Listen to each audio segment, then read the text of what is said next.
Okay, so welcome to Ag101. My name is Erica Crow. I am also here with Andy Ness, who will be speaking in a moment. We have put together Ag101 for you guys. Luckily, this time around, we will be able to meet in person tomorrow, and we'll be able to have a farm tour down at our Central Maryland Ag Research Center in Ellicott City. But today we will have a kind of a long day, but we do have some breaks in between. And feel free at any time, if you have questions for the folks that are speaking, put it in the chat and we can answer that as we go along. So I will start today. We will start with Andy Ness. He's going to give you an introduction to Maryland agriculture and kind of set the tone for today, and then we will get moving.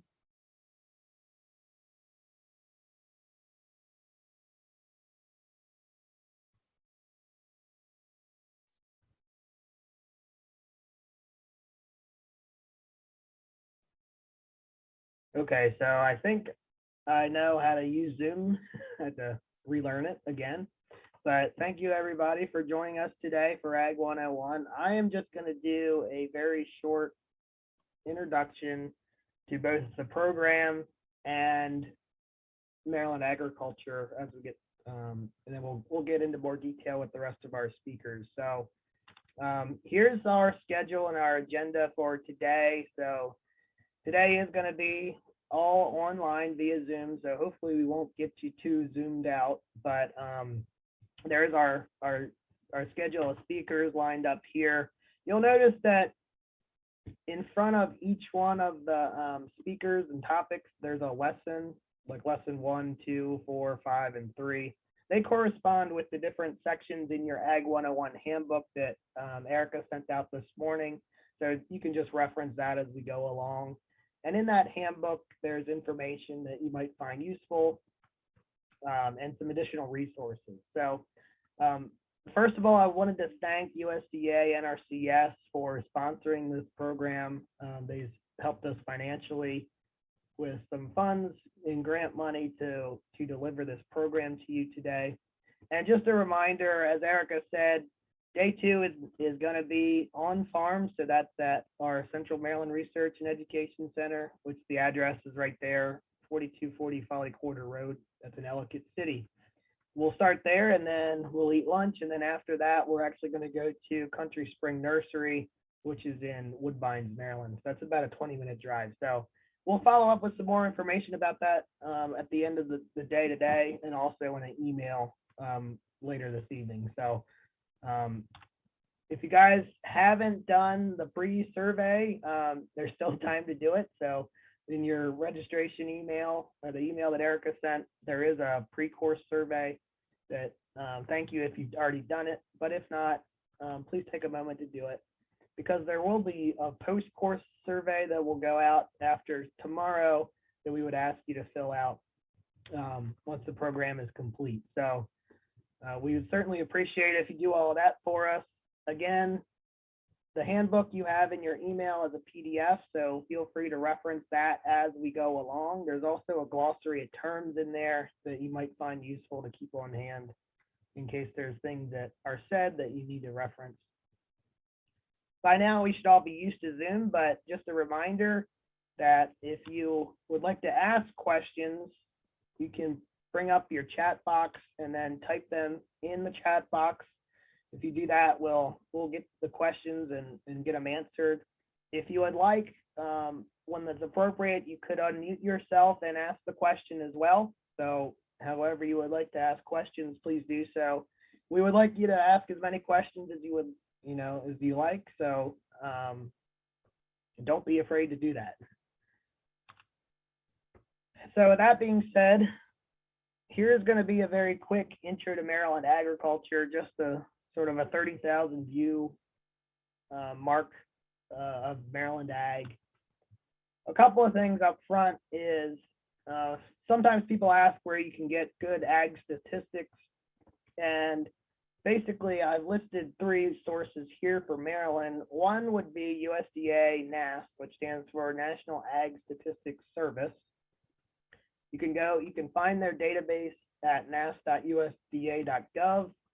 And when you go there, this is the page that comes up, and there's all kinds of great information on here from USDA Census of Agriculture, which they conduct every 5 years, with the most recent being in 2017. And there's also a USDA survey, which is an annual survey of producers, but it's a smaller subset that they poll. So a lot of really good information there that you can mine in their database. Another good source of information is going to be through the Maryland Department of Agriculture, MDA, and they have data on their website. And then finally, there's down here, I put Marbidco study. There is the Maryland Ag Resource-Based Industry Development Company is Marbidco, and they've done an impact study essentially of resource-based industries to Maryland's economy. And in their publication, there's a really great economic impact data that is more comprehensive than USDA data about just how much economic activity is generated by agriculture and natural resources in the state of Maryland. So that's a great resource, and it's also referenced in the Ag101 handbook. So as far as Maryland is concerned, what does it look like? So we have roughly 12,000 farms on 2 million acres, and those numbers have stayed relatively constant for the past decade or so. The average farm size in Maryland is 160 acres. And you can see the breakdown of farms by size in this figure on the right. You can see a lot of our farms, most all of them, fall under 500 acres. However, we do have some operations close to 1,000 that are over 1,000 or 500 to over 1,000 acres. So you can see the distribution there. Again, a lot of smaller farms in Maryland. You can see the demographics of our producers. There's about 21,000 producers in the state of Maryland, and about 8,000 of those are female. And you can see the age breakdown of operators. You can see the majority are between 35 and 64. And then the next biggest group is 65 and older. So you can see the breakdown there. And then you can also see breakdown of race and ethnicity as well. And again, this is all from USDA data, from census data. About 96% of farms in Maryland are family owned, and that is right on par with what you'll find across the entire United States, which is about 96, 97% of farms are family owned and operated. So what does the landscape look like of those 2 million acres? Roughly 1/3 of the entire state of Maryland is in farmland. And when you look at the east, and particularly the northeast of the United States, that is a very high percentage of the state's land area that is in agriculture production. So about 1/3 of the state, and the breakdown in acreage is roughly listed here. There's annually about 500,000 acres of corn grown in Maryland, about another 500,000 acres of soybeans grown. We grow roughly 350,000 acres of wheat and barley, somewhere around 185,000 to 200,000 acres of forage crops, so that could also include hay. And then down at the bottom is a very large number, especially for agriculture that's farming commodities like corn and soybeans. But we're about 500,000 acres of cover crops annually, and that number fluctuates every year, but it holds pretty constant around 500,000. And that's great because Maryland is basically regarded as probably the national leader in a lot of conservation agriculture practices, where we're using cover crops. As you can see here, the picture on the right, this is just a picture looking out over Harford County's landscape in the wintertime, and you can see that there's still a lot of green cover on the fields. There's not a whole lot of brown. A lot of cover crop acres go in the state of Maryland. And then the picture on the left is no-till or conservation tillage agriculture, where farmers are not necessarily tilling the soil to plant their crops. So they're able to plant, in this case, corn directly into old crop residue without disturbing the soil surface. So Maryland really is a national leader in these categories. And I just wanted to point out where Maryland ranks in some data. So this chart on the right is showing the percent of the commodity acres that are planted into cover crops every year. So commodity acres would be things like corn and soybeans. And Maryland consistently ranks about 43% or so of their commodity crop acres are planted into cover crops every year. So our next closest in that list is Virginia at 38.5, and then Pennsylvania at 37. So Maryland does very well there, and that's partly due to the great cost share program that we have here to help offset some costs to put cover crops on the land. And that's, of course, driven by the Chesapeake Bay program and the cleanup of the Chesapeake Bay. The second chart, the one on the left, shows conservation agriculture, so conservation tillage practices. So percentage of our land that is in sort of no-till type practices, Maryland ranks behind Tennessee here at about 74%. So, and you can see some other states sort of in the Chesapeake Bay watershed also rank very high. And again, because we recognize that no-till agriculture is really helping to clean up waterways and save the bay. So that's sort of what Maryland agriculture looks like on the landscape. As far as the economics go, if you look up USDA data, the total value, market value of agricultural products sold in the state of Maryland annually exceeds $2 billion. About 62% of that is made up by livestock sales, and the majority of that is poultry. Now, I will say that these economic data that USDA report are actually are pretty low.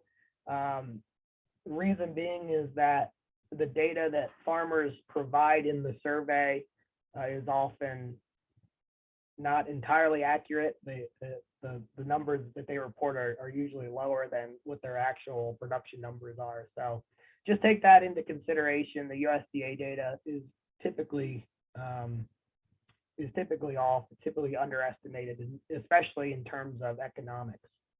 Now, the real economic impact of Maryland agriculture is somewhere close to $20 billion annually. And this is from the Marbidco study that I referenced earlier.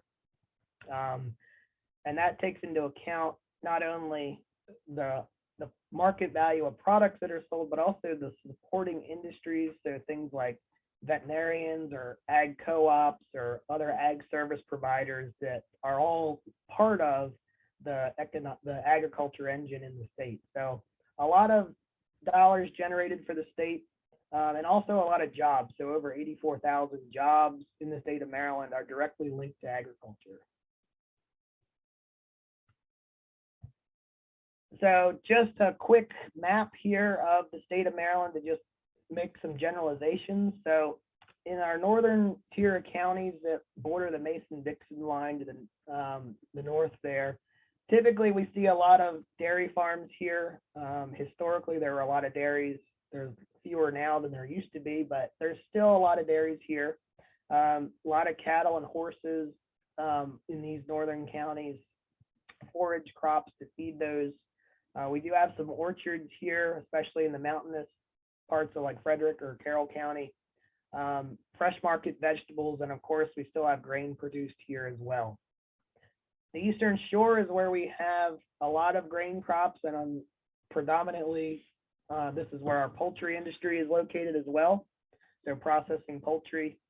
There is also some commercial vegetable production there for canning and freezing. And then in Southern Maryland, a lot of fresh market vegetables are grown here, direct market because of the DC area. And again, cattle and forages, and some nursery crops still exist here, and also some tobacco as well. And then sort of Central Maryland, Again, still grain crops being grown here, and then some more livestock like cattle and horses, and also nursery and greenhouse production. So that's just a very general overview of what agriculture looks like in the state of Maryland. So that's it for my section, just to orient everyone. If you have questions, put them in the chat box, but I would like to get our next presenter loaded up here, which is Dr. Nicole Fiorellino. So Nicole, I'm going to stop sharing my screen so you can share yours. So Nicole is our agronomist at Maryland, and she's going to give us an overview of the grain industry. Thanks, Andy. Good morning. I'm assuming you guys can hear me okay and see my slides. If not, please let me know. Thanks for that really great introduction to Maryland agriculture. And I should have learned after last year that you and I, Andy, had the same slide of the nice map of Maryland, but it's okay. It's a beautiful map and it bears repeating. So as Andy said, I'm an assistant professor and our extension specialist for agronomy at University of Maryland, College Park. And I'm really excited to be part of this program today. Share a little bit about some of the basics of grain production. And, you know, as Andy kind of mentioned, we're going to kind of focus and zoom in on Maryland and generally how crops are produced, but also going to highlight and kind of focus on how we kind of do things a little bit differently here in Maryland and what makes Maryland stand out. So Andy showed this beautiful slide. And, you know, as I said, I think it bears repeating just to really show the diversity of crops and what is produced here in Maryland. And Andy kind of went through the specifics. What is really important is that, and as you guys will learn today, our grain and our crop production industry is really interwoven, married, whatever kind of verb you want to use, really tied well into our animal production industry, the animal industry here in the state of Maryland. And as was previously mentioned, the poultry industry really is a major driver and, you know, does keep coming back and really does drive our grain production here in the state. I taught animal science for a short time before coming back to my current role, and I love to start off the class and really show this image from our textbook. And so each very small individual dot that you can see here, this is a map of the United States, all the counties in the country highlighted, equals 1 million broiler. And a broiler is just a meat producing chicken. So there's chickens that are grown with the goal of producing eggs, and then there are chickens that are grown for meat production, and that's primarily what you will see here that is produced here in the state of Maryland. And so as we kind of look across the country, maybe not perfectly to scale, you can see that there's kind of random dots kind of scattered about, but when we zoom in and we look at the state of Maryland, more specifically the Eastern Shore of Maryland, we see dot upon dot upon dot upon dot. And so it is really important to kind of keep in mind the really extreme density that we see of poultry production in a very small area. I say that this image really isn't drawn perfectly to scale because the Eastern Shore landmass is actually much smaller than what it appears to be there. And we just have such a vast quantity of birds produced here in the state. So again, keeping that in mind, I'm sure you're going to hear much more about that this afternoon, the rest of the program, but keeping in mind that this really does drive the crop production and the grain production in the state. So it is important that in such a small state, we are producing both animals and crops. Something that really sets us apart in Maryland from a lot of the other states really is our focus on, and as Andy alluded to in his introduction, this idea of resource conservation and what we also like to call nutrient management. And so here in the state of Maryland, our growers, our farmers are really focused on how they're applying their nutrients to their growing crops to really make sure we're minimizing the loss of nutrients as well as soil to really help preserve our sensitive surrounding environment, which for us in this area is the Chesapeake Bay. And so talking with farmers and working with farmers all across the state, even within the whole Chesapeake Bay watershed region, this really is a focus, a highlight point of our farming operations is, making sure we're really taking care to be really nuanced about how we are applying our nutrients to our crops. And the going back to that kind of marriage, that relationship between the animal industry and crop production in the state, we are very lucky to have a fantastic source of these nutrients for our growing crops, which is our animal manures. A lot of poultry litter, the waste that is produced from the poultry industry, as well as some of our other livestock manures. And so we really have to take almost extra care to use these animal manures to recycle them back to the fields. And again, taking care that we're not over applying and we are protecting our Chesapeake Bay watershed. So let's talk a little bit more, kind of zoom in a little bit about what we mean when we're talking about nutrient management and maybe some of the challenges that we face. Although we're very lucky to use animal manures as fertilizer, it does sometimes present some challenges. So we're going to use just some bars here. There's purposefully no numbers. We're just looking at kind of the different heights of the bars here just to make a point. So on the left side of the screen, we are looking at, we're going to start with corn. And this is just kind of, rough numbers just to kind of give you all a feel of what we're talking about here in this comparison. And so when we're talking about nutrients, we're primarily concerned with nitrogen, phosphorus, and potassium. These nutrients are needed in the greatest quantity by our growing plants throughout the growing season. And so you'll see in the nitrogen bar, pretty tall compared to the smaller bars of phosphorus and potassium. So these bars represent some generic nutrient requirement of corn throughout the growing season.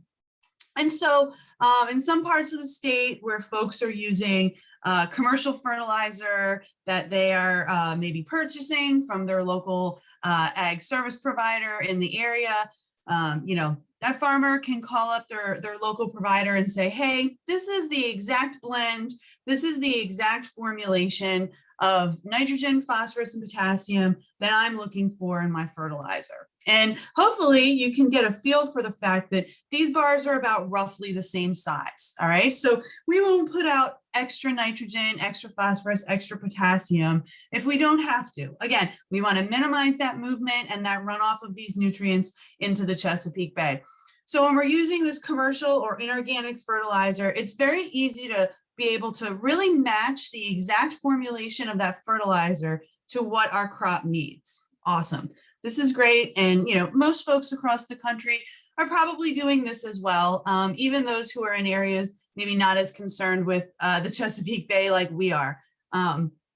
There's also a financial incentive, right? What's the point of putting out more fertilizer than we know that our plant is going to need or require in that growing season? All right, so this is a great example. Our bars are lining up nicely. Here's where we start to get into a little bit of the challenge when we decide to use something like poultry litter or some other type of animal manure to fertilize our growing crop.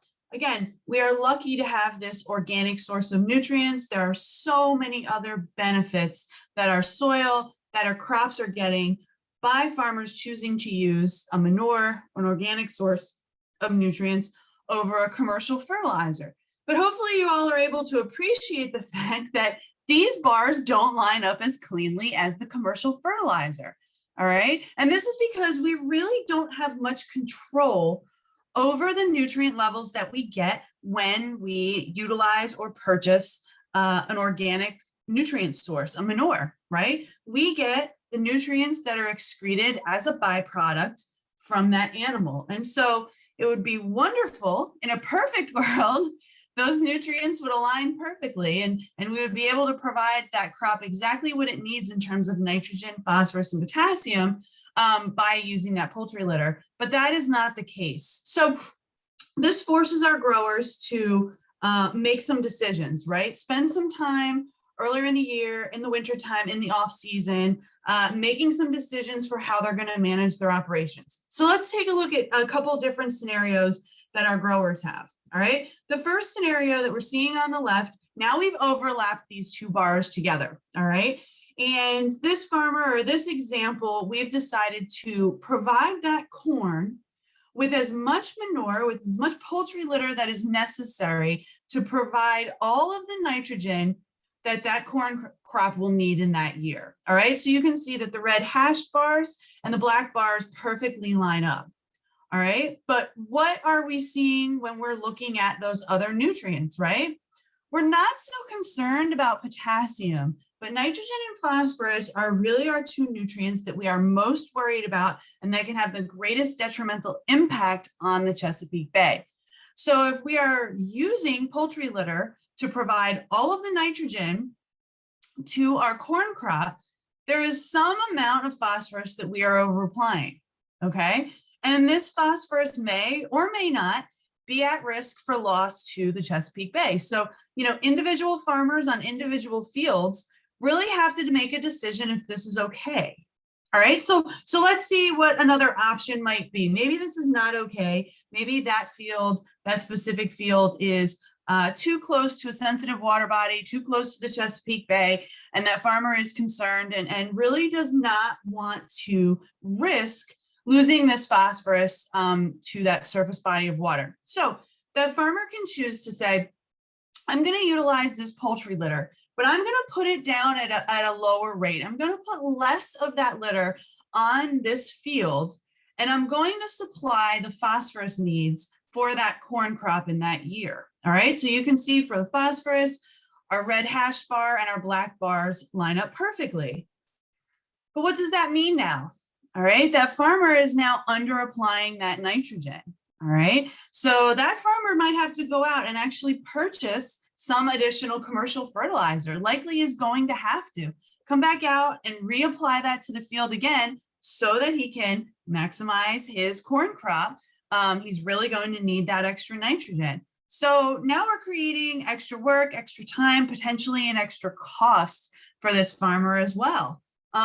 If this farmer also happens to be, let's say, a poultry producer, they are trying to utilize as much of that manure that they are producing as possible. And so now they're going to have to find additional acres, additional fields to be able to apply that same amount of poultry litter as they would have if they applied it in the nitrogen balance scenario.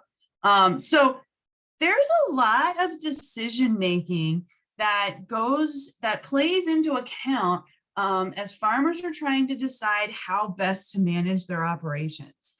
So, how are farmers making this decision? Are they in it by themselves? No. Farmers in the state of Maryland are very lucky that they have many options, either through the University of Maryland or through private consultants who will sit down with them, again, in their off season and really create an individual field tailored plan. And these advisors will help provide nutrient recommendations and practice recommendations to really help those farmers, again, maximize their yields while minimizing that nutrient loss to the Chesapeake Bay. So I don't know about you, but I'm like already dizzy this early in the morning thinking about all this. This is just so much that goes into this, right? So let's take a step back. I want to talk a little bit about the individual crops that we produce here in Maryland. And again, Andy set us up with a great introduction, and and year to year, the numbers of acres, as Andy mentioned, does fluctuate, but we typically see about half and half. The corn acres in one year switch to soybean acres in the next year between our corn and soybeans. And then wheat, barley, small grains is really kind of third place, right behind in terms of number of acres produced here, in the state of Maryland.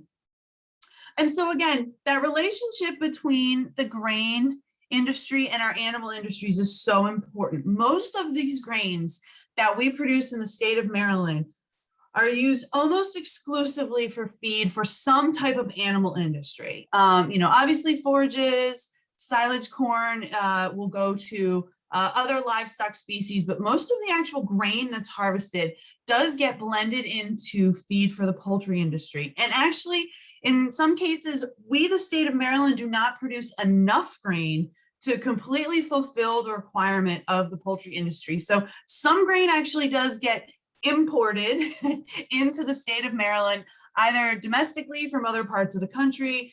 There are some international imports that do come in to fill that quota of grain necessary to feed all the chickens that we produce in the state. There are some folks who are exporting their grain, but it's a very small amount. Again, most of the grain produced here in the state is staying locally in the state to feed our poultry industry. So when we're talking about corn, this is planted typically late April, early May. You might have fond summer memories, as I do, of driving around and seeing nice green corn. The middle of summer, when corn's typically pollinating, is like my favorite smell. I wish someone could make a candle out of the smell of corn pollinating, because it's like my favorite smell ever. And as we start moving into, the time of year we are in now, early September, back to school time, we start seeing some of this corn grain drying down. You may or may not, depending on where you are, start seeing combines in your area. I'm over on the Upper Eastern Shore, and we have folks chomping at the bit, and there's already combines running, even though some of the corn is still green. But this time of year, September through October, sometimes into November, is when we start seeing that corn grain being harvested. And we're going to go through the whole process from planting to harvest here in a minute. This year in some parts of the state, again, depending on where you are, some folks are saying yields are going to be fantastic. As I mentioned, I'm on the Upper Eastern Shore, and we had some drought conditions here this year. It seemed like everyone around us was getting some good rain, and we really were not. And so I think some of our yields just kind of in our area maybe hurt a little, but overall, I think this is going to be a fairly good corn yield. Andy mentioned NASS at the beginning of his presentation, and again, a great source for getting some kind of rough ag statistics. So just quickly looking up the NASS statistics for the state of Maryland, our average corn yield is about 161 bushels per acre.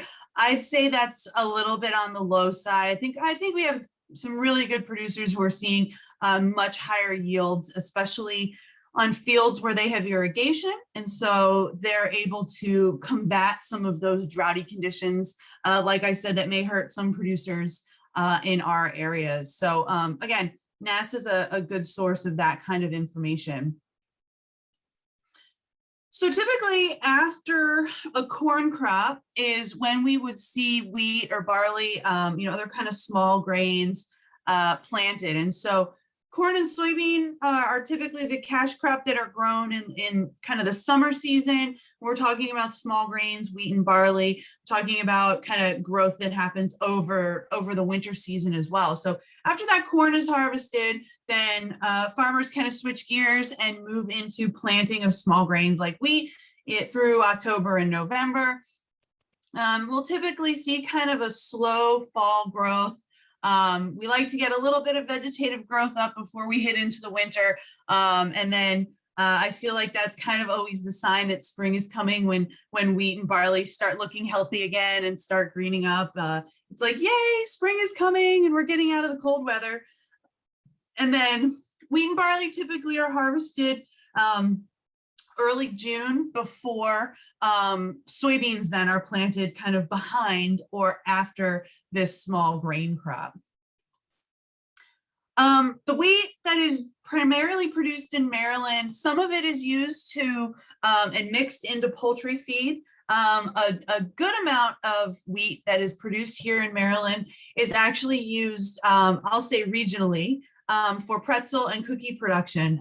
There are a number of mills up in Pennsylvania that will gladly take our wheat, and again, it's used for pretzel and cookie production. We don't grow the same kind of wheat that is grown across the country. There are a number of different kinds of wheat grown across the country, actually across the world.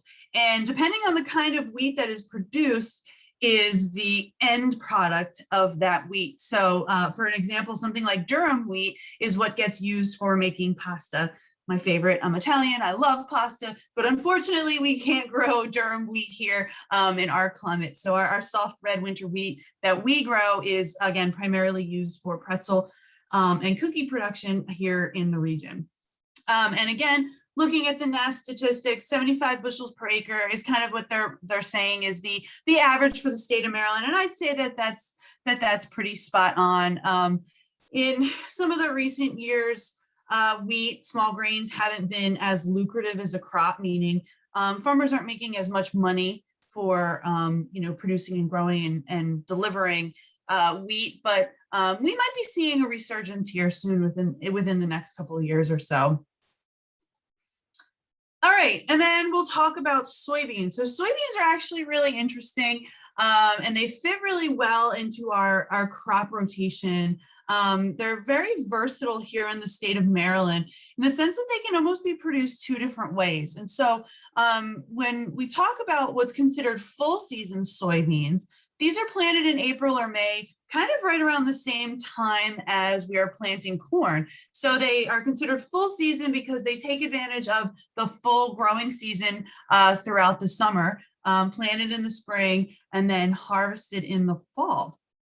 However, we can also produce what are called double crop soybeans. So after that wheat is harvested in June, soybeans can be planted right after that, and they can still take advantage of a shortened growing season and still produce and still yield really well. So we call them double crop because we can actually get two cash crops per year, harvesting wheat in June and then harvesting that soybean again at the end of the fall.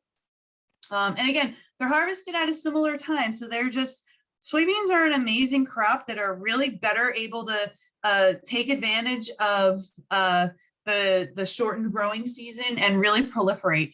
My job responsibilities have me focused on pretty much all of these major agronomic crops. And I feel like the more I learn about soybeans, the less I know about soybeans, because they really are fantastic and amazing crops that we produce here. So again, soybeans are a major component of poultry feed, poultry diets here locally in the state. Soybeans present some interesting challenges. Those of you who have driven past a soybean field, they don't really get as tall as the corn crop does.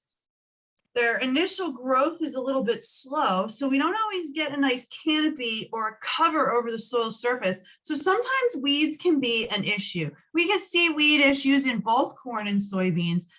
In most recent years, some of the weed issues that we've been seeing in soybean fields specifically have been some of our more nasty herbicide resistant weeds, meaning, folks have to go back out and resort to the old days of hand pulling some of these weeds because we are really losing our options in terms of battling chemically with some of these weeds. And so we often tend to see some of these problem weeds more so in soybean fields than we do necessarily in corn fields. I've been seeing some of these weeds around by me. I have to stop and take a picture and send them to our weed specialist. And another great thing about soybeans is some of these varieties have been bred to have a specific profile of fatty acids in their oil. So when soybeans are actually pressed, oil is pressed from that grain, we're seeing a really interesting fatty acid profile.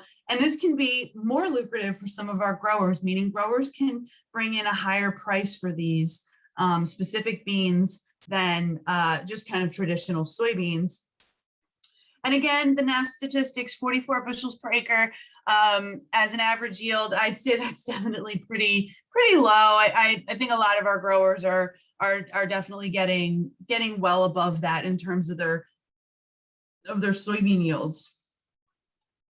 So as I was going through some of those individual crops, you heard me kind of walking you through the rotation or almost kind of like the schedule of how we plant those crops. And I really love this picture. I know it's a little bit blurry, but I really love the point that this picture is making. So you can see on these really small individual fields that each field is kind of at a different point in their schedule or in that rotation, right? We've got some fields that have soybeans planted and some fields that have corn planted. And so on each individual field, growers in the state of Maryland are rotating through this sequence of corn, wheat, barley, into soybeans, cover crop, as Andy mentioned, which I'm going to talk about as well, then back to corn. And so each field is following kind of this multiple year growing sequence, and producers are dealing with fields that are at any given stage of this rotation at any given time. We are very much unlike some of the Midwest states where, they produce corn and that's it. When we look at our farmers here in the state of Maryland, they're producing everything. They're corn growers, they're soybean growers, they're wheat growers. And so it's really hard to separate our farmers into these categories of you're a corn grower, you're a soybean farmer, because at the end of the day, our farmers are growing all of these crops. Okay, so now that we've kind of gone through the basics, I kind of want to walk us through again, we're going to still focus on decision and management decisions that our growers are making as we kind of walk through the growing season. So I want to rewind back or jump forward, whichever way you want to think about it, to early spring. We talked a little bit about our growers making decisions about how they are going to fertilize their crops, how they're going to manage the type of fertilizer, be it commercial fertilizer or manure, and how they're going to apply to their different fields, all right? But as our farmers are thinking back and they're getting ready and they're preparing for planting, tillage is probably something that's on their mind in some way. And again, Annie mentioned that we rank number 2 in the country in terms of no-till acres. Fantastic. But again, tillage or no tillage is still on our farmers' mind at the beginning of the season as they are preparing for planting. And so when we think about tillage, why would a grower consider using tillage, right? We all have maybe heard about some of the fantastic benefits of no-till, but there's some situations where tillage may be appropriate. Tillage can be really important for preparing our soil for planting that seed, all right? And seed to soil contact, meaning making sure that seed is being placed appropriately in that soil, is really important to set our crop up for a year of success, all right? And so some of the challenges we see sometimes with no-till is we're not getting that seed to soil contact. Remember, we're putting our nutrients, we're putting our feed, we're putting our fertilizer in that soil. That soil is holding on to our nutrients and will feed it to our growing crop. So we have to get our seed into the soil so those nutrients can be made available to that seed, all right? So seed to soil contact is extremely important early in the season to set us up for a year's worth of success, all right? Sometimes that soil surface just gets cloddy and really just needs a little bit of conditioning, a little bit of working at that soil surface, again, to get that good seed to soil contact. If there's residue that's left on the surface, maybe there's nutrients that's been applied, again, we want to get that into the soil surface, especially bury some of those weed seeds, and really try to get them down so they're not going to become a problem later. Breaking up compaction. So if I go back so you can more clearly see this picture, farm equipment is really heavy. And as we run this heavy farm equipment across our surface, we create compaction. We squish all the air and the water out of our soil. And, we create almost like a concrete-like surface. Again, good seed to soil contact. We want that seed to be nice and fluffy and aerated as we're about to plant our seed. So sometimes tillage really does have really good benefits at the beginning of the season. However, we do know that tillage can lead to soil erosion or runoff and loss of those nutrients.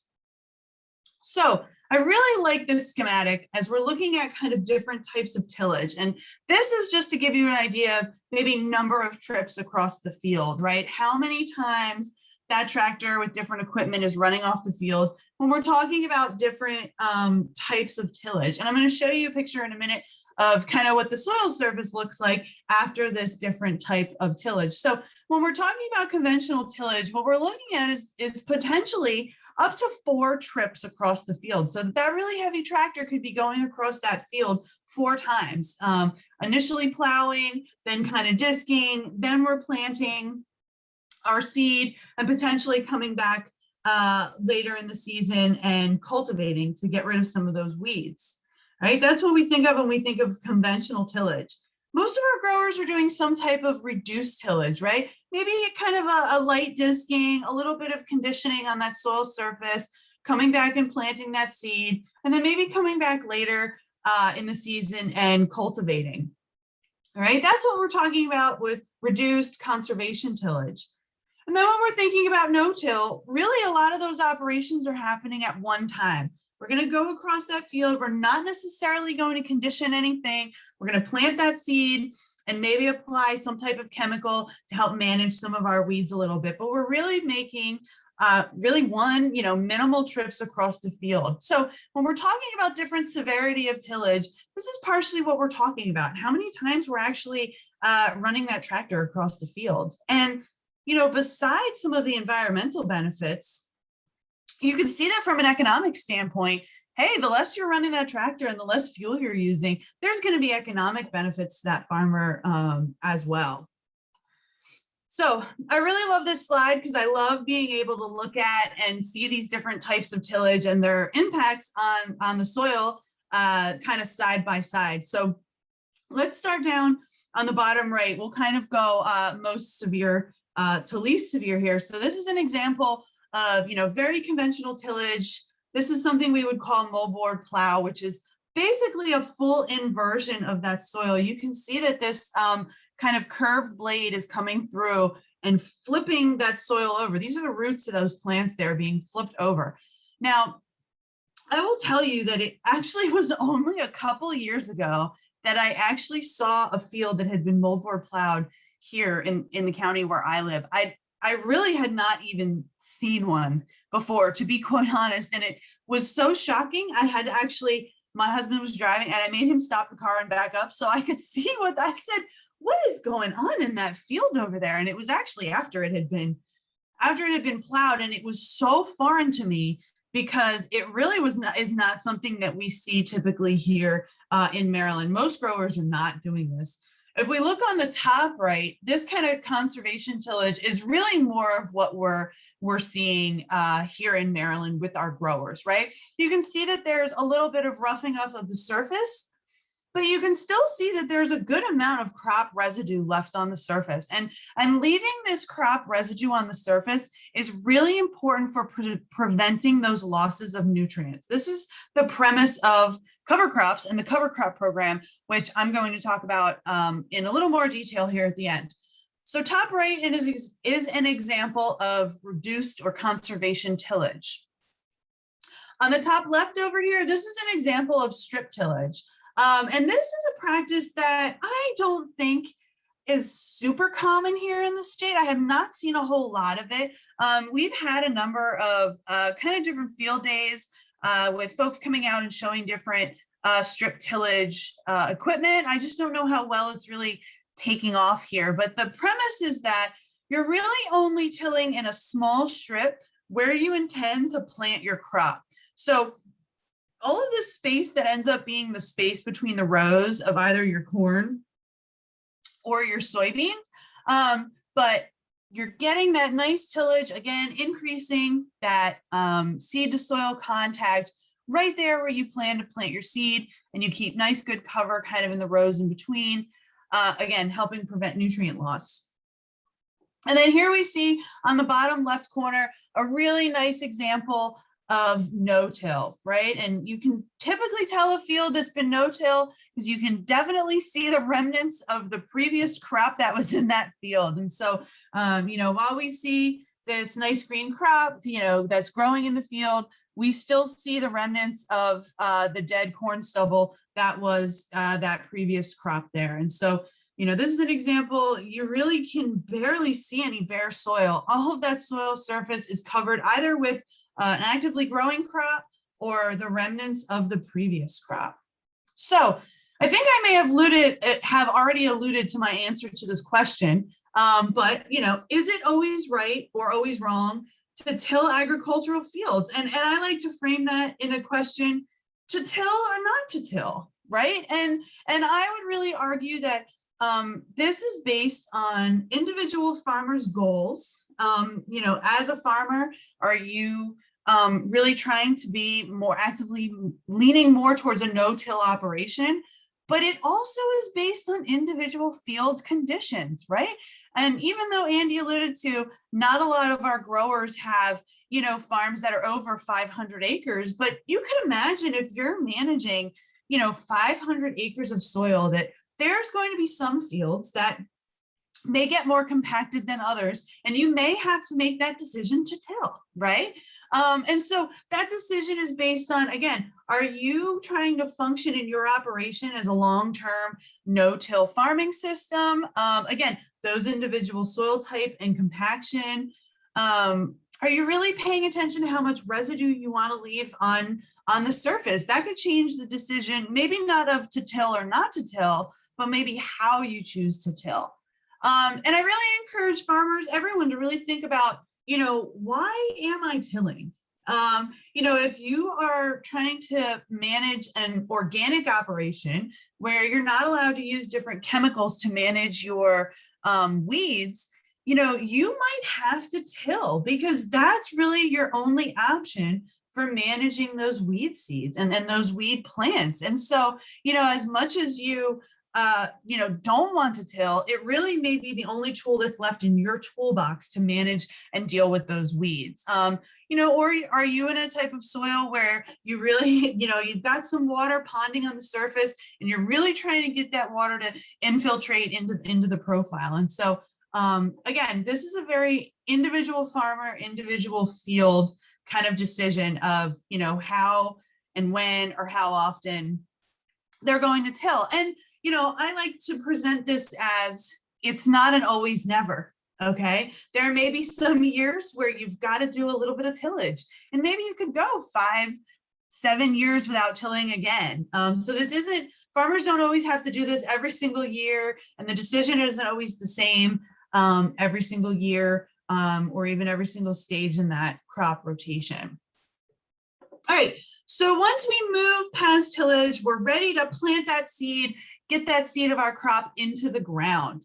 And so I've shown a couple of different options here of different types of equipment that's basically getting that seed into the soil. And you can see, after we just talked about tillage, hopefully everyone notices that both of these fields have been very cleanly tilled. There's really no sign of residue left on these fields. I will say I stole these pictures off the internet. They are not local fields from the state of Maryland. And so we've got two different types of equipment here. On the top right, we have a planter. A planter is really going to have much more control over the depth and the placement of that seed. So you're controlling depth, how deep that seed is planted in the soil. You're also controlling the spacing, how far apart in that row those seeds are being placed. This is really important for things like corn, for crops like corn. Corn really has to have an appropriate spacing to be able to emerge and grow and develop that root system and develop that above ground biomass system for collecting light. The bottom left corner is an example of what we call a drill. And if you talk to some of our research farm managers, they like to call this controlled spillage. So it's definitely not as precise as a planter. There is some depth control, and there is control over the general amount of how much seed is placed in the soil per area, per acre, or per square foot. But a drill is not able to really precisely control the spacing between seeds that are dropped. That's the controlled spillage part. It's basically when you change the levers on a drill, you're changing how wide the hole is that seed is spilling out of. And so, but this is really great for planting things like forages where we, small grasses, small grains, where you really want to get, broader, even coverage. So neither are better or worse, just more appropriate for different types of crops. All right, so we've got our crops planted and we have some emergence. And as you can see in both of these examples, our crop hasn't fully canopied yet, meaning it's not fully covering the bare soil surface. And so we are seeing a little bit of exposed soil. And this is when our predatory weeds, our undesirable crops have the opportunity to kind of grow up in between the rows. And we really want to ensure that we are managing our weeds or our undesirable plants, are not the cash crop that we are intending to grow, because these weeds really steal resources and steal nutrients from the crop that we are trying to grow. And so there is some part of weed management, yes, that is cosmetic. But again, it also goes back to economics and goes back to resources. That farmer has invested in water if they have irrigation, nutrients if they're purchasing fertilizer or manure. We really want to maximize that amount of nutrient that is going into our cash crop. We're not going to harvest those weeds for anything. They're just sucking nutrients and sucking resources and sucking profit away from that grower. And so these two images here just show two different options for kind of in-season management, especially of weed control. So on the right, we see no chemicals being applied here. This is simply just kind of a little bit of tillage, basically, that's coming in between the rows, in between the corn rows here, and just kind of tilling or kind of plowing under any weeds that have had an opportunity to grow up in between the rows here before that corn is able to really canopy over and kind of block sunlight from getting down to that soil surface. Another option for in-season weed management, as well as application of other products like nitrogen or even fungicides, is spraying. This is an example of a self-propelled sprayer. There's also tractor-driven kind of pull-behind type sprayers as well. And the whole goal, this is a little hard to see because I put a side picture, but the width of these tires are very, very skinny, kind of like the width of these tires here too, really meant to go in between the crop rows. These are funny to see running down the road on their little tiny skinny wheels. All right, so you've made it through the season. You've managed to deal with weeds. You've managed to deal with pests and fungus and other infections. Maybe your crop has successfully been able to weather a hurricane or a tornado or some other type of weather event that seems to plague our crops right at the end of the growing season. And now we're ready for harvest. So you can see it here in this image. You can also see it here on the background of my virtual background. This is one of my favorite times a year because you really get to see the payoff of all the hard work that you've put in throughout the whole growing season. And so thinking back to maybe a grower that does have, 500 acres of corn growing out there, how are they going to collect all of that corn and, be able to turn that into a marketable product, a profit?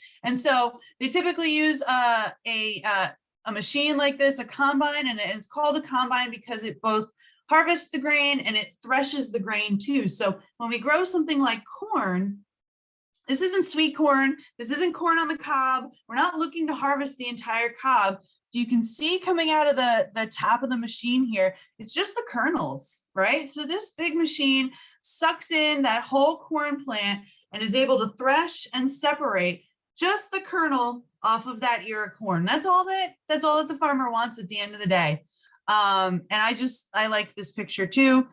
You could really see the head attachment here. So farmers will typically have a combine that comes with multiple attachments or heads for harvesting different types of crops. So what I've shown here is a corn head, and you can see these long snouts that really almost act like a comb and go in between those rows of corn and really help more cleanly and more organized get those stalks into the combine for separating. And I'm not color or brand specific. I just picked the prettiest pictures that I could find on the internet.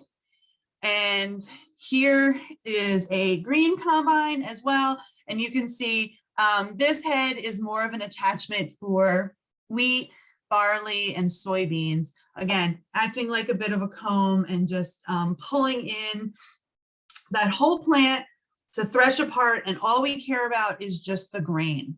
So, you know, large farmers, even smaller farmers too, will use this combine to collect the grain, but really that combine needs to stay put in that field. And all that combine is meant to do is just go back and forth in the field and harvest whatever crop that is. So the grain that is harvested needs to somehow be transported from wherever that field is located to either the mill where the farmer is going to sell that grain, or to some other kind of intermediate storage location.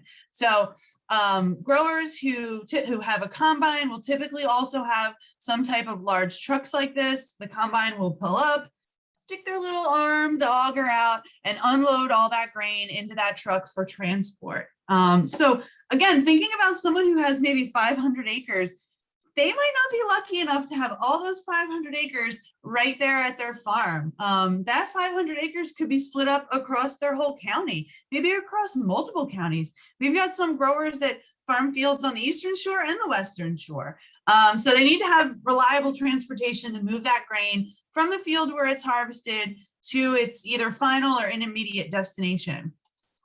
So some large growers will have grain storage bins that look something like this. They'll either have them, you know, on their own operations, or maybe they'll have, you know, one central location where they'll bring all of their grain to. And again, this is intermediate storage before that grain is eventually sold to a mill.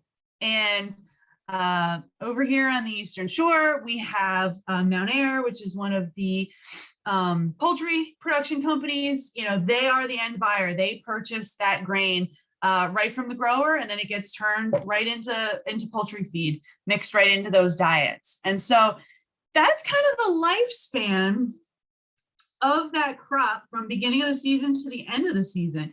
So I want to jump gears here for a few minutes before we wrap up and talk about dollars, dollar signs, right? Let's talk about money. As much as farmers and growers, not only in Maryland, but across the country, are deeply rooted in agriculture and it's part of their culture, it is important to note that agriculture is a business and a livelihood.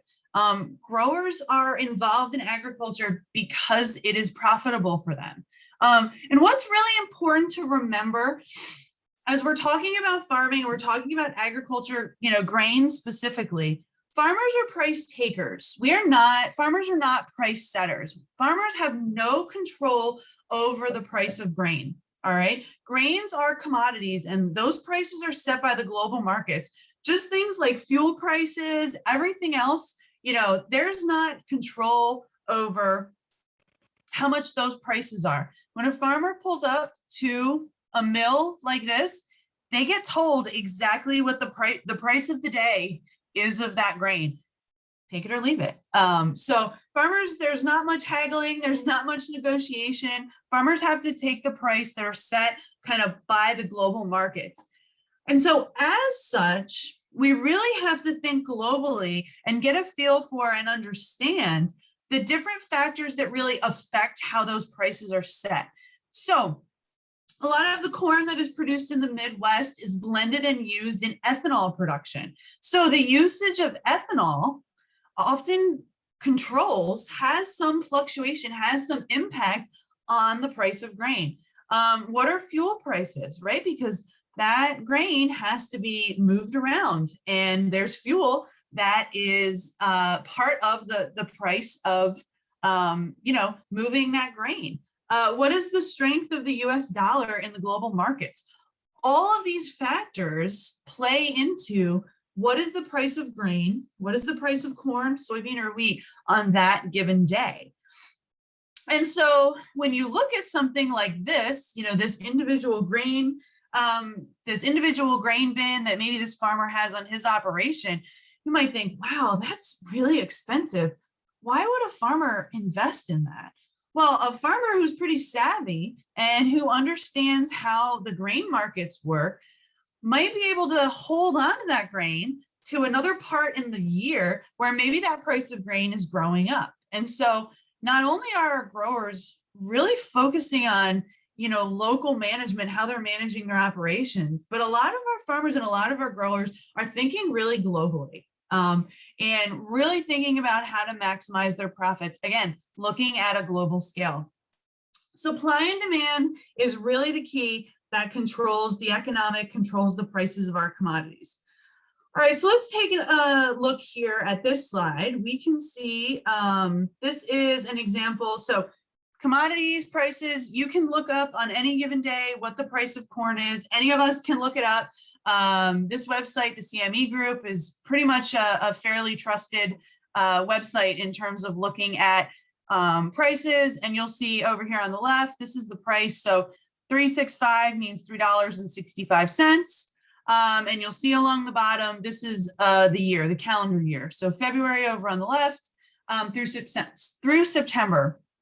These were actually 2020's numbers. This is not 2021. I haven't even bothered to look it up this year yet. So what I want you to get, what I want you to get a sense for is you can see how much there is a price fluctuation across just 8 months or just 6 months here. This is February through September. Huge fluctuation. All right. As we come into the winter, when not a lot of people are harvesting corn, because it's not in the field, that's where we see higher prices. So some of those growers who have storage on their operations can sell that grain throughout the winter time when they will get a better price, a higher price for it. As we move into the growing season, we start to see that price come down. There's, again, other factors, predictions of what may happen that can affect our prices. So again, this was last year, this was 2020. This may be a little hard to think back to last August, but last August, early August, there was something major that happened that we saw corn prices take a huge hit, a huge drop, all right? Mid-August, I'll give you a hint, it was out in the Midwest, and it was something major that had the potential to impact either supply or demand. All right, I won't make anyone guess because nobody even got it last year. But last year in the middle of August, there was a huge storm, a derecho, that moved through Iowa and Illinois. These are just a couple of screenshots of some of the news postings. I don't know if you can see, that is corn that is laying flat on its side. It's quite difficult. It's quite impossible to harvest that corn, especially this early in the growing season when it has laid down like that. This is a total loss. And we saw this happen over 700 miles across the Midwest. You can actually see it from satellite, the damage that was done because of this storm. So I'm going to flip back and forth here. This is the pre-storm image, and this is the post-storm image. And I don't know, hopefully you guys can see that this light coloring here, these huge swaths of light coloring, that's corn that was laying down flat after that storm. So before, nice deep green color. After, you can see those huge swaths of corn laying down. Before the storm, after the storm. I could do this all day. Just flip back and forth. This is a huge landmass of area that was impacted by this storm. All right. So when that storm went through the Midwest, all right, major corn producing region of the country, the market just panicked and reacted. Everyone panicked and said, oh my gosh, we're not going to have enough corn because there was a potential huge decreased supply in corn. All right. And so our growers here in like little old Maryland are really paying attention to what's happening across the country and the world and thinking about how that could potentially impact their grain, impact their profits. And so, you know, our growers are really paying attention to a lot of different factors. And what's interesting, especially here in the state of Maryland, the fluctuation of grain prices impacts everybody a little bit differently. So there are some growers in the state who are just producing crops, all right? And obviously they want their grain prices to be high. That's where their profit is made. But some of our growers are growing crops and also producing animals. Maybe they're livestock farmers as well. And so those growers are kind of torn in the middle, right? Because they may have to buy grain to feed their livestock. So they want that input cost to be low. So you could have neighbors, you know, next to each other here in Maryland. One's rooting for high grain prices and one's rooting for low grain prices. And it's just amazing the multitude of different factors that farmers have to consider when they're making management decisions, either in the beginning of the season or in season, you know, figuring out what they're going to do when they harvest field A versus field B. It's really amazing. And so I'm talking about some of this economic side, because I think it's really important for us as folks in the university. We are encouraging growers to adopt new practices, and maybe some of you guys who are working for some of the government agencies as well. And we're really trying to encourage our growers to adopt different changes, different practices, or maybe change their management on their operation.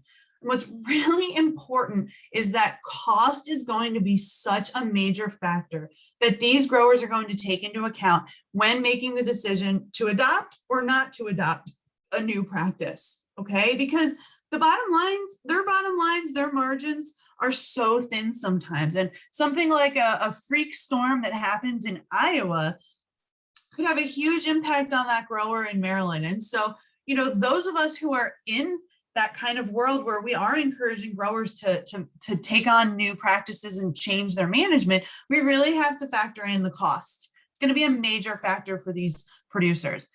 We also have to consider the producer time commitment, all right? Especially when we're looking at multiple year practice adoption. You know, when are we asking that grower to set aside time for this new practice or this new management style? And it better not be during planting or during harvest, because they just don't have enough hours in the day to get it done. So when we're talking about how do we successfully help growers change management or adopt new practices, that management change or practice is going to be low cost with a minimal time investment. That's going to be the secret to success. And I want to highlight the cover crop program, because this has been a phenomenal example of a very successful management change and, you know, management strategy that has worked really well for growers in the state of Maryland. All right, so for those of you who are not familiar with cover crops, the premise of a cover crop is kind of what it says it is. It's a crop that keeps the soil covered, all right? And so when we're in the growing season, when we're during the summer growing season, we're not really losing a lot of nutrients or even a lot of soil, because we've got a crop actively growing on that soil, right? We've got our soybeans, we've got our corn growing, all right?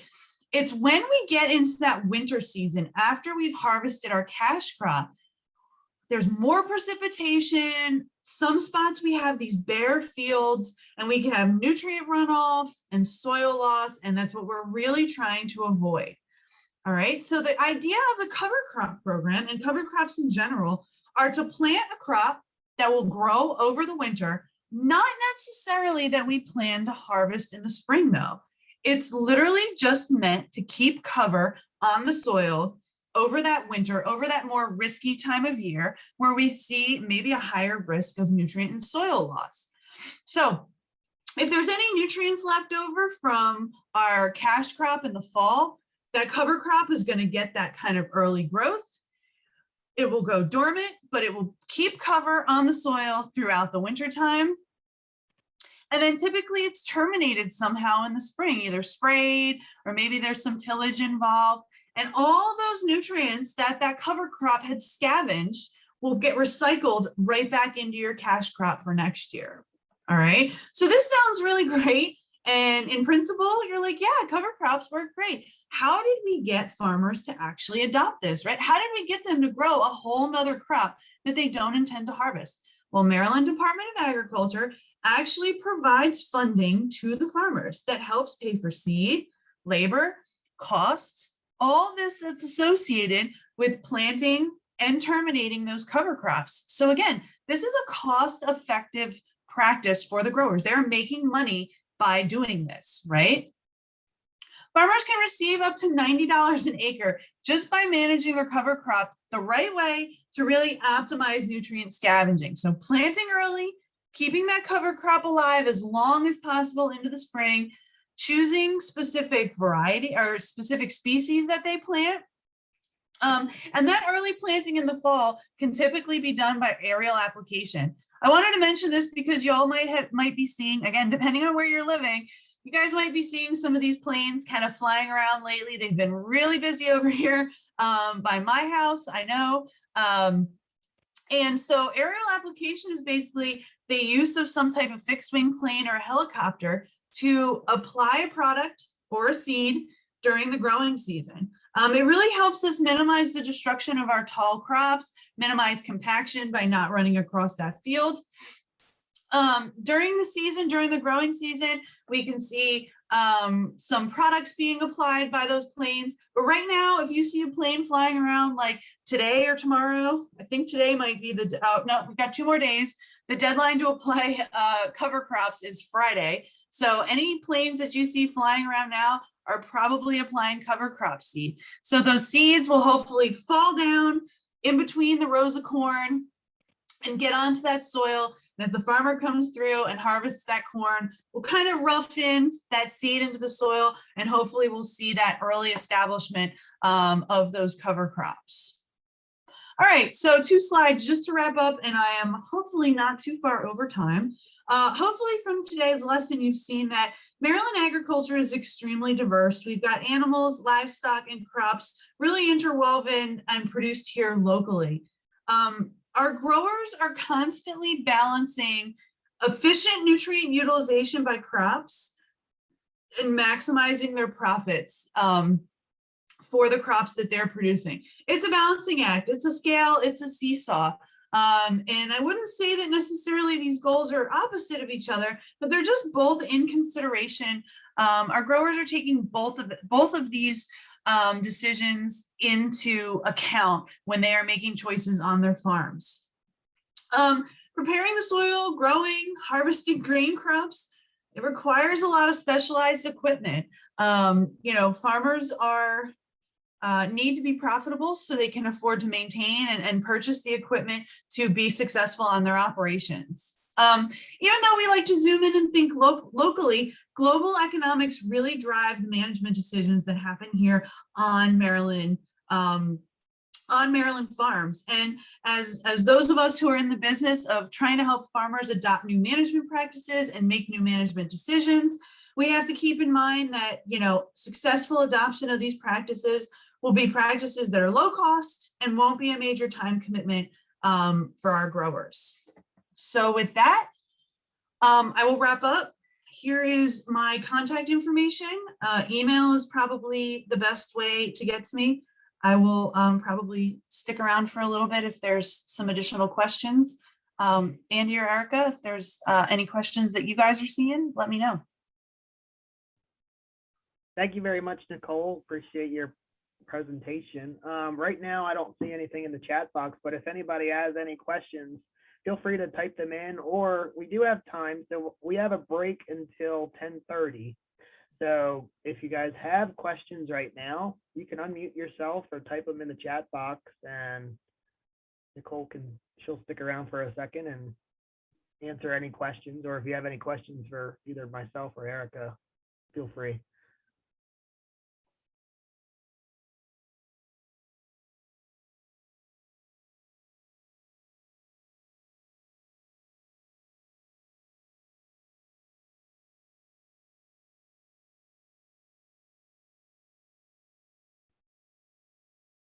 Don't everybody jump at once. If you guys want to take a break and make sure you're back by 10:30. We'll resume with our next presentation. But again, we'll be here if you have questions. So thank you, Nicole, if we don't have any other questions. Thank you guys so much. Like I said, I'll stick around for a little while, probably partway through the next talk, and I'm happy to answer any questions in the chat. Thanks you guys for having me. Great, thank you.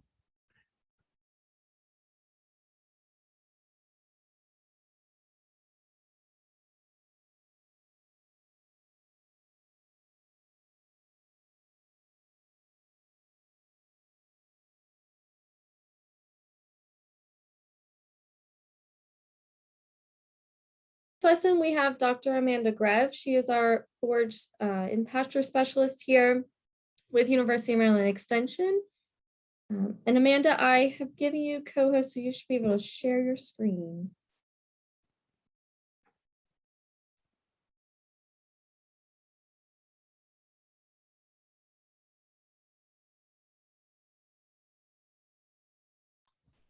Thanks, Erica. Can you hear me okay?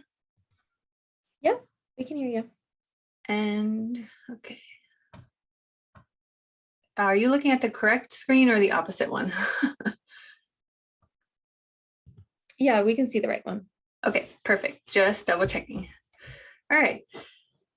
Thanks, Erica and Andy, and good morning, everybody. Like Erica said, I am the forage and pasture specialist here at the University of Maryland with Extension. My office is out in Keedysville, Maryland at the Western Maryland Research and Education Center. And I'm happy to be here today to talk to everybody about forages and forage production and what the world of forages involves, if you will. So here's just a really quick outline of kind of what we're going to go over in this presentation today. We'll talk about, like I said, forage production for Maryland, the importance of forages, different types of forages and the management practices that go along with those, forage yield and quality and some of the considerations there, and then just hit on a couple of the really common forages that we have that are grown here in the state of Maryland. So forages can be a little bit hard to quantify because, as you'll see in this presentation, there are a lot of different types of forages. One of the easiest ones that we can quantify is hay, and the hay production is included in the USDA-NRCS statistics. So we do have values on the amount of hay produced and the value of that hay and the tonnage of that hay produced as an average across the whole state. So here you can see the hay production and value for Maryland for pretty much the last decade, 2010 to 2019. And you can see that there are a few high or low years, but on average, Maryland produces somewhere around 400,000 tons of hay each year. And the acreage for that is on around 200,000 acres with an average of 2.7 tons per acre. So just to give you a little bit of indication of the value behind that. The hard part is, like I said, forages include so much more than just hay. And unfortunately, we don't have a lot of really good numbers on things like pasture production for the state. But that's just to give you an idea of one of the types of forages. So like I said, forage includes many different things. Hay might be the first thing that comes to some people's mind. Pasture might be something that comes to people's mind as a common forage or the main type of forage. But there are other things that we can include in that category as well. Things like baleage or silage, which are other forms of harvested forage. And we'll talk a little bit about that as we go along through the presentation today. So forage comes in many different shapes and sizes. I like to think of it as pretty much any plant that is eaten by livestock, whether it's in a fresh form like on pasture or in a harvested form like some of our other options. And that brings us to, why do we really need forage? Well, it serves as that major source of feed for many of our different livestock species. That includes everything from beef cattle, dairy cattle, the equine industry, the horse world, sheep and goats, so all of our small ruminant species. And for all of these classes of livestock, forages will make up on average anywhere between 60 and 95% of their intake. So it's a really important component in the diet for all these different species. Forages do sometimes play more of a minor role for some of our other species. We can have, pastured swine and pastured poultry that have, a little bit of reliance on forages, but it's not quite as much of a major component for those species. The other thing to consider with forages is, if we're not growing them to use as livestock feed, we might be using them for conservation or cover crop purposes. So you probably heard Nicole mention in the previous talk how we can use forages, different types of small grains and other things as cover crops to help do things like reduce soil erosion, eliminate compaction or alleviate that, and reduce nutrient leaching and help with nutrient retention. So there are a lot of different forage species that are utilized in this way, as well as being a source of feed for our livestock. So we're going to go over kind of those four main types of forages and just talk a little bit about each one for kind of a little bit of an overview. So the first one we're going to start with is pasture, which pasture is really any of our forages that are grazed, or you could call it, in other words, being harvested by the livestock themselves. This is really common for our beef, dairy, equine, and small ruminant industries. We often have pastured livestock in each of those industries. One thing I did want to point out is there is a difference between pasture, and the management that goes along with it. So the image that you see on the left might be what we consider to be a good pasture, or a good quality pasture, a well-managed pasture. And the image that we see on the right, you would have to stretch, I think, a little bit to call that, a pasture. It's really sort of turning into a little bit more of a sacrifice lot where there's not a lot of forage growing. So one of the things that I really wanted to emphasize is to keep or to have and to maintain good pasture. It really does require good management. We often say in the forage world that in addition to being, a livestock caretaker, you also have to be a grass farmer. So that's one important thing to consider. So when it comes to pasture, there are a lot of different management options that we can use that work for all of our different species. These range from something really simple, like a continuous grazing system, which is where, the livestock are turned out into one large field or one large area, and there's no, rotation or additional fencing or anything like that. They have access to the whole area. And we can, increase the management to a little bit more of a kind of moderately managed system.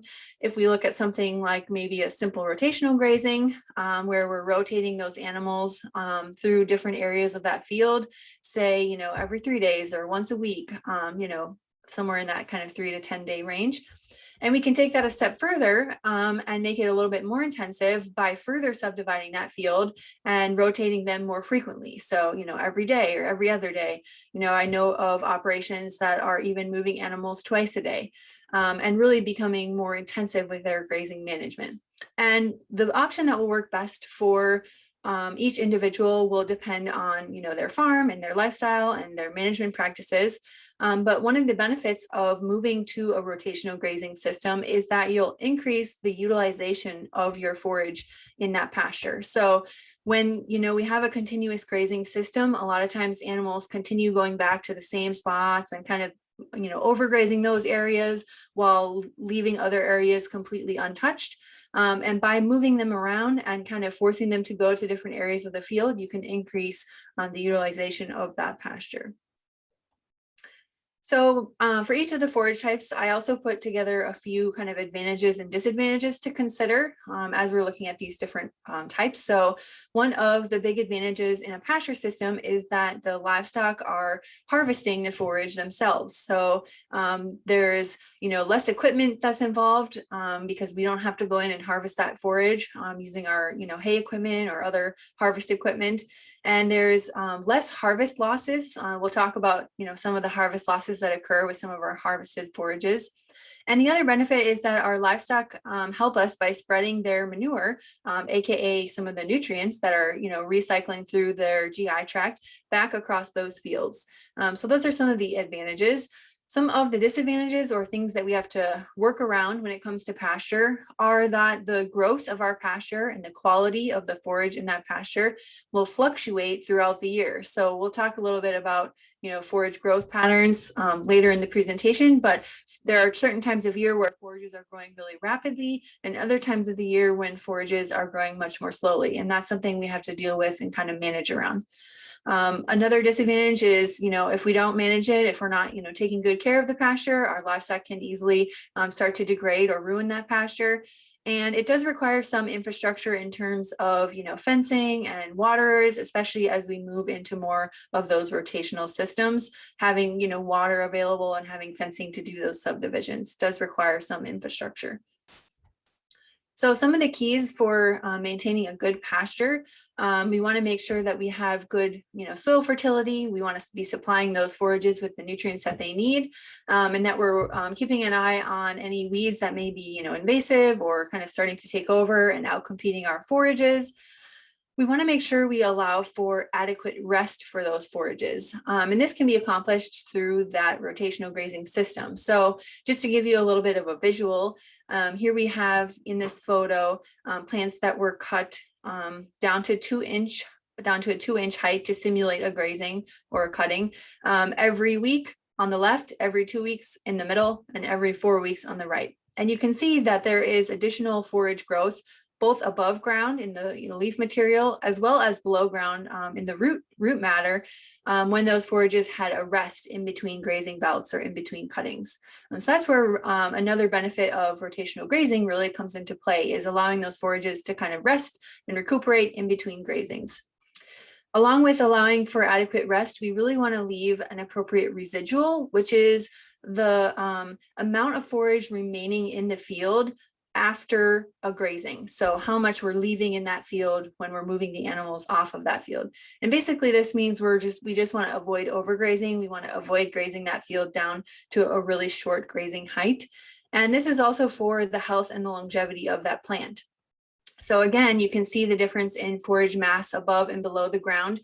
If we remove no forage, so ungrazed, if we remove half of the existing forage, if we remove 2/3 of the existing forage, or in a continuous system where most of the existing forage is removed. And you can see that has a real effect on what's going on below the surface as well, which is why a lot of times you may hear people say, kind of take half, leave half as a general rule of thumb. We want to be grazing those forages down to say, a 3 or 4 inch residual and not taking, everything that's there all the way down to the ground. So really, this can all be accomplished using those rotational grazing strategies. So that's something that we think is really important for maintaining good pasture in our area. So there are, of course, times when we're going to need harvested forages to help supplement our pasture. So this is going to be times like when there's not enough pasture available, if we have, more livestock than our existing pasture can support. There are, of course, times of year when the pasture is not available during the winter, sometimes during the heat of the summer, when we go through kind of that summer slump or the dry period. Sometimes we need, just to allow that pasture to rest if we haven't, achieved our appropriate amount of time for rest in between grazings, or if we need to renovate our field and do some pasture maintenance or some pasture renovation. And then finally, of course, there are always times when we're going to need to confine livestock for one reason or another, whether that's we have a sick animal, we need to keep them in for some reason, we need to take them somewhere or move them around. So there's a lot of different circumstances when we need a non-pasture or a harvested forage to feed our livestock. So the first of the harvested forage types, and probably the one that people are most familiar with, is hay. Hay is harvested with equipment and then stored for later use. So basically it is kind of the drying of that forage for preservation so that we can use it later on. And this again is common for many of our livestock industries, including beef, equine, sheep, and goat. And again, it's used when those animals are confined, or if we have periods of time when we don't have enough or don't have any pasture growing. So there are different sizes and packages, if you will, that hay comes in. We have small square bales, which, as their name implies, are much smaller. These can be anywhere from 50 to 100 or a little over 100 pounds. And so they're a little bit easier to handle. They're a little bit more maneuverable just by a person, but they are a little bit more labor intensive because there, usually just tends to be a lot more of them, and they come in, smaller packages. So because they come in those smaller packages, they're typically a little bit more expensive if we look at it on a dollar per ton basis. But they're more common on farms that are smaller, farms that, people may need to be moving hay around or feeding hay in small quantities to different livestock or different species, et cetera. Then we have, the larger size of hay bales, which you may see, sitting out in a hay field right after it's been harvested. These can be large square bales or large round bales. And these, of course, are much bigger, much heavier. They're, 800 plus pounds. They can be easily, over 1,000, 1,200 pounds for a single bale. So they're less labor intensive in terms of, we can moving a single bale moves a lot more hay in one go. However, that said, they do require a tractor or some form of, equipment to be able to move them around. On a dollars per ton basis, they tend to be a little bit less expensive. Like anything, when you buy it in bulk or you buy it in a larger size, it's usually a little bit more cost effective to do it that way. So that works. A lot of farms find that large bales are just as easy for them to use.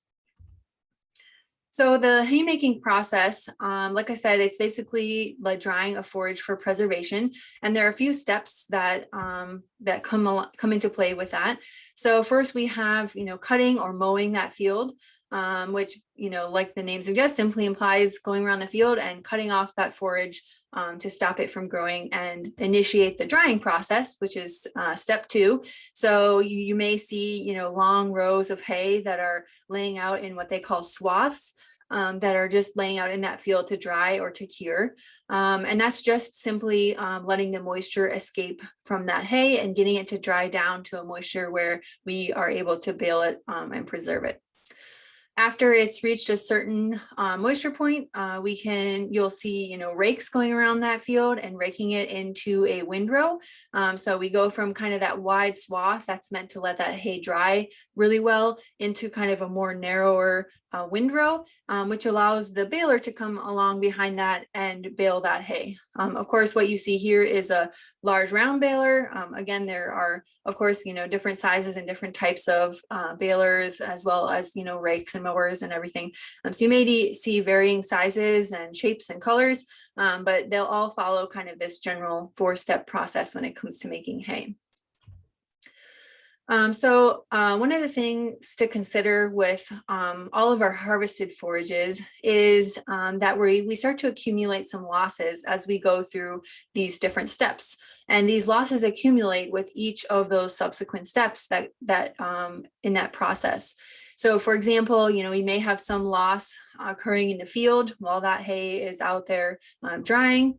We may have some additional losses accumulating when we're going through and harvesting that hay. Sometimes if you look behind one of those round balers, you can see some dust and some fine, leaf material that's escaping as the baler is going along.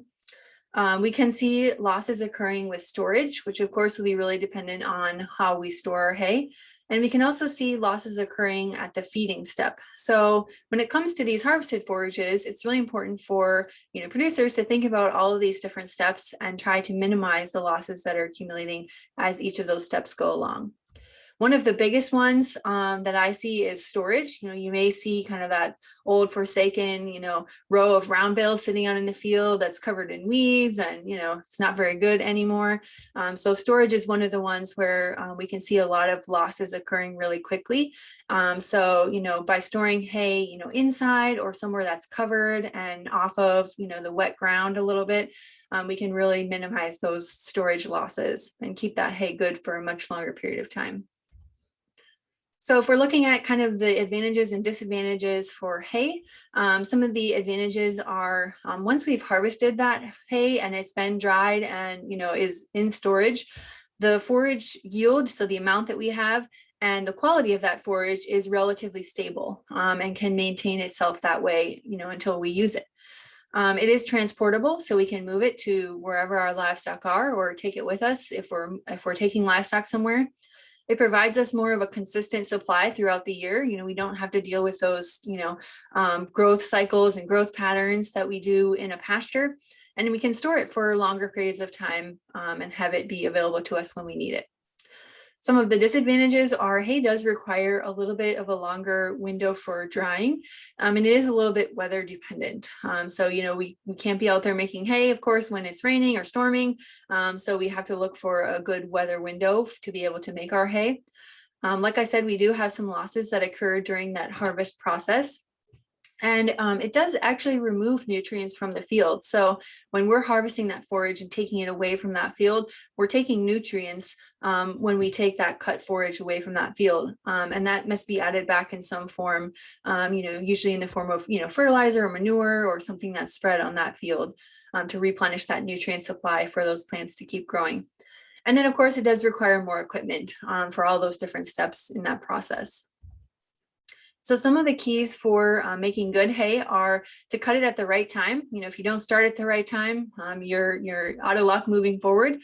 So this will be based on forage maturity, which we'll talk about a little bit later in the presentation. Like I said, it does require a window of time for drying. In our area, it depends on the weather conditions and the humidity, but it can be anywhere from 2 to 4 days of good weather to get that hay dry. We really need to bale it at the proper moisture. So this will depend on the size of the hay bale that you use. A small square bale, because it's smaller, can be baled at a slightly higher moisture than some of those large round bales or large square bales can, but usually it's somewhere in the 15 to 20% range. And this is important because if it is baled too wet, that's when we can see heat damage, and we have a lot of higher risk of spontaneous combustion or fire. You've probably heard of a barn fire occurring from hay that's maybe been baled a little bit too wet. And we also have risk of more mold formation, if we have too much moisture there in the hay. And this is just to give you a visual, you can see the temperature on the x-axis, or the y-axis, excuse me, and the days after harvest or after baling on the x-axis. And you can see at those different moisture concentrations how that temperature spikes when that hay is baled. And that's where we have that, risk of heat damage and risk of fire occurring if the hay is baled too wet.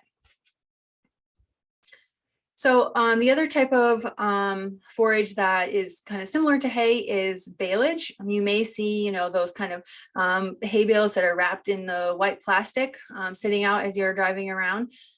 Like our hay, this is also harvested by equipment and stored for later use.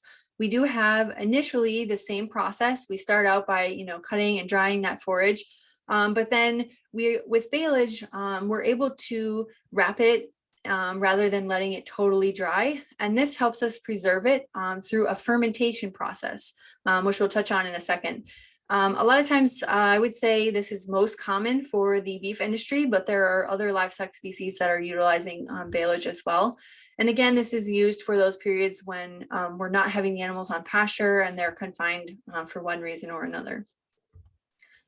So basically, when it comes to baleage, the theory is we're baling the crop at a slightly higher moisture, so we don't have to let it get quite as dry as we did for the hay production. And then instead of just baling it, with baling twine or a net wrap, we're actually wrapping it in that white plastic that you see.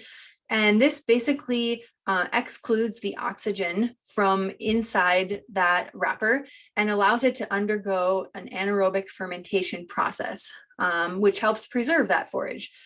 So, there's a lot of kind of, science behind it. It has, a lowering, or has acid production, which lowers the pH and preserves the forage. But it's basically like, a lot of other fermented products, that fermentation process helps preserve that product for a longer period of time. And that's the same theory with our baleage. So like I said, initially we start off with the same steps. We have the cutting or mowing that happens first. We have the initial drying phase. Then we have the raking. This can occur a little bit earlier for baleage than it can for hay. We still need to bale that hay, usually in a large brown baler. And then we have that extra step of wrapping it after that hay has been baled. There are a couple of different types of wrappers that you may see. So there's an individual one, which does, of course, each bale individually. This is usually a little bit less expensive, but it is a little bit slower because, you know, you have to wrap that entire bale before you move on to the next one.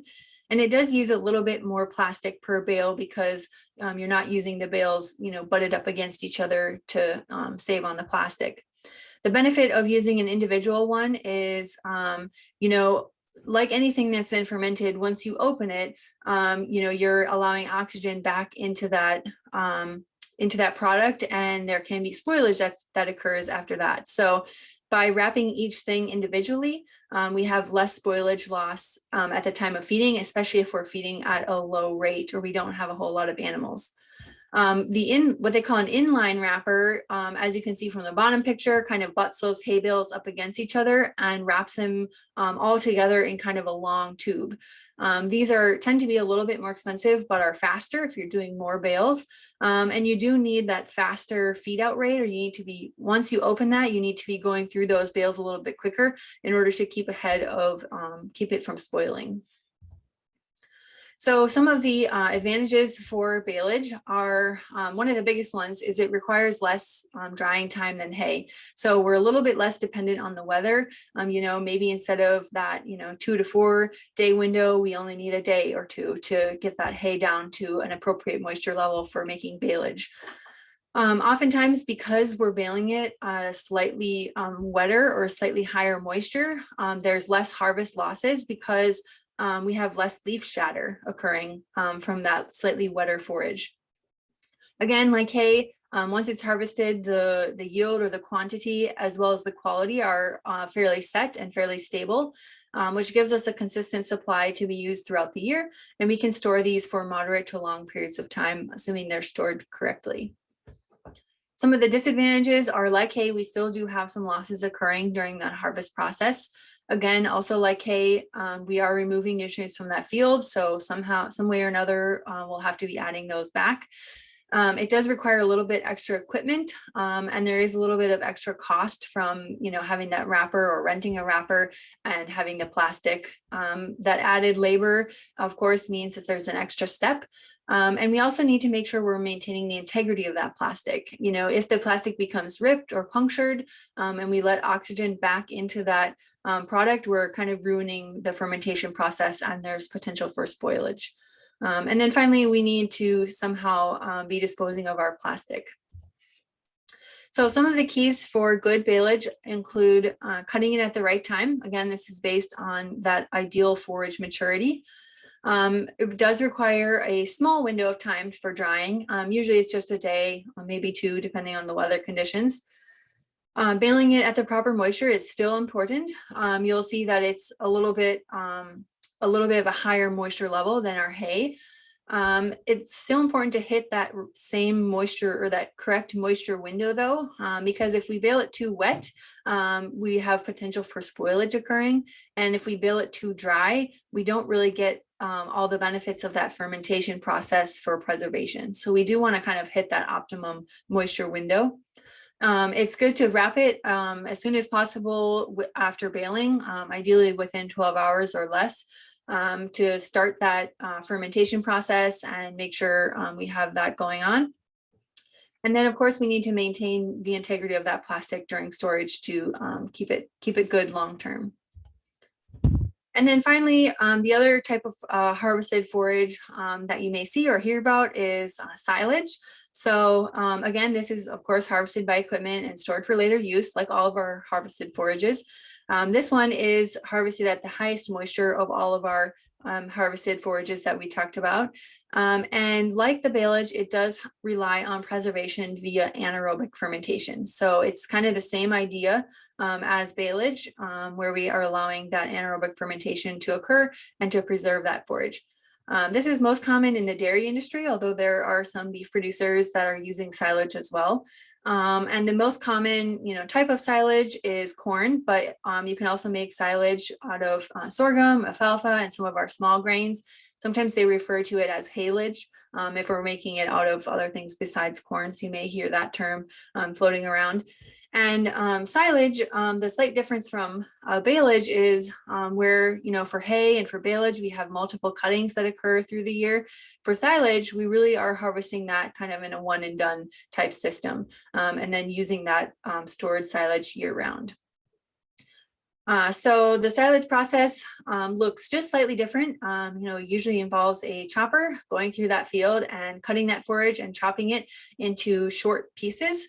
And then it will be driven from the field. As you can see, the wagon that it's being dumped into, driven from the field to wherever we're going to store it. Some people will store it in bunkers or trenches. Some people will store it in silos. Some people will store it in those long ag bag, like you see on the bottom right picture there. If anybody's going to be at Simrec tomorrow, you'll see both of these types, trenches and bags there at the research station. And then, of course, we need to seal that. So, like baleage, we want to start that fermentation process and making sure we're excluding the oxygen appropriately. So some of the advantages of silage are, because we're doing this kind of in bulk, we have a high capacity. We can store a lot of forage in a short amount of time. Because it's already been, chopped into little pieces with the chopper, it's pretty easy to mix it in rations, especially for dairy cattle. They're usually mixing a lot of different things in that ration together. So it's relatively easy to mix this in. Because we're pretty much chopping it and taking it straight to the storage area, we don't really need that long drying period. So we're much less dependent on the weather if we only have a short, window of good weather for harvest. And then, like our other forages, the last three are the same. We have that set quality and yield, we have a consistent supply, and we can store it for moderate to long periods of time. The disadvantages are pretty much the same as with our other forages. We still do have some losses that always occur during that harvest process. Anytime we're moving forages around, transporting forages, cutting forages, using machinery, we're always going to have a little bit of loss occurring. We are removing nutrients from that field. It does require extra equipment, silage especially, in the form of, a chopper and all of those extra pieces that are geared for the silage making process. We do have that cost of the storage and the plastic. There is a really small moisture window for the ideal moisture. So even though we're doing a lot at one time, it usually has to happen really quickly in a short window of time. There is that extra labor during that harvest process. And then, just like our baleage, we need to maintain the integrity of that plastic and have a good way to dispose of that when we're done. So some of the keys for good silage are harvesting at the right moisture. So if we have our silage harvested too wet, we may see some seepage kind of coming out of the bottom of that trench. And we may have poor fermentation from it being too wet. And if it's too dry, it can be harder to pack that into those bins or those bags. And we can have trapped air pockets in there, which can lead to some spoilage occurring. So the keys are to pack it really tightly and densely, no matter what form of storage you're using. We want that to be packed as tightly as possible to exclude that oxygen. And then to seal it quickly and properly. So getting it, chopped to the bin and sealed as quickly as we can and with as little air intrusion as possible allows us to keep that stable for a longer period of time. So maintaining that plastic integrity, again, is an important key for good silage. So that's kind of an overview of the major types of forage that you might see on a farm or on different farms around the state. I wanted to go over a few of kind of the major concepts when it comes to forages in general, because you may hear some of these terms, tossed around.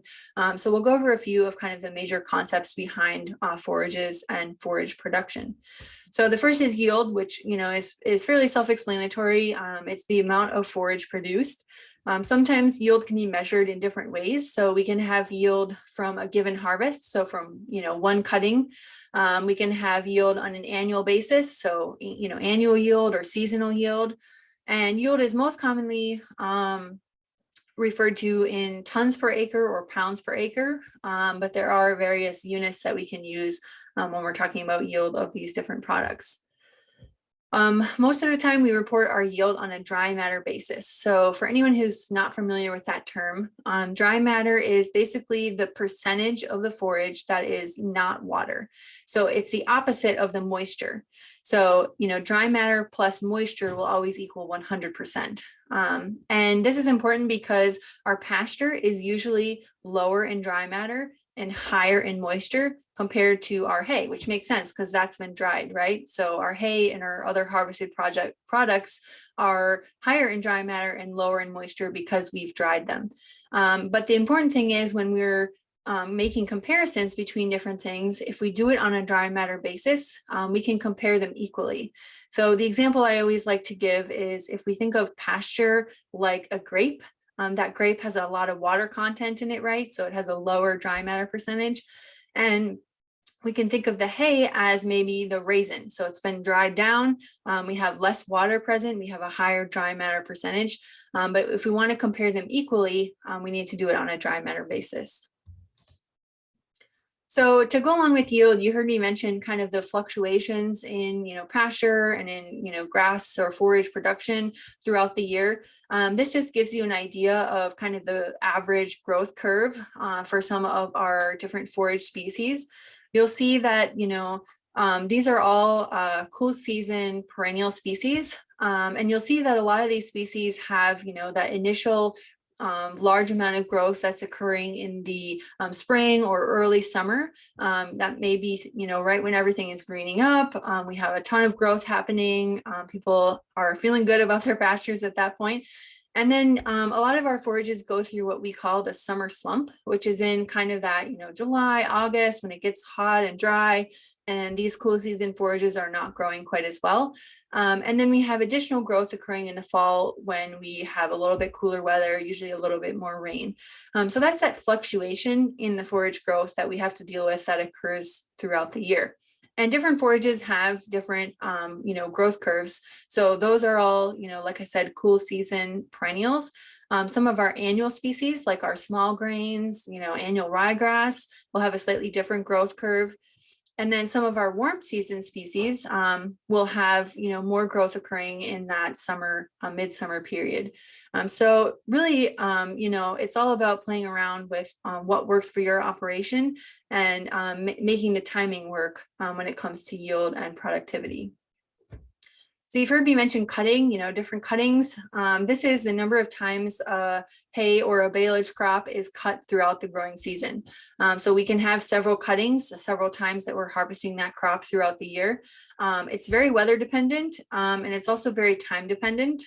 So, it depends what other things the farm is dealing with and what other, tasks they have to accomplish at different times of the year. But typically we have, anywhere from 3 to 4, sometimes 5 harvests or cuts per year. So, and on average, it may look like, our first cut maybe happens, mid to late May or early June. We can have, then we allow time for regrowth, and we have a second cut maybe occurring, in the summertime. And then we have a third cut maybe occurring a little bit later, kind of in the fall, the early fall timeframe. So we have those different cuts, and they're just referred to as, first cut, second cut, third cut. So if you're looking at hay and they say, it's a second cutting alfalfa, you'll know it was the second time that field was harvested in that given year. Along with yield, we always talk about, forage yield and quality. Well, we are able to test all of our different forages to determine the quality of that forage or the nutrients that are present in that forage. So we can sample, everything. We can sample our pasture, we can sample our hay, we can sample our silage and store, other stored forages. And there are different tools that allow us to do so. But basically, by taking a forage sample, we can send it to a forage testing lab, and they can perform, a series of projections or chemical analyses on that forage, and we can get back a forage test, which looks something like what you see here. I don't expect you to read that, obviously. I just wanted to give you an idea of some of the different things that may appear on a forage quality test. There are a lot, and it can be a little bit overwhelming if it's, your first time kind of looking at a forage test or forage analysis. But, we talked about dry matter, so we'll always tell the amount of dry matter present in that feed. We'll get a measure of protein, several measures of protein actually. Crude protein is the most basic one. You'll have several measures of fiber that are present. So we know that, the fiber component is important for the healthy GI tract and GI mobility of our livestock. So you'll find out how much fiber is present in that forage. There are some values on, carbohydrates and starch that you can see from the forage test. You'll get some mineral analyses. So for example, how much calcium and phosphorus is present. And then you'll get some measures that relate to energy. Things like total digestible nutrients, net energy, relative feed value, those all kind of pertain to the energy content of that forage. So we can get a lot of information from a forage test. One of the other things you've heard me refer to a lot is forage maturity. And this is because really the maturity is kind of the greatest determinant of that nutritional value. So it will really play a role in the quality of that forage. So as our forages are vegetative, or those would be on the left-hand side of this image, they're smaller, they're more leafy. Those forages are going to be higher in energy, higher in protein, higher in some of those, essential vitamins and minerals. And then as those forages grow and get more mature, they have, of course, a higher stem concentration, higher fiber content, and they decrease in their energy and protein concentration. So we have this kind of inverse relationship happening. And, here's an example of, on the left would be a forage, of course, that's more vegetative. You can see kind of how leafy and green it looks versus something on the right, which is a little bit more mature. You can see kind of the seed heads. It looks a lot more stemmy, more fibrous. And that plays a really big role in the nutrient content of those forages. So the reason this is important is because we have a trade-off. As those forages are growing and getting bigger, we have increasing yield happening, but we have decreasing quality happening. So we have this trade-off between yield and quality that we have to balance. And depending on the goals of the farm and, if they're looking for higher tonnage, if they're looking for really high quality, they can use this trade-off kind of to their advantage. But most people try to fall, somewhere in the middle and have, a good solid yield, but also a good quality forage product that isn't, mostly stems and more fibrous. So it's all about finding the balance there. So we don't have time to get into kind of all the different factors affecting, forage quality today. Forage quality varies a lot based on not only maturity, but, a whole host of other things, including, leafiness, different species, soil fertility, the climate, the type of forage, the management or the technique in which it was harvested. All of those things can play a role in forage quality. So just know that that's why, forage testing is important. And that's why that test can tell us a lot about the quality of that forage. And then finally, I wanted to go over kind of some of the main categories of forages and some of the types that you may see here in the state of Maryland. So we know that forages are very diverse. Not only are there a lot of different forms, in harvested forages and pasture, et cetera, but there are also a lot of different species and diverse types of forages. So we can have everything from, grasses to legumes. We can have, brassicas. We can have cool season, warm season, there's a whole host of different things. So I wanted to go over some of the major categories to give you a feel for kind of what might fall into those major groups. So first we have cool season and warm season forages. Cool season is mostly what I've been, focused on thus far. Like I said, those grasses have a lot more growth happening in the spring and the fall. They grow best in that kind of cooler, a little bit wetter weather. But we also have warm season forages, which thrive in a hotter and drier climate and have a lot of growth happening in the summertime. The beauty of Maryland is we're kind of in that transition zone. So we're on the northern side of the transition zone. So we have mostly cool season forages in our area, but we do have the ability to grow some warm season forages, and you will see producers growing warm season forages as well as cool season forages. So we have kind of a mix.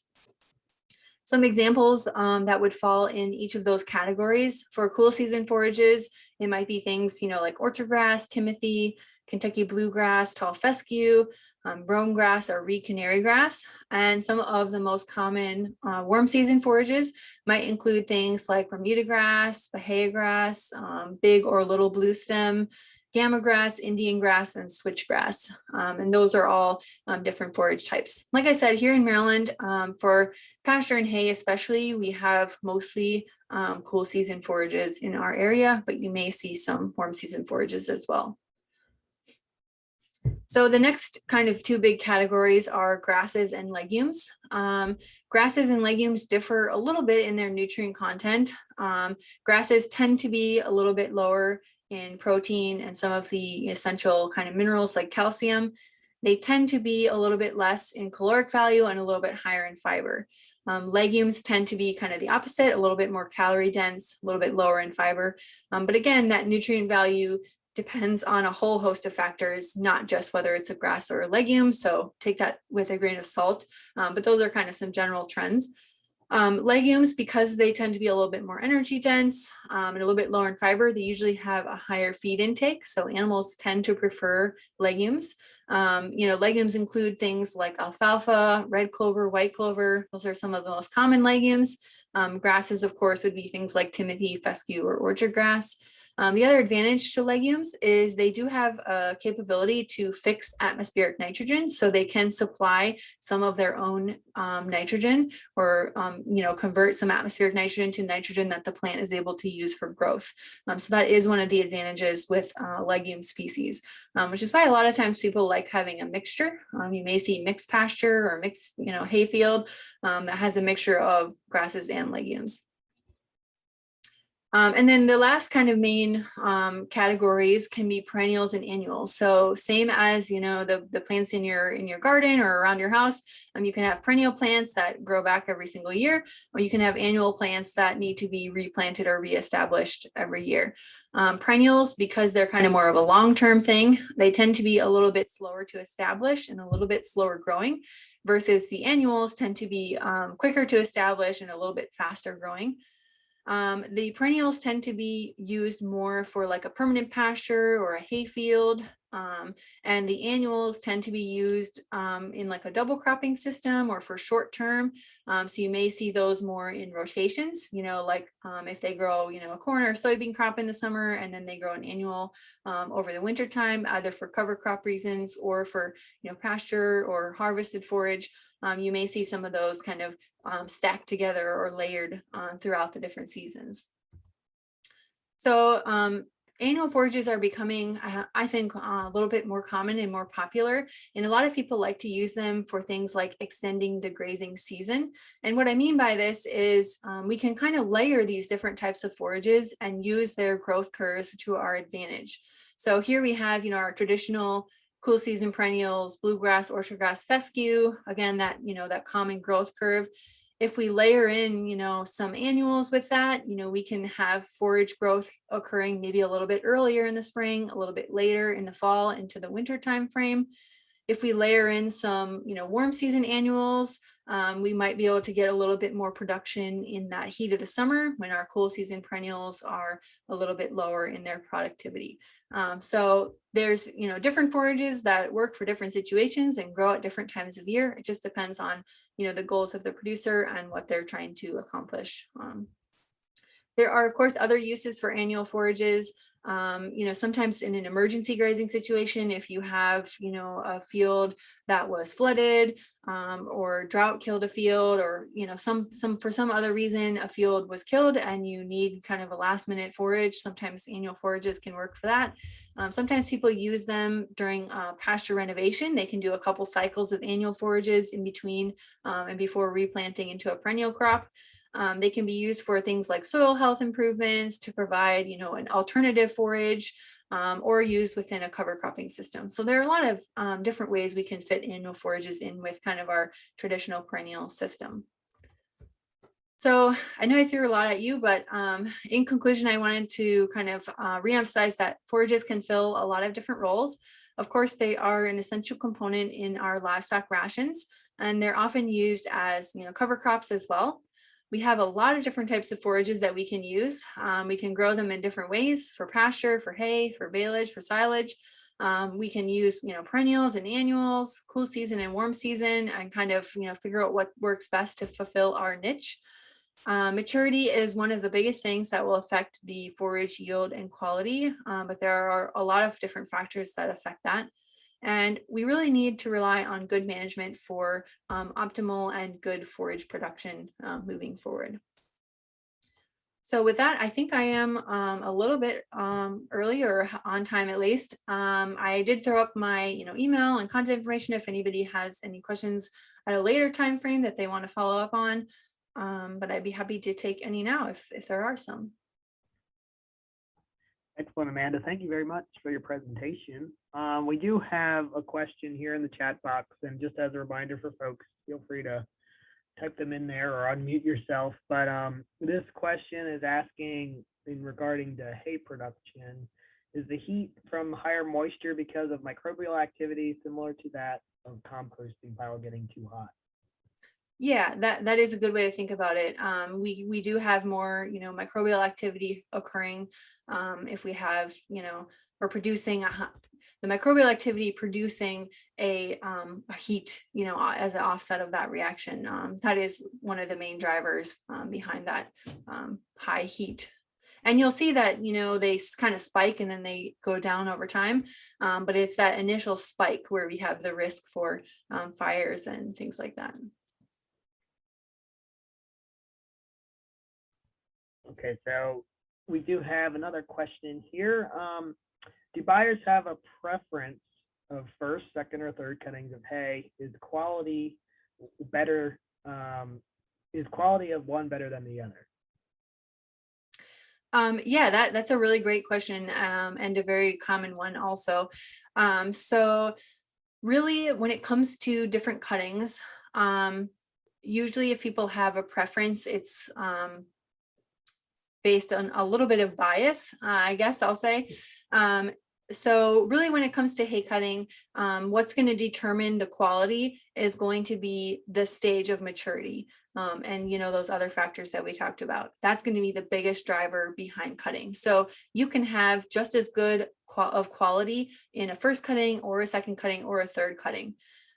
That said, the reason that, you may hear that, first cutting hay tends to be a little bit lower in quality. The reason that is because at that time of year, it's usually in the spring, farmers and producers are busy planting. There may be, rain that delays them getting in the field, or for one reason or another, the hay gets harvested a little bit later, usually in the springtime or for that first cutting. So it tends to be a little bit more mature, and it tends to be a little bit lower in quality. Also, a lot of our cool season perennials, like our orchard grass and our fescue, put out a seed head only once per year, and that happens in the springtime when they first green up. So the first cutting does tend to be a little bit lower in quality, but it doesn't have to be. It just usually ends up that way because of management or other factors that are going on. Great, thank you, Amanda. We do have another question here, which is a good question. Does the plastic baleage fermentation process create alcohol? Are the livestock getting drunk? Yeah, no, unfortunately, we're not getting them drunk. It's a little bit of a different fermentation process, but that would be kind of funny.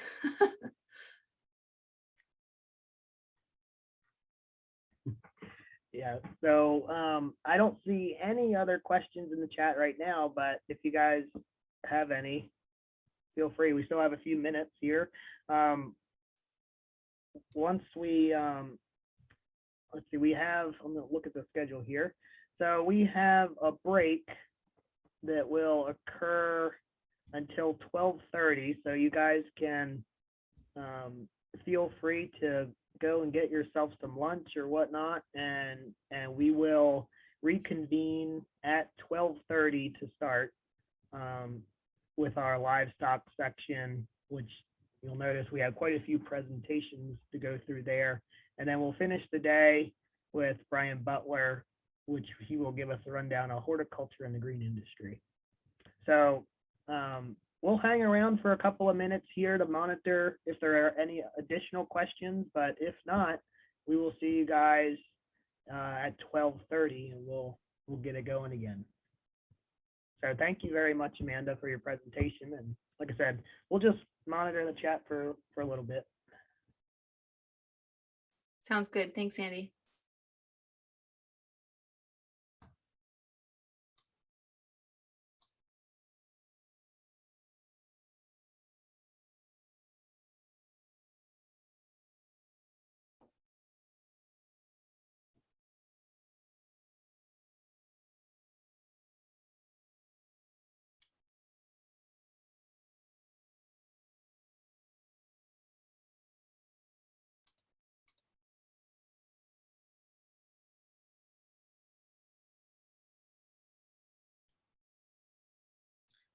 All right. So welcome back. We are going to get started with our second half of the day. We're going to start with our livestock section, and then we're going to jump to a little bit different of horticulture. So with the livestock section, we have a few of us that are going to talk briefly, because there are so many different animals within the livestock sector of Maryland. So we're going to first start off with the beef and dairy section with Dr. Sarah Potts. She is actually our beef and dairy specialist. And Sarah, I have made you a co-host. So whenever you're ready, you can share your screen.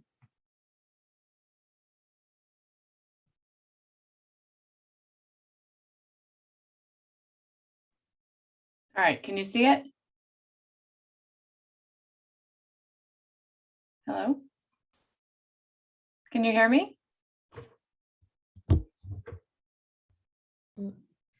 We can hear you, but we just see the split screen.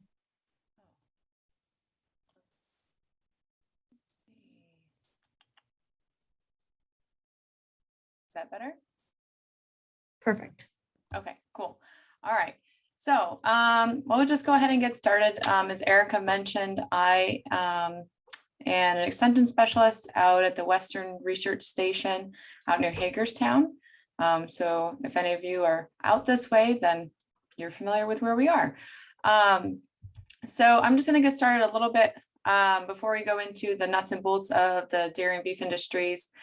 Just talk a little bit about some things you might want to keep in mind if you're going on to farms. And I know that some of our other presenters might touch on some of this as well. But in terms of biosecurity, we want to make sure that we're not, bringing potential hazards, biological hazards onto the farm or taking them with us when we leave.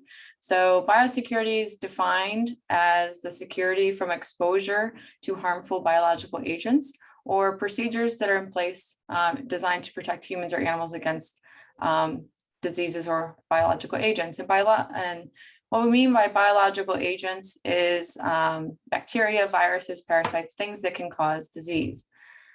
So our goals for biosecurity are to protect humans from animal pathogens, protect animals from human pathogens, and protect animals from other animal pathogens. So, prevent you all or us from transporting from one farm to another. In order for disease transmission to occur, there are several different steps that have to happen. And as an off-farm visitor, you all would play a key role in keeping the animals healthy.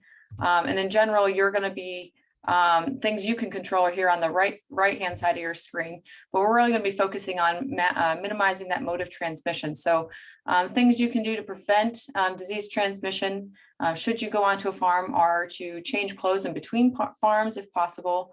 For our cattle farms, this isn't necessarily as strict as it would be for some of our poultry farms that Jenny will probably touch on later. Not wearing the same clothing or boots that you wear at your own farm should you have animals of your own at home. That's a key strategy there. At the very least, we want to make sure we're wearing clean boots and cleaning boots between farms. And if that's not possible, then to wear disposable boot covers to make sure we're not bringing things on our shoes from one farm to another. We want to make sure that we're washing our hands after we're touching animals, particularly if they're sick. and making sure that we're wearing gloves if you're coming in contact with bodily fluids like manure, milk, blood, things like that. So some of these are pretty common sense things, but again, we want to make sure that we're protecting the animals and also protecting the humans involved. Another thing to touch on in the context of cattle production is farm safety. We want to make sure we're always arranging a visit if we can when farm personnel will be present, and to let them know when you get there. We want to make sure we're never entering a pen or a pasture without farm personnel present. Even if it looks like there's no animals in the field, you never know. Cattle can be dangerous. They're very large. Bulls in particular can be pretty aggressive.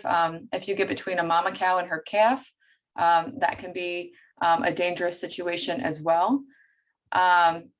Electric fences also pose another potential danger. Dr. Amanda Grev talked about pasture management earlier, so I'm sure she talked about some of the rotational management practices and grazing practices, and electric fences do play an important role with that. If you open a gate, shut it behind you. That's just a general farm courtesy. Always leave gates and doors the way you found them. It's important to also be mindful of large equipment such as tractors, skid loaders, field equipment, and things of that nature. I know they talked about crop production earlier, but these are types of equipment that you a lot of times will see on cattle operations. We want to avoid blind spots and make sure that the operator sees you and makes eye contact with you. We want to make sure we're also not approaching silage piles or manure pits without farm personnel. To avoid any potential, toxin inhalation or silage pile collapses or things of that nature. So that's just the safety thing. Now getting into some of the basics for the cattle industry, I think it's important to have an idea of some of the basic cattle terminology when you're interacting with these producers. A calf is a young bovine. A heifer is a female before she gives birth for the first time. A steer is a castrated male of any age, so you can have a steer calf or a yearling steer or something like that. A bull is just an intact male of any age. A cow is a female that has given birth at least once, and calving is the birth process in cattle. And these terms are pretty synonymous or similar across both dairy and beef. In terms of the breeds that you'll see, our dairy cattle, the two main ones that you'll see throughout the state and throughout the US in general are going to be the Holstein, which is that black and white one. They are most common and they are going to be producing the highest volumes of milk. Jersey cattle are the other common breed in the dairy industry. Those are the short little brown cows that you might see, and they produce milk that has high fat and protein content. Some other breeds that you might see throughout Maryland, there's not as many of them, but you might see them, are the Brown Swiss, the Guernsey, as well as the Ayrshire. For our beef breeds, the common purebred breeds that you'll see are the Angus, which are the typical, 100% black-hided or red-hided cattle that a lot of times you'll see out in the fields. These are generally small-framed relative to some of our other beef breeds. Herefords are the second most common. Those are red cattle with a white face and white underside. They are also fairly small framed relative to other beef breeds. And then we also have Charolais, which are known to be, they're white, 100% white, and they've got like pink noses and of that nature. So they stand out pretty readily. And these are larger framed relative to the Angus and the Hereford. So those are the common purebred breeds of beef, but most commonly what you'll see throughout the beef industry are going to be crossbred cattle. And many of these cattle are actually going to have an Angus influence of them because the Angus breed does bring some marketability as well as some production traits to the table. So these are just some common crosses you might see. This is a smoky calf, which is a cross between a Charolais and an Angus. And then this is what we call a black baldy, which is a cross between an Angus and a Hereford. On the topic of breeds, sometimes a question we get is why dairy cows are so skinny. So we see that this is a dairy animal here, and then this is a beef cow here. And you can see particularly over the rump and the legs and the neck area, you can see that there's quite a lot less flesh or less condition, we call it, on this animal relative to this beef cow. And the reason for that is that they're bred for different purposes. So I always like to think about our dog breeds, for example, because most people are familiar with dogs. You know, St. Bernards were bred for different things relative to the greyhound. So that's why they're so skinny. That's just their genetic makeup. So going into some of the dairy industry basics, in Maryland, we have just under 340 dairy farms with over 42,000 milking cows. In 2020, the dairy industry produced almost 880 million pounds of milk, which boils down to about 8 gallons per cow per day. And then in 2020, the dairy industry generated over $150 million in sales. Relative to, in terms of where the farms are, most of the dairy farms are going to be located in the northern and western parts of the state, with the majority of the dairy farms being in Washington County. And most of the dairies in the state of Maryland are going to be relatively small. So this figure is showing the percentage of farms based on size, cows per farm. Most of our dairies are going to be between 50 and 200 head. In terms of the dairy cow life cycle, I just want to walk you through this because sometimes this can be a little confusing if you're not familiar. The calf is born, and then she'll be fed milk or a milk replacer diet until about 6 to 8 weeks when she's weaned.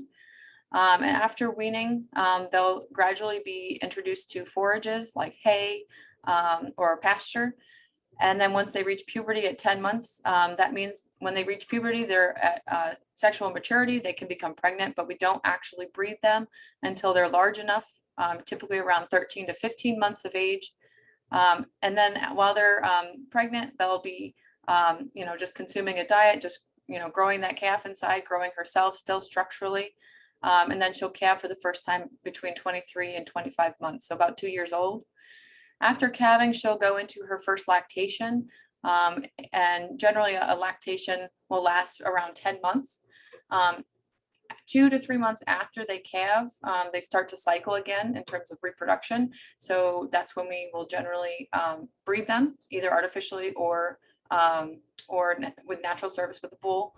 And then once they're pregnant, they'll continue into their into their lactation until about 2 months before they're due, and then we'll stop milking them. We'll put them in the dry cow pen where they can just hang out until they are ready to have their baby again, their next baby, and then the cycle will continue on. In terms of what happens day to day on a dairy farm, there's a set of chores I like to call daily chores that have to happen every day. Milking, that's generally 2 to 3 times a day, where each cow spends 5 to 8 minutes in the milking parlor. Feeding generally occurs once or twice per day, depending on the farm.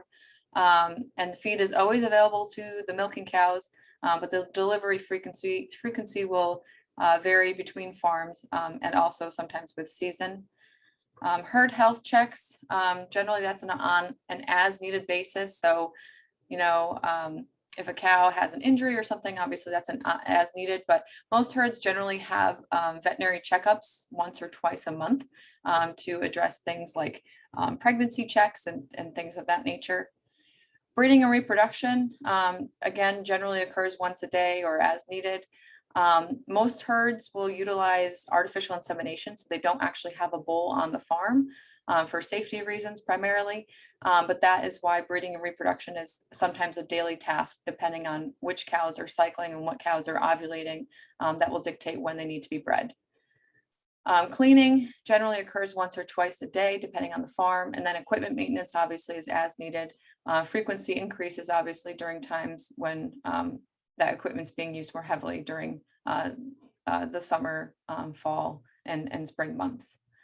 Seasonal chores, you guys talked about crop production earlier. Most dairies in Maryland do grow most of their own feed, or a large portion of it.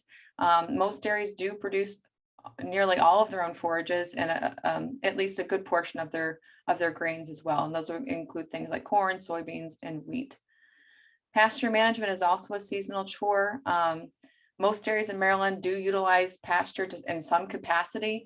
Some will raise their young stock, or most will raise their young stock or their heifers on pasture and their dry cows. Some will allow the milking cows access to pasture all or part of the time. So pasture management still is very much a part of many of our dairy farms in Maryland. And then, of course, we have nutrient management, which is also a seasonal task. Manure storage and application generally occur during certain times of the year. In terms of milking, again, that's 2 or 3 times a day. I just wanted to give you a snapshot of what some of these setups might look like. We have a tie stall here, the top left, where the cows are milked basically at eye level, or basically as you see them here. This is kind of a challenging task for the person that's doing the milking. We have a traditional pit parlor, which is what you will see tomorrow at the research farm. We have a rotary parlor, which is kind of like a carousel where the cows will walk on. And this basically rotates around the person who's doing the milking, and they stay in one spot and the cows come to them. And then we also have what's called an automated milking system, or sometimes we call them robot milking systems. We have several of these in Maryland, and they're becoming more and more popular because they basically do all of the milking for you, which is a very nice setup. However, they're pretty expensive, but these are just some of the things you might see in terms of milking. In terms of management systems, generally we have either confinement systems or pasture-based systems, or a combination of the two, which is generally most common for our farms in Maryland. For confinement, there's a couple of different barn configurations. There's a freestall barn where the cows are free to go wherever they want inside the barn, but the name comes from these stalls that the cows can lay in when they're ready to rest. But they can get up and move around and go eat whenever they'd like. Tie stall barns, I mentioned earlier, that's where some of the cows are milked.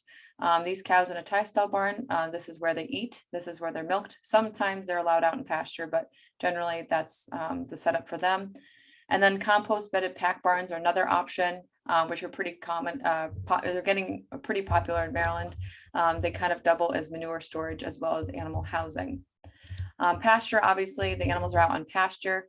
The advantage with pasture is that there's a low financial investment in facilities. It's not less work or less management. It's just different types of management and investments. Whereas confinement-based systems, obviously you have a large financial investment in facilities, but you were able to control the environment a little bit better for those cows. In terms of marketing dairy products, most dairies will market their milk through what we call a milk cooperative. So each farm technically owns a share of a milk cooperative. A milk truck will come and pick up the milk from the farm daily or every other day, depending on their schedule and what other farms they have to pick up that day. And every load picked up from the farm is tested for safety and quality, including bacteria, antibiotic residue, as well as somatic cells or white blood cells to get an idea of quality. Some farms do have facilities and certification for on-farm processing and sales. So we do have a handful of dairies in our state that do market through this niche. Some of our challenges, I put this in here just so you guys have an idea of what, some issues some of our producers face. The biggest one for dairy is going to be low profitability. And just to give you an example, in 2020, the average milk income for dairies in Maryland was about $17 per 100 pounds of milk. This figure is showing total cost of production per 100 pounds. And according to farm size, and this is based on the entire US. But you can see that as the farm gets larger, cost of production generally decreases. That's typical economies of scale. But just keep in mind that most of our dairies in Maryland are in this region here, where cost of production is anywhere from $40 to $27. So again, a lot of low profitability is a significant challenge for our farms in Maryland. Land costs are another one.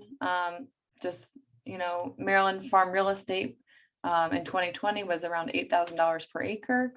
And nationally, that's around $3,100. So it's quite a bit higher than other parts of the US. Just going through the beef industry, similar to the dairy industry, I just want to give you kind of a snapshot of what's going on. Maryland's beef industry consists of over 3,300 farms and over 185,000 cattle. And in 2017, it generated over $75 million in sales. Most of our beef herds in Maryland are going to be pretty small. So most of our herds are going to be less than 10 animals, with the majority being less than 50 animals per farm. Whereas in terms of where they're located, most of the beef farms are going to be located in the northern and western part of the state, very similar to the dairy industry, although there are some beef farms down in the southern part of Maryland as well. The beef industry is a little bit more segmented than the dairy industry. We have three major types of beef operations. We have cow-calf production systems where they manage cows that calve once per year, and they sell calves that are anywhere from 400 to 600 pounds after weaning. Then we have stocker backgrounders who raise weaned calves from 800 to 1,000 pounds. And then we have feeders who raise weaned calves or backgrounded calves to a finished weight of 1,000 to 1,400 pounds. Most of our beef producers in Maryland are going to be either cow-calf or stocker backgrounders or a combination of the two. In terms of the animal flow through the beef industry, we have our cow-calf producers, which produce weaned calves that are either sold or retained as stocker animals. Some replacement females are going to be kept in the cow-calf herd for breeding purposes. Those stocker calves or yearling animals are going to be sold to the finisher, who will either sell them directly to the consumer. We have some producers in Maryland that do that, or they're going to be sold to the packer, which will sell them to the wholesaler. And then that eventually gets to the retail markets like grocery stores, restaurants, and things of that nature.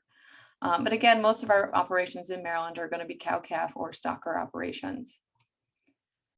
Cow-calf operations are more management intensive, particularly during the breeding and calving seasons.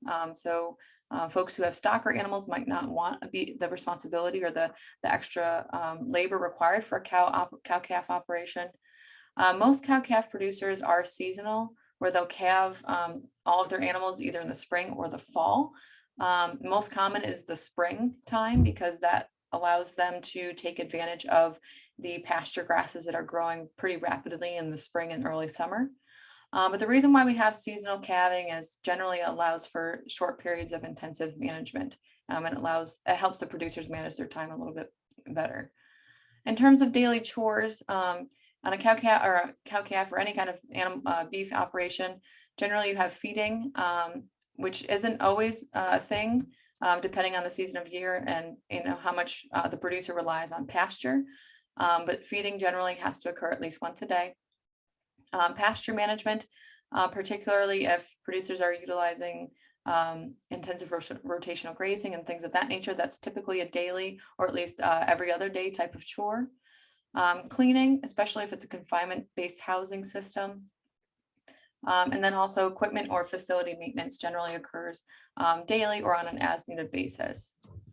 In terms of seasonal chores, I mentioned earlier, cow-calf producers are generally seasonal. So it would make sense that their veterinary checks and breeding reproduction type events would occur on a seasonal basis. Vaccination and other health protocols are also generally seasonal because those events generally coincide with, weaning calves, breeding cows and calving and things of that nature. Forage production and crop production, again, is seasonal. A lot of our beef producers do make hay or purchase hay, and some also produce corn silage. In terms of management systems, similar to the dairy system, we have pasture and confinement or a combination of the two. For our cow-calf producers, they're generally going to be utilizing pasture most of the year.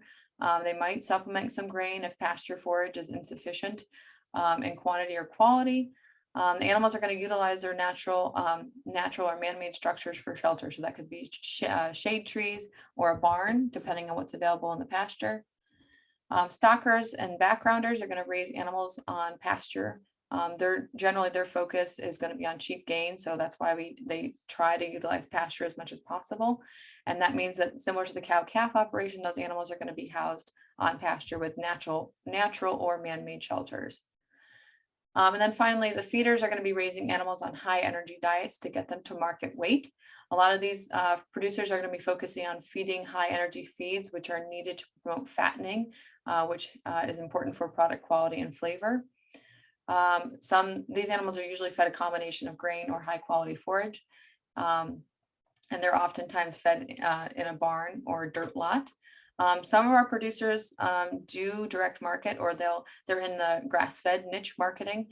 So they will finish their cattle on high quality grass or forage. And in those cases, those animals are generally going to be held or housed on pasture. In terms of selling cattle and calves, calves and stockers rather, they're generally going to be sold through an auction barn, which is most common in our area. Some producers are going to sell their animals to a stocker or a feeder through a private sale, which offers greater potential return, but it does require networking and possible pooling of loads of cattle, which can be quite challenging for small farms. And then some of our producers do also sell some of their animals as breeding replacements. In terms of finished cattle, we do have some producers in Maryland that do directly market their products to consumers, and they also might sell them privately to a packer. But although this does allow for greater potential return, it does require a bit of marketing and networking, which can be quite challenging for our producers. The alternative to that, of course, is to send them through the livestock auction barn. In terms of our challenges for our beef producers, a lot of times it's their size, and which kind of affects their marketability for their products. Most herds in Maryland are less than 50 head. So selling smaller numbers of calves or stockers is generally less profitable than selling large groups of calves, which is what a lot of these buyers want. Land accessibility, similar to the dairy situation, is a challenge because it's expensive. And that does limit the ability of some of our producers to produce enough feed or enough quality feed that, for their animals, or it might limit them to how much pasture they're able to utilize. And then, of course, a lot of our producers do direct market some to consumers, and those logistics can be challenging to them as well. I just want to wrap up by mentioning a little bit about animal welfare, because sometimes that does come up in terms of livestock production. On the cattle side of things, there are two programs that help to, I guess, ensure our producers are doing a good job in terms of welfare. On the dairy side of things, it's a program called Farmers Assuring Responsible Management, or FARM program. This sets science-based standards for animal care, environmental and antibiotic stewardship, and workforce development. Basically, a farm that participates is audited every 3 years to ensure that they're compliant in all of these areas.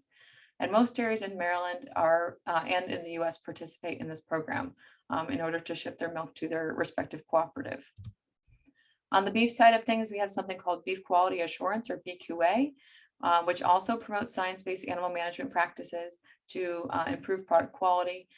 In order to be certified, producers must complete a state-based training, and that certification does offer them a premium for their product at sale. So there is some incentive to partake in that program as well. And with that, I'll wrap up, and I don't know if we'll stay on for questions or what we want to do, but I will stop sharing my screen if I can figure that out there. So yeah, anyways, thanks for hopping on today. Perfect. Thank you so much, Sarah. If anyone has a quick question, you guys can put something in the chat. She can answer that, or you can wait to the end. And I don't know if you're staying on for this, Sarah, but yes, I can we stay do on. have a question, actually. So Sarah, are there any loopholes for marketing beef and other animal products, such as grass-fed potentially, meaning just grass finished, etc.? So I think this question is related to grass-fed versus grass-finished. So sometimes that terminology is a little bit, I guess, fuzzy. So a lot of the grass-finished is more the appropriate term people should be using. Grass-fed in general, most animals are going to be grass-fed for most of their lives. So yeah, I think that might be what you're referring to, but that's kind of a term that is not very strictly defined. So I don't know if that helps answer that question or not, but. Thank you. Anyone else? All right. Well, thank you, Sarah. Okay, so seeing none, we will move on to my favorite part. We're going to talk about horses. So let me pull up my screen presentation.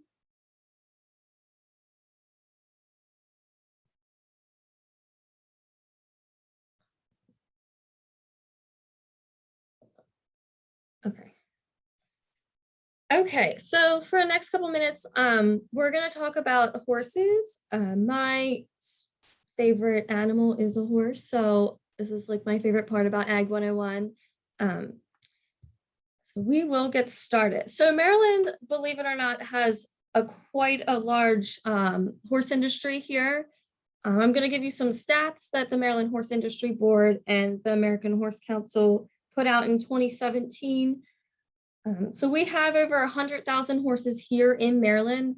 That leaves us with almost 10.5 horses per square mile. While the horse industry really prides themselves on that, that also has its pros and cons. The con being that we have a lot of horses on a little bit of acreage. So you will see out and about when you have horse folks wanting you to come in and look at their property, they probably need help with like rotational grazing and sacrifice lots, because we do have so many horses here, but we don't really have the land to house them all. But that's not always a bad thing. Our industry is pretty huge here. We have 16,000 registered horse farms and stables currently, and that's forever growing. Over 700,000 acres in pasture land, and 88,000 of that is preserved. Maryland is really, each county is pretty heavy in preserving land, and horse folks want to ride, trail ride, fox hunt on this preserved land. So they are really big proponents in preserving their farmland. And it also is a $2.1 billion economic impact on Maryland, creating almost 30,000 jobs. And that's always growing as well. So we do have a pretty big stand in Maryland against the traditional livestock and traditional economic areas.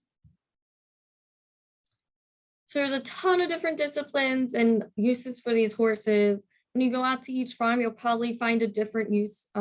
People are doing different things. Racing is our biggest area in Maryland. As you guys probably have heard of the Preakness down in Baltimore, that brings in a lot of money. There's a lot of horses stabled there, Pimlico and Laurel. And then we have a private track up in Fair Hill in Cecil County. So we have flat racing, we have jump racing, trotters. We also have breeding farms for just recreational use, for horse shows, for racing. And then some folks just like to trail ride their horses. They go out to Western Maryland, or they go into PA and trail ride in the mountains for the weekends, camp out.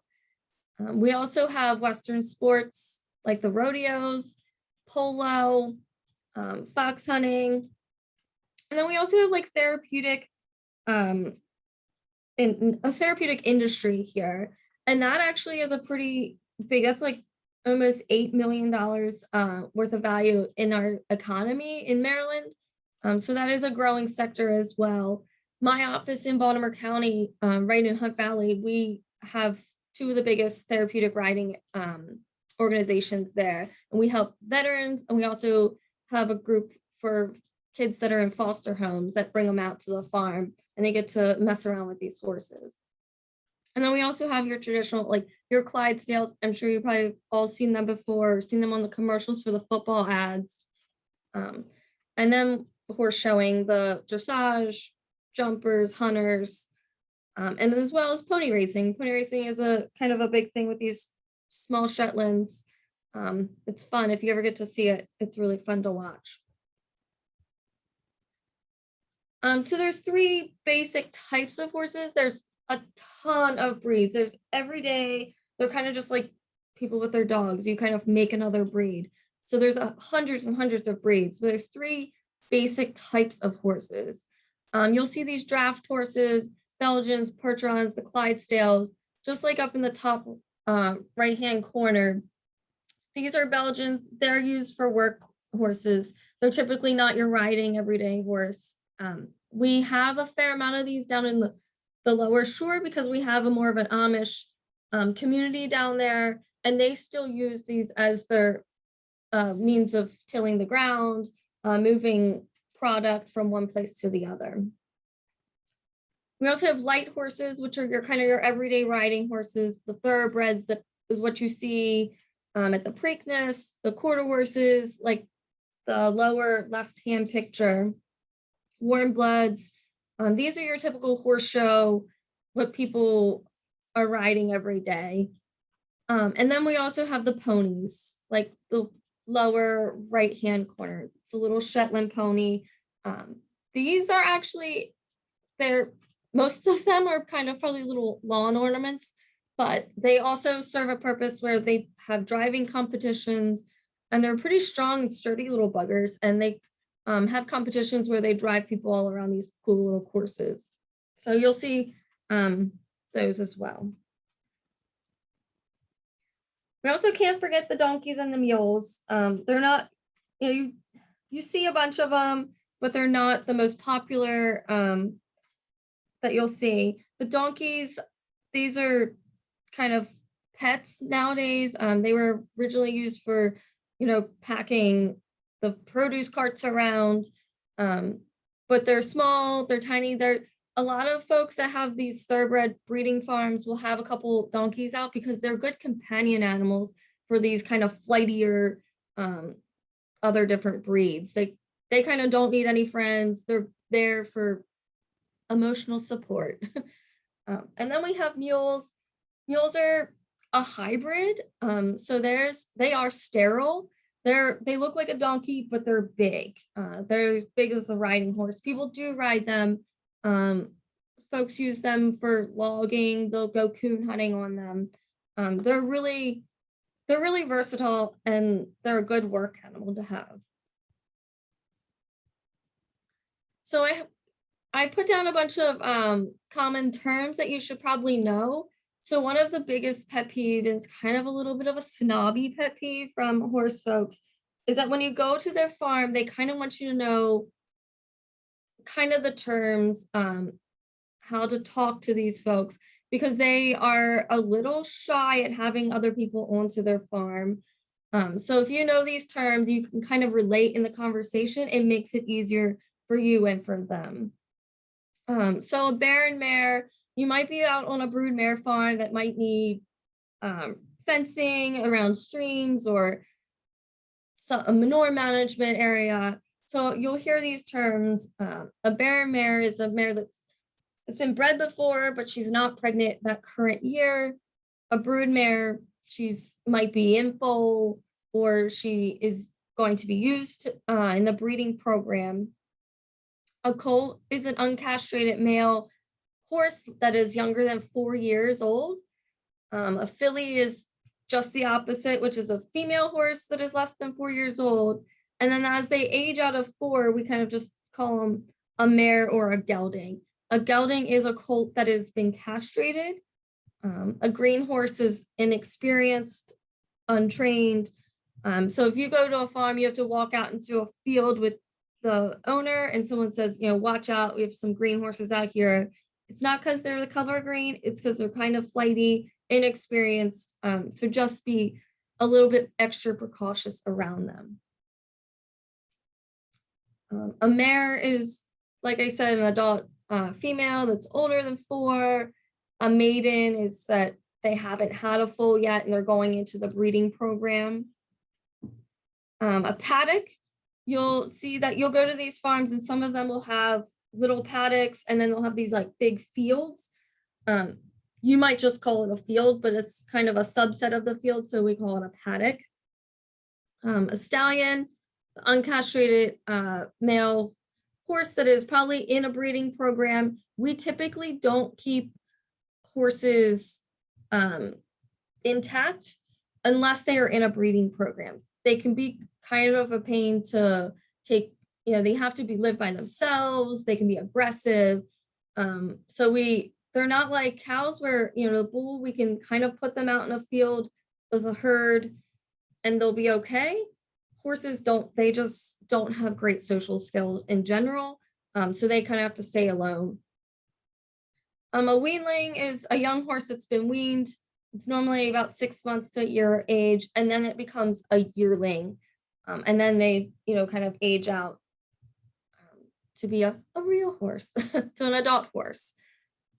So their reproduction is about kind of average as a year. So 320 days to 380 days.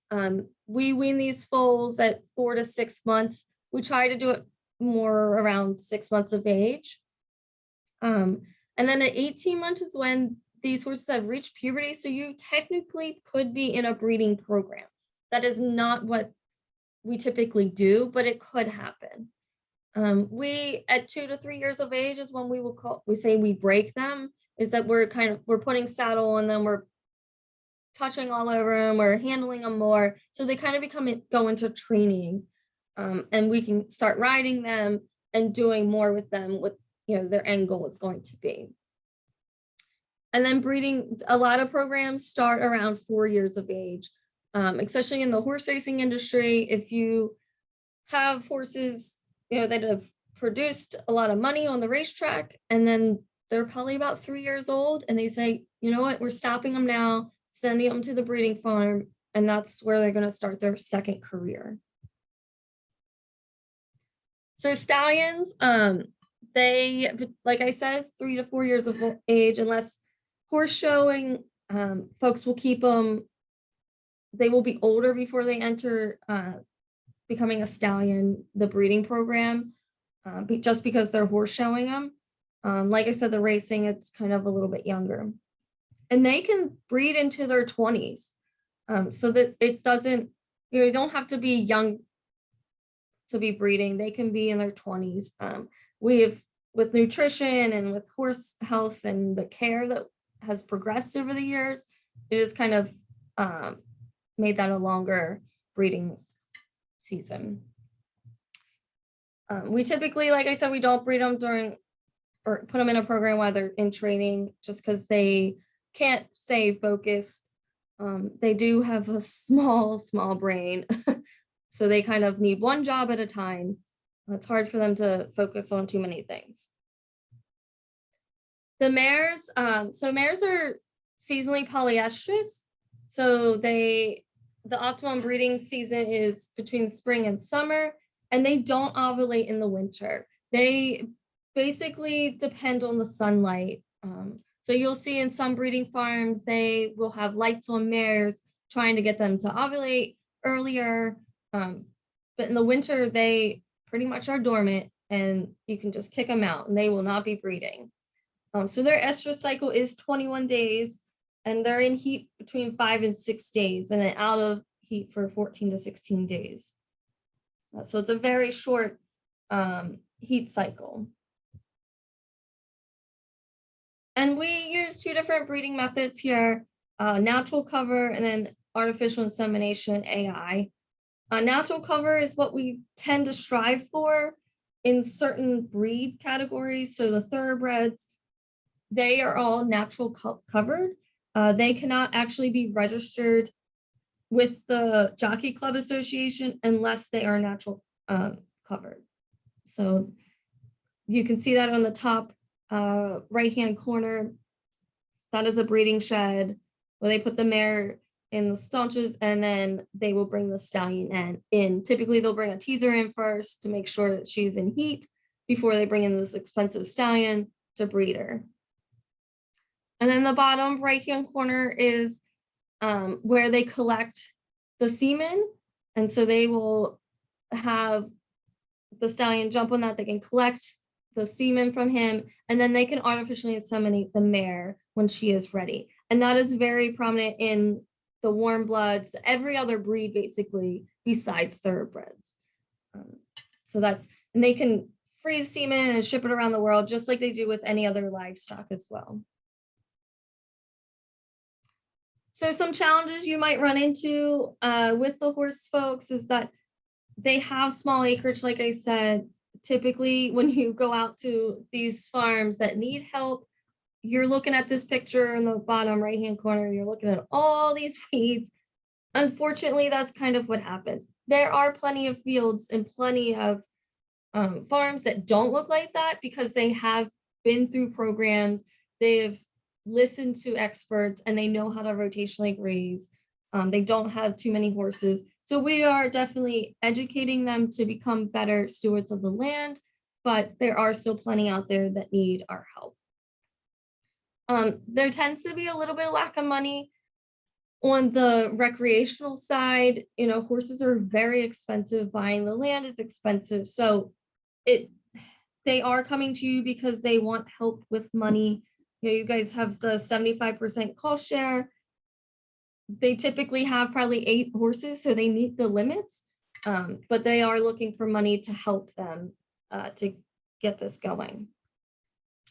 Lack of time, and horses are definitely a hobby. Most of these people work a typical 9-to-5 job, Monday through Friday, if not on the weekends, and then they ride probably on Sundays.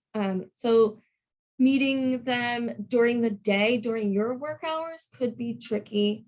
A lot of times we host evening meetings, or if I have a call, I'll go out there in the evening just because it meets they're working, and that's okay. We just have to be mindful of that. Common BMPs that you're probably going to be running into, installing for them would be these heavy use areas to reduce the grazing pressure, rotational grazing plans, fencing. Horses aren't nearly as destructive to streams as like the cattle can be, but we do try to fence them off as well.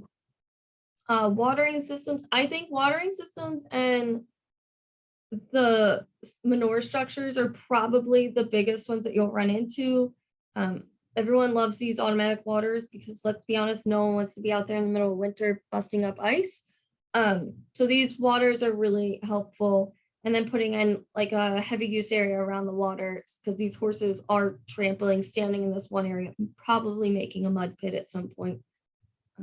But manure storage structures are also, most of these folks are using something that they're probably either putting the manure on their fields, or a lot of them are having folks come in, like the mushroom people, if they're using straw, they'll come in and remove the waste for them. But having these structures makes it kind of nice. They're not sitting it, right out back behind their barn, collecting water and flies and just getting funky. So those are the two that I think are the most helpful, along with the grazing plans that Dr. Amanda Grev works closely with some of them as well, doing some grazing plans. So just like Sarah was saying about kind of biosecurity and safety. So when you're visiting a horse farm, just like any other farm that has livestock, or even any farm in general, don't enter the barns or pastures without permission, and preferably without an owner or a manager with you, because God forbid something was to happen, you should probably have somebody there with you. Horses can be kind of flighty, they kick easily. So just be careful. Use disposable footwear or disinfectant foot bath. You don't want to take any type of diseases into their farm, or it's someone else's as well. And right now we have it's called the herpes virus. It's been spreading around pretty rapidly, all up and down the East Coast with horses.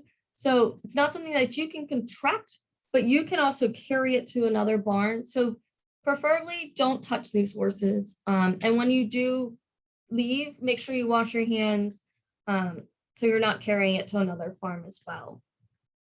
And then make sure you ask permission before taking any photos, and definitely no smoking in any of the barns or around, they've got straw and bedding in there that can easily catch fire and burn down the barn. And that is it for my little spiel. If you have any questions, I'd be glad to listen to them.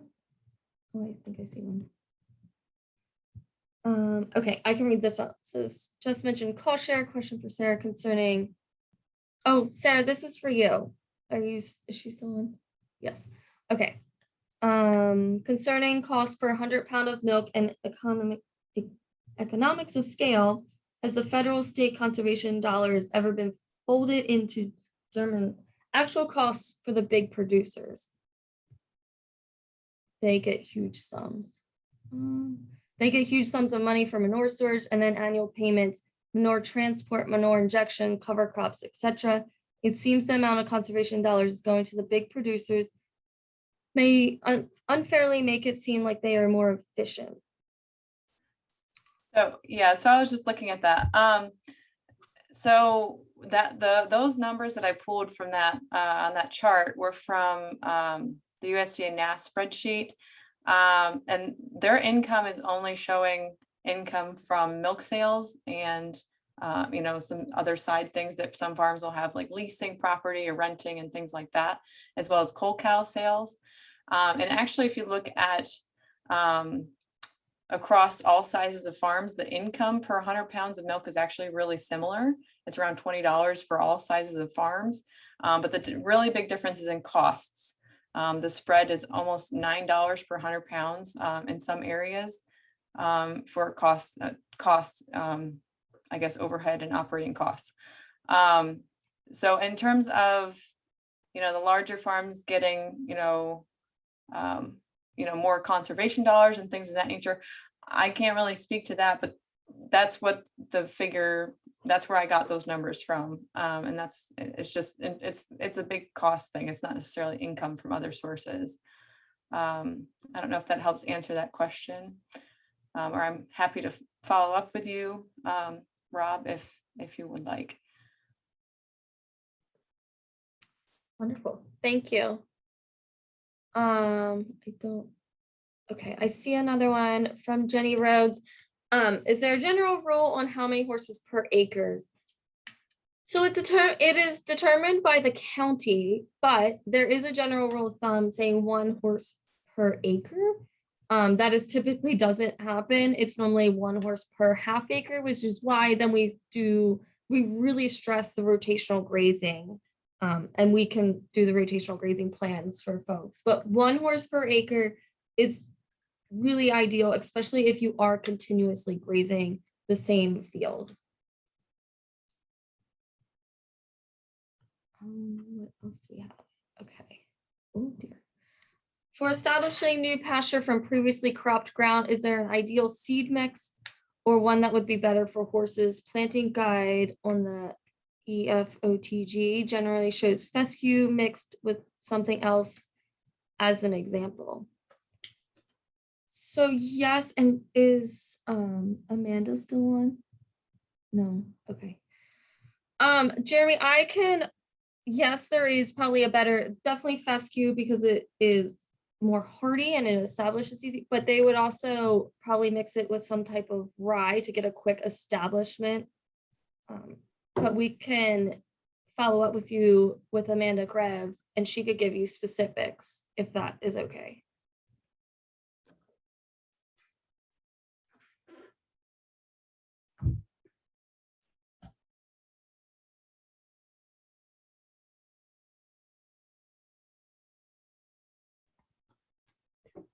Also to that point, Jeremy, a lot of that is going to be dependent on your soil type that's present and also what your overall goals and objectives are of that pasture.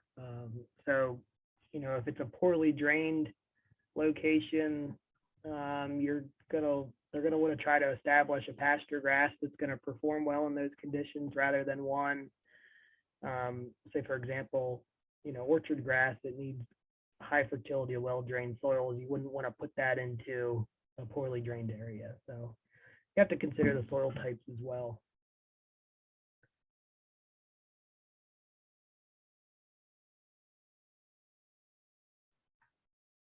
Okay. So if we don't have any more questions on that, we can keep moving. And Jenny Rhodes, I believe you are next, and I will stop sharing. And Jenny is going to talk to us about poultry today. Okay, let's see if I can get this to work.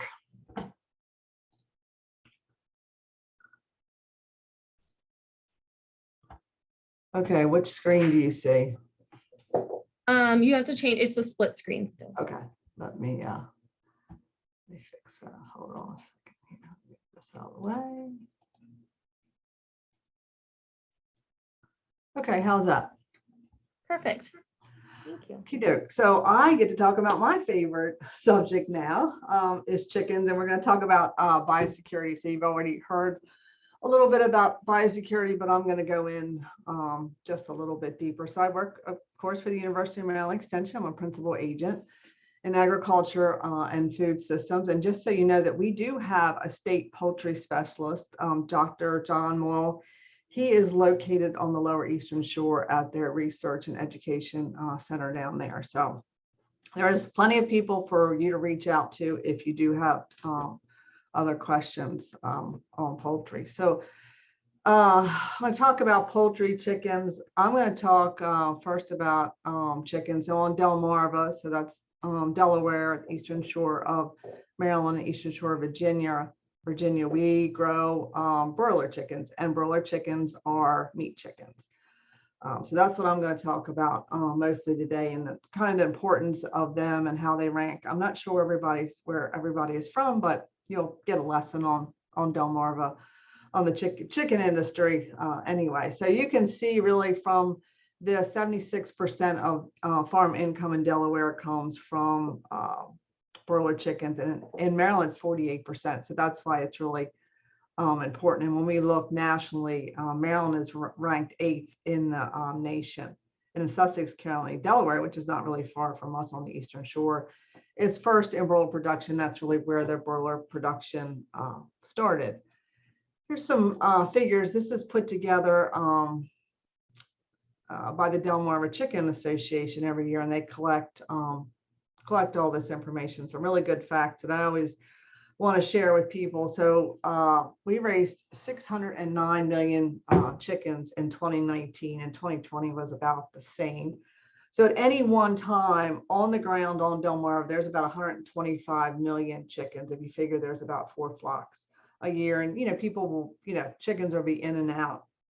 We process 4.3 billion pounds of chickens per year. There's a little over 5,000 chicken houses. We call them houses, barns. Everybody calls things a little bit different, but our house capacity is about 145 million chickens, and that depends certainly on what type of chicken you're growing. There's different square footage in each house. There's about 1,300 chicken growers, chicken farmers, however you want to use those terms, and those farmers take in about $280 million a year in income from the poultry company. So huge impact on our economy here. There's about 20,000 chicken company employees. So those are the people that work for the companies, and they earn about $780 million in wages, and that doesn't even include their benefit. Feed ingredients is just over $1 billion. So certainly all the corn grown here, most of the soybeans, all go back in to feed the chickens, and that's why we really on Delmarva and most of Maryland, we see a pretty good basis on corn. So in other words, we'll get a little bit more for our corn and soybeans, maybe in the Midwest or different areas, just because it's right here. What we grow, we feed right here. It doesn't have to be trucked. It has to be trucked a little ways, maybe a couple hours. But it doesn't have to travel across the nation or down the river to go anywhere. And then the wholesale market produces about $3.5 billion. Just a huge impact on our economy here. And why do we have chickens really on Delmarva? Because really, nationwide, people are like, oh, there's no agriculture in Maryland. They think of Baltimore and, we're close to DC, but really on the Delmarva Peninsula, we're really within 6 hours drive of 36 million customers. So even though it costs a little bit more to grow chickens here than it might be down south, it's the trucking. Once a chicken leaves the farm to be processed, really within about 10 hours, it's been processed, it's on a truck, and it's heading to a store near you. This is a really good illustration of the integrated system. If you don't understand the vertically integrated poultry farm, so if, a farm is owned by a farmer, they pay the taxes on it, they pay the insurance, they own the barn, the chicken house, whatever you want to call it.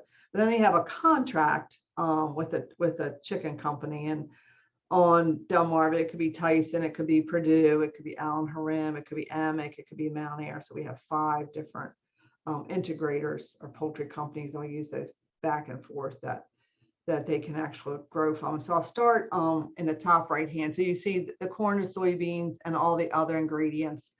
That is, so we grow a lot of that here. That goes to the grain mill or to the feed mill, and then they mix in the rations. And then you'll look at the top left-hand corner, and that's the primary breeders. Now, most of those are owned by all these companies here, but the breeders are down south. They're mostly in North Carolina. And then those eggs are trucked up here to the hatchery. So we have the hatcheries here on Delmarva. So they'll hatch the eggs in the hatcheries, and then within a few hours, they're on a truck coming to a grow out house, a chicken house, or a chicken barn.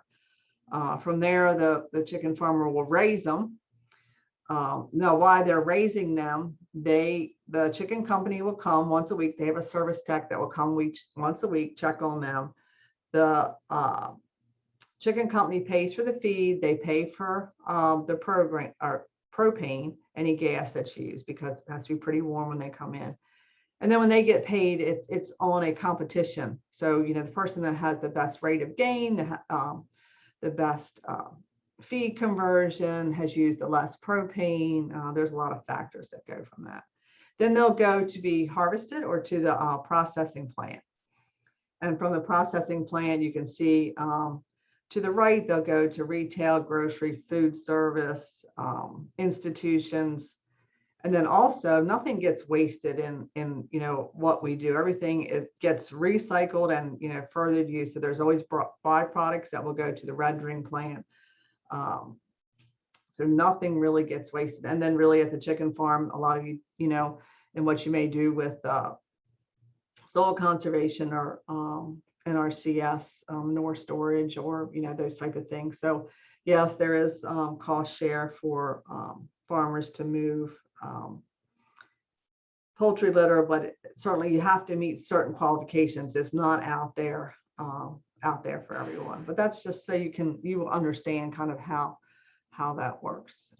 This is a picture of today's poultry house inside and out. I happen to also be a chicken farmer, and so are my 2 sons. This is a picture of one of my sons' farms, and this is the inside of a house. You can see how bright, and some houses today have windows, some don't. It just depends on the company that you grow for. One of my favorite things is I like to bring people to the farm to see, the inside of a house, and I don't really know what they expect, but they're like, wow, it's not, it's really not what I thought. It's clean, it's dry, you can breathe in here, and my son and I, we could take care of 8 houses together. It doesn't take a lot of people to take care of poultry houses, which I think that's what a lot of people really don't understand.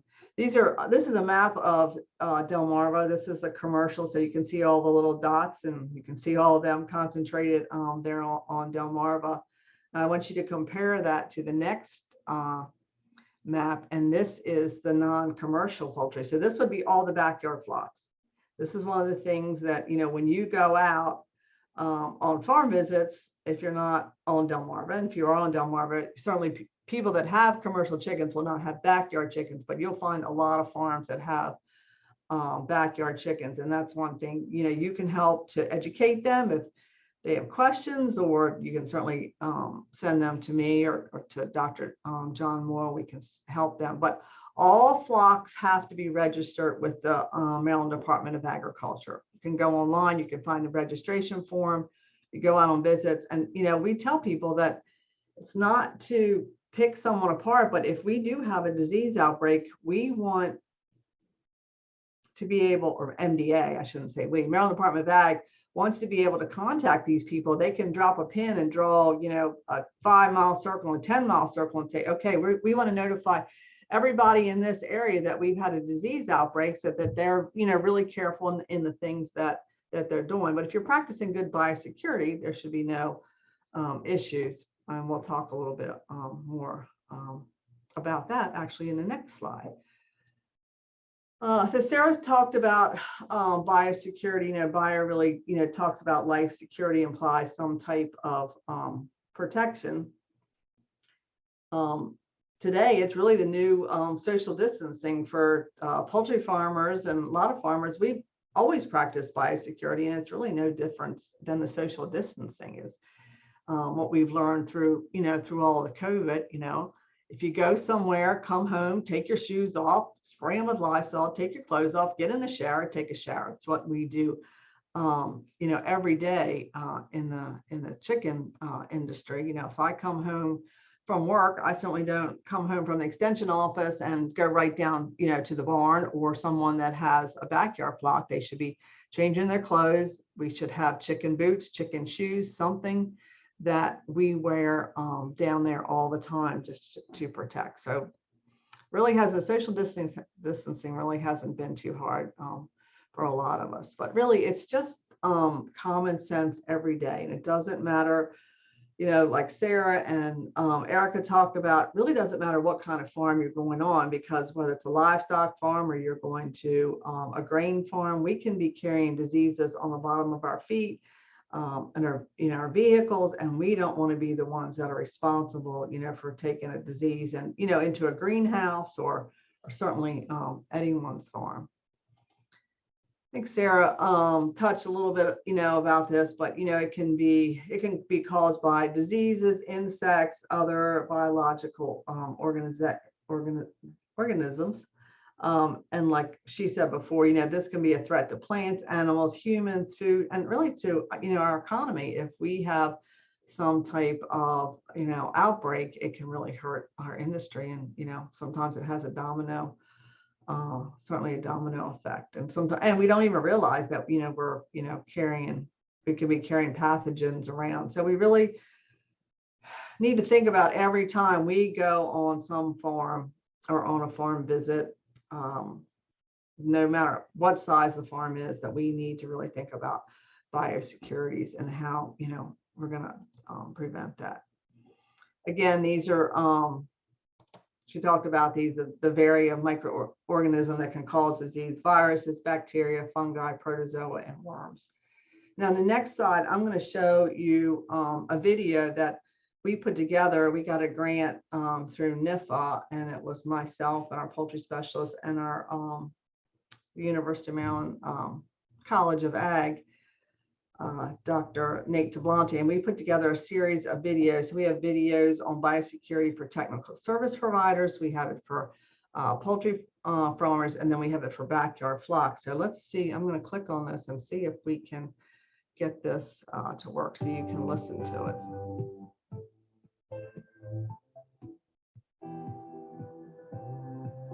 The 2014-2015 highly pathogenic avian influenza HPAI outbreak in the U.S. is the largest animal health emergency in the country's history. In less than 6 months, over 48 million birds on 219 premises from the Pacific Northwest to the Midwest either died or were depopulated due to infection with HPAI virus.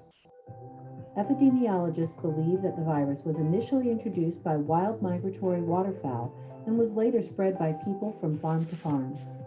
Avian influenza virus is excreted through the feces, nasal, and oral secretions of infected birds and spread within a flock by direct contact between healthy and infected birds, and from farm to farm through contaminated people, vehicles, and equipment. Because of this, biosecurity on poultry farms is essential. What is biosecurity? Biosecurity refers to procedures used to prevent the introduction and spread of disease-causing organisms in poultry flocks. The following video will provide best practices to improve the biosecurity of the farms you visit. Your compliance with these biosecurity measures will protect poultry farms nationwide from exposure to avian influenza and other infectious diseases. Prevention. As a technician, flock supervisor, flock advisor, or service personnel visiting a poultry farm, it is absolutely necessary for you to be knowledgeable about avian influenza and how to prevent the transmission of the virus between farms. For these biosecurity measures to be effective, it is essential that every service technician understand and adhere to these biosecurity procedures. Keep a copy of these biosecurity guidelines in your vehicle smartphone, or other electronic device for quick reference when visiting farms. Always have an emergency biosecurity kit available in your vehicle for use at all times. This kit should contain disposable boot covers, disposable coveralls, disposable head cover, disposable gloves, disposable mask, plastic garbage bags, hand sanitizer, disinfectant spray, and insecticide spray. Personal biosecurity. Contaminated vehicles and personnel pose the most significant threat of avian influenza transmission. Your service vehicle might look clean, but your vehicle tires or exterior could easily be contaminated with the microscopic avian influenza virus from bird droppings or other contaminants. As you come into contact with your vehicle, the virus can be transferred to your skin and clothing. It is vital to understand the importance of personal biosecurity and maintaining the hygiene of your vehicle when you enter the poultry premises. Before entering poultry premises, keep your vehicle's windows closed to prevent insects and other infectious agents or airborne contaminants from entering your vehicle. Obey all biosecurity and restricted area signs. Before leaving your vehicle, spray the inside of your vehicle with insecticide. Flies can transmit infectious diseases such as avian influenza virus. Park your vehicle outside of the poultry production area. Always keep enough clean personal protective equipment inside your vehicle. Put on a fresh set of disposable coveralls, head cover, gloves, and boots prior to entering each poultry farm you visit. If traveling from a previous farm location, disinfect your footwear and equipment with an approved disinfectant. Only take equipment and materials with you that can be containerized, cleaned, and disinfected. Any item you take into the premises that cannot be disinfected must remain on the premises. Do not enter the poultry house unless you have requested and received permission from the poultry farmer. You will be required to wear appropriate personal protective equipment if your work involves a task that requires your presence near the poultry house. Procedure for leaving the poultry premises. Egress procedures. Before leaving the premises, you must disinfect all tools and equipment that were used on the premises. Remain in your protective apparel while you disinfect the equipment. All equipment and materials which cannot be containerized, cleaned, or disinfected must be left on the farm. Before entering your vehicle. Before entering your vehicle, remove your disposable coveralls, boots, and headgear, and place them in a plastic bag. Seal the bag tightly and leave it on the farm for disposal. If you are wearing non-disposable or washable coveralls, remove them and place them in a plastic bag for laundering. If you are wearing rubber boots, always clean and disinfect them before placing them inside your vehicle. Clean the boots as you did when you were entering the premises. Wash your hands and arms thoroughly with soap and water, or use a hand sanitizer before entering your vehicle. Remember to bathe and wash your hair, launder clothes, and disinfect footwear upon arrival at your final destination or home. Vehicle hygiene. Vehicles can carry infected soil and other contaminants from farm to farm, so be sure to clean and wash your vehicle thoroughly at the nearest car wash each day. Service technicians play an important role in preventing the transmission of the avian influenza virus. As you adhere to these biosecurity measures, you can feel confident knowing you are helping to protect poultry farms nationwide from avian influenza and other infectious and economically devastating diseases.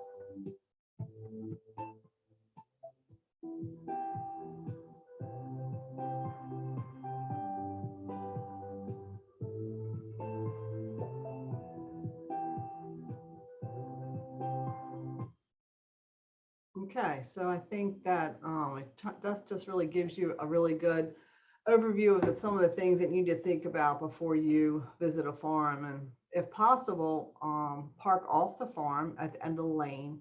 Never drive into a farmer's field, just like we saw, whether you're coming into poultry production or whatever. You could be carrying any, if you've been to another farm, your farm, whatever, you could be carrying some disease. And then also, washing vehicles in between farm visits. In the, poultry industry, we really don't like to visit more than one farm a day, because we really don't want to be carrying anything from one place to the other. But just some things to remember as you go, from farm to farm and talking, with other farmers. There's really 3 steps: isolate, control traffic, and sanitation. we'll see when we go to farms, some people will put lots of species all together, and really disease wise, that's really not a good thing to do. And then controlling traffic. Everybody wants to go and see baby chicks. Who doesn't love a baby chick or any kind of baby, whether it's a calf or a little filly or a little colt, whatever it is. People love them, but we really need to control traffic. They don't need to drive down to the barn. They can stop at your house. People can walk. And really, when we're talking about especially in poultry, controlling traffic, if you have more than one age bird, start at the youngest and then to the oldest, because your youngest, you don't want to bring some disease from an older bird into a younger one. And keeping things clean. We have a lot of people that show animals, and we've got trailers going back and forth, and we're going to county fairs, and we're coming home. So we want to really think about how we disinfect our vehicles. We can use lots of different things. Sun is really a natural disinfectant, but bleach, and then there's other disinfectants you can use. In the video, I talked about personal protective equipment. This is just a picture of the back of my car and the things that, as a county agent, I have a bag and all this stuff will fit, in there. But all these, same things, disposable coveralls, plastic booties. You can have the smaller or the bigger ones, a mask if you need to, gloves, head cover, disinfectant wipes, Lysol, hand cleaner, fly spray, hat, all these. But at the bare minimum, you can always do, this is just a really small, something you can roll up, stick it under your seat. It's got your coveralls, your gloves, your booties, and then your head cover too. And there's certainly more information on biosecurity. We have a whole webpage designed on biosecurity, and that talks about avian influenza and the other diseases. Backyard biosecurity is no different from the commercial. Same thing. We've got to practice all of this, and I think it's even more something we need to teach. Some of the backyard poultry producers. That don't wear those same clothes out that you've just been down and, checked your chickens in the morning before you're getting ready to go to work or to the grocery store. Have chicken shoes, and at least have a pair of coveralls that you can put on and go that. And then we do have Word documents, just like they talked about in the video, about just biosecurity protocol, certainly to as you move from farm to farm.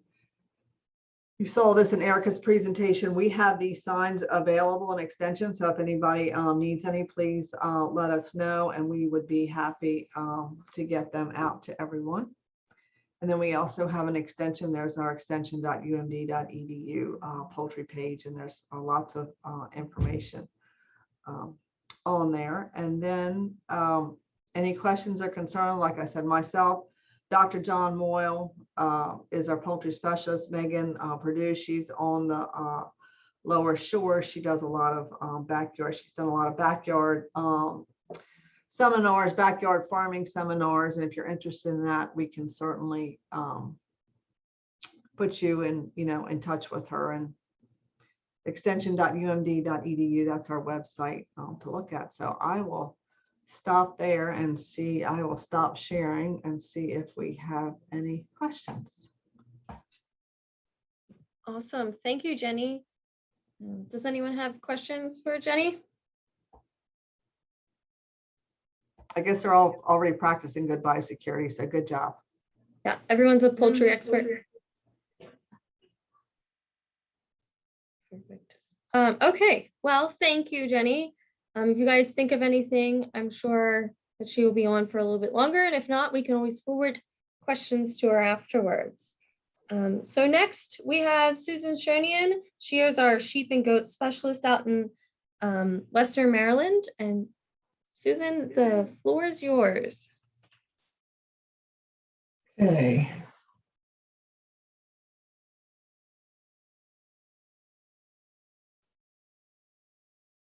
There we go.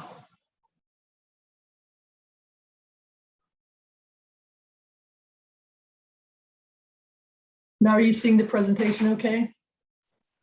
We see it in regular, like in PowerPoint, not in the presentation mode. Oh, I clicked that. There we go. Now you seeing it okay? Yes. Okay. Well, good afternoon, everyone. So I'm the sheep and goat specialist. I work at the Western Maryland Research and Education Center. We actually have a project right now going on with lambs. I'm not going to touch so much on biosecurity. I think several of your speakers did a really good job on biosecurity. It is important across all of our animal and plants. It's probably one of the single most important issues of our time. So let's talk about sheep and goats. And one of the first things as service providers, we need to talk the talk. We need to know appropriate terminology and call things the right things. I know I've recently found that people don't know the difference between a shepherd and a herder. They call people, well, we need a sheep herder or a goat herder. And in reality, that's not a term we use. So this slide just tells you a bunch of different terms for males, females, young animals, their products, their meat, that sort of thing. I'm not going to go read each individual one, but I think you would all agree it's very important that we, when we work with farmers, that we use a lot of the right terms. The sheep and goat industry is small, both in numbers of animals. I think Erica said there was over 100,000 horses. So it's a smaller industry. And it's due to being a small industry and having a lot of really small producers, the USDA statistics, they give us a general idea, but quite frankly, I doubt if they're that accurate, because a lot of the people that have sheep and goats aren't what you would call real farmers, and so they may not even be tapped into the USDA mailing lists and information. And then a few things have occurred statistically. Maryland no longer gets state statistics on sheep and goats because USDA a number of years ago decided to lump us into other states. So the only statistics we have are the ag census, which of course are on 5-year cycles. So 2017 is our most recent ag census, and so that data is a little bit out of inaccurate, but it gives us a general idea. We also have what we call NAMS surveys, which is the National Animal Health Monitoring Service. They provide really useful data about our animal industries. They just recently did a goat one, and they are doing a new sheep one. They're in the process of doing that. But they're also on a multi-year cycle. In fact, I'd say greater than 5 years. But they do provide some awful good information that really does a good job of characterizing what's going on in the sheep and goat industry.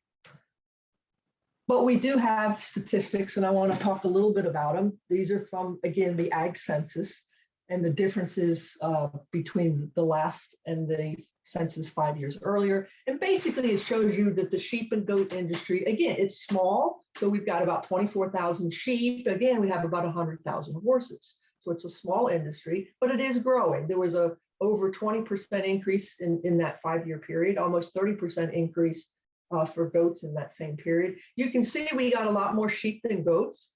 I think over time that has narrowed a little bit, but still we have a lot more sheep than we do goats. One of the reasons is people tend to have, if they have either the animals, and if it's sheep, they tend to have more, and if it's goats, they tend to have less. A lot of people with fewer than 10 goats.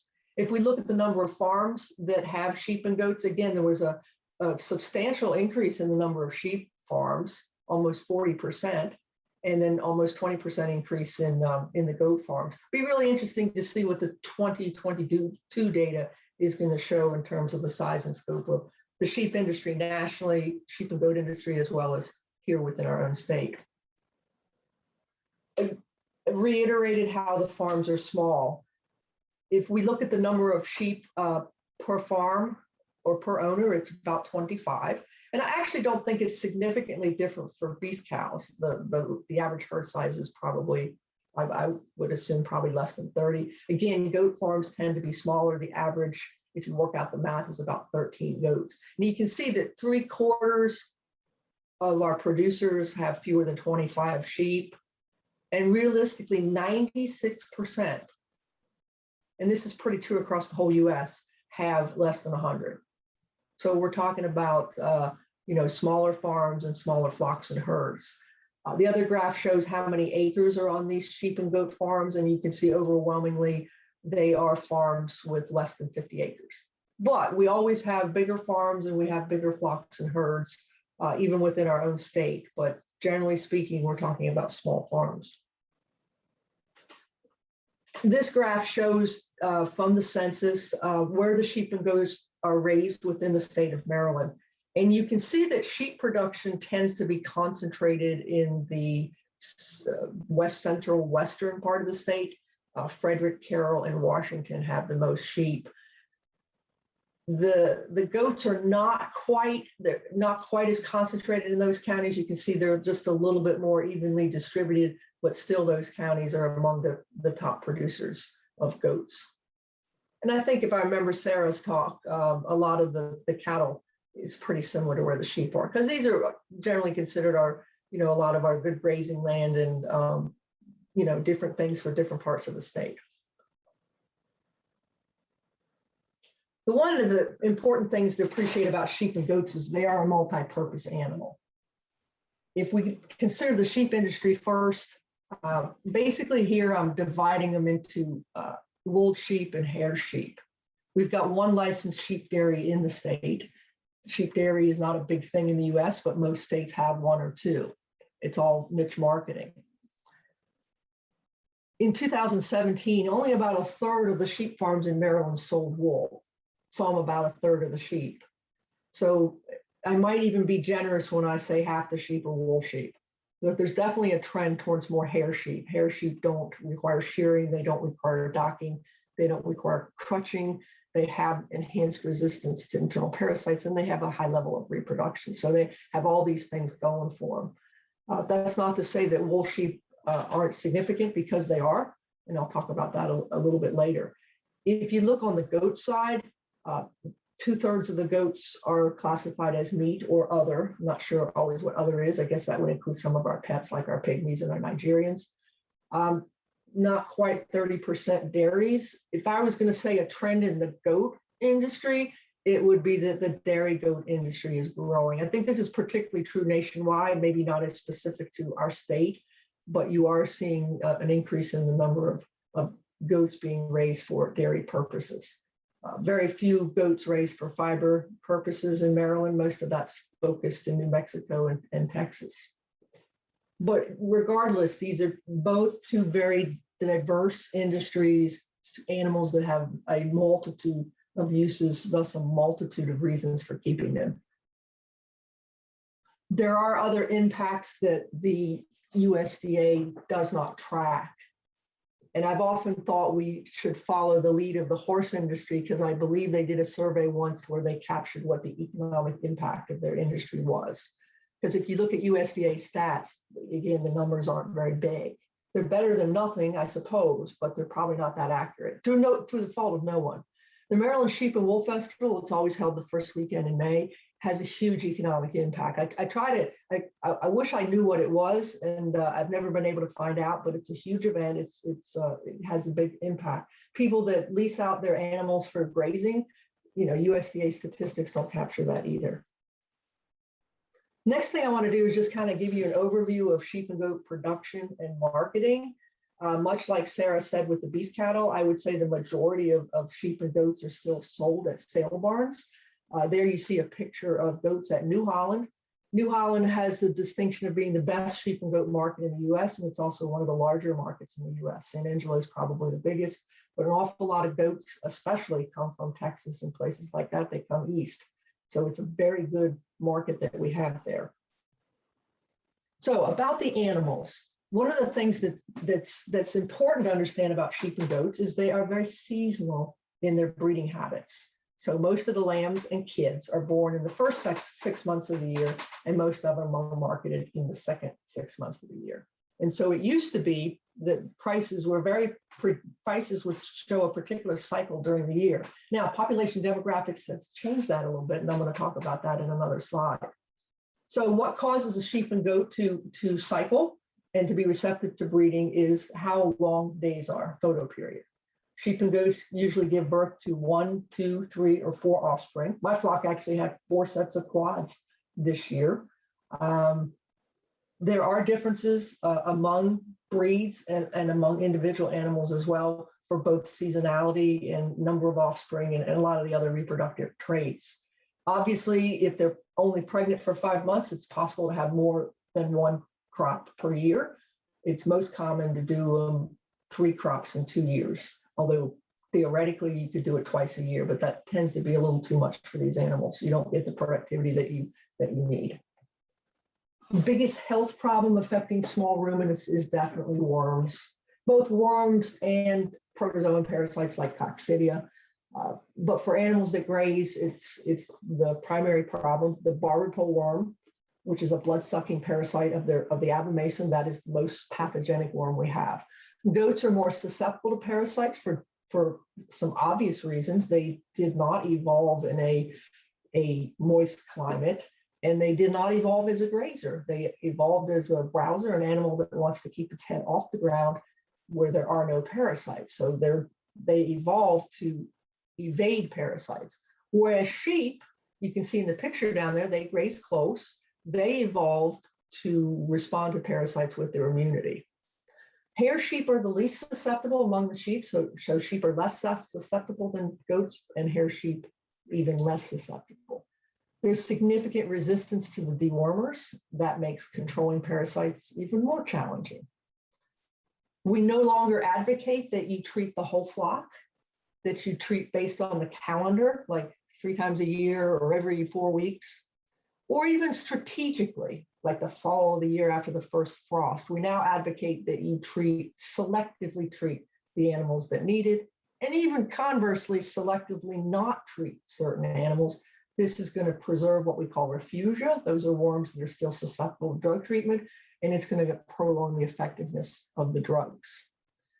We advocate a more integrated approach. In fact, we call it integrated parasite management, much like IPM with crops. And you can think of that as just a more of a holistic method of managing internal parasites, making management the bigger role and only using drugs when we have to. Predators are always at the forefront when we talk about raising small ruminants. They are a constant threat or risk. There's coyotes in every county in Maryland, and domestic dogs, your neighbor's dogs, are probably the greatest risk of predation. Livestock guardians are commonplace on sheep and goat farms throughout the United States and in Maryland. The guardians can be dogs, such as this Great Pyrenees. Donkeys, llamas can be effective guardians. Predator control starts with a good fence. Good fences are necessary for sheep and goats, both to contain the animals, particularly goats. We often say that fence has to hold water to hold a goat, but also for predator control. So realistically, sheep and goats need the same type of fencing to effectively deter predators. And most producers, if somebody decides to get into sheep and goats, this is something they need to address. What am I going to do about the risk of predators? And when you think about it as a service provider, when you're at a farm, sometimes there's guardian animals, particularly dogs out there, so you need to be aware of that. Behavioral differences. Sheep and goats are like Mars and Venus, men and women, cats and dogs. They're very different in terms of their behavior. Goats are very curious. They're very independent. They want to see what's on the other side of the fence. Sheep are the opposite. They're more distant. They're more aloof. Most of the time, they are content where they are. And sometimes even when the electric goes off the fence, they will stay put, whereas the goat would find the weakness in the fence. Sheep have a stronger following and flocking instinct. All of our livestock are prey animals, so they have a tendency to stay together. But that instinct is the strongest with sheep, and it is particularly strong with certain breeds, like the ones they raise out west. They'll have a band of sheep, would be about 1,000 ewes and their lambs, and they would literally stick together like glue. And that's very important for managing them on unfenced range. Sheep and goats also have very different foraging behaviors. Goats are more of a browser. Sheep are more of a grazer. Goats are a top-down grazer. Sheep put their head very close to the ground. They graze close to their feces. Both species are selective. Goats are more selective than sheep, and sheep are more selective than cattle. Sheep prefer to eat weeds, and goats prefer to eat woody plants or browse. This was a pasture that we had when we had goats at the research center. Mare's tail, a weed, right? Look at the nutrition on that weed. I always try to remember or remind people that a weed is simply a plant out of place. And we tend to define weeds many times by corn production and cows. And so a lot of plants that are considered weeds are actually quite good for goats and sheep. So a little bit different with these animals. The market. If we look at the per capita consumption of lamb or sheep meat and goat meat, it's very low compared to other protein sources. It's about a pound on lamb, and Cornell University estimated about a quarter pound of goat. Most of the meat is consumed by what I would call an ethnic consumer. And ethnic is a very generic term. It's really just a market where people have a similar culture, religion, nationality, place of origin, something that binds them together to have similar preferences in the marketplace.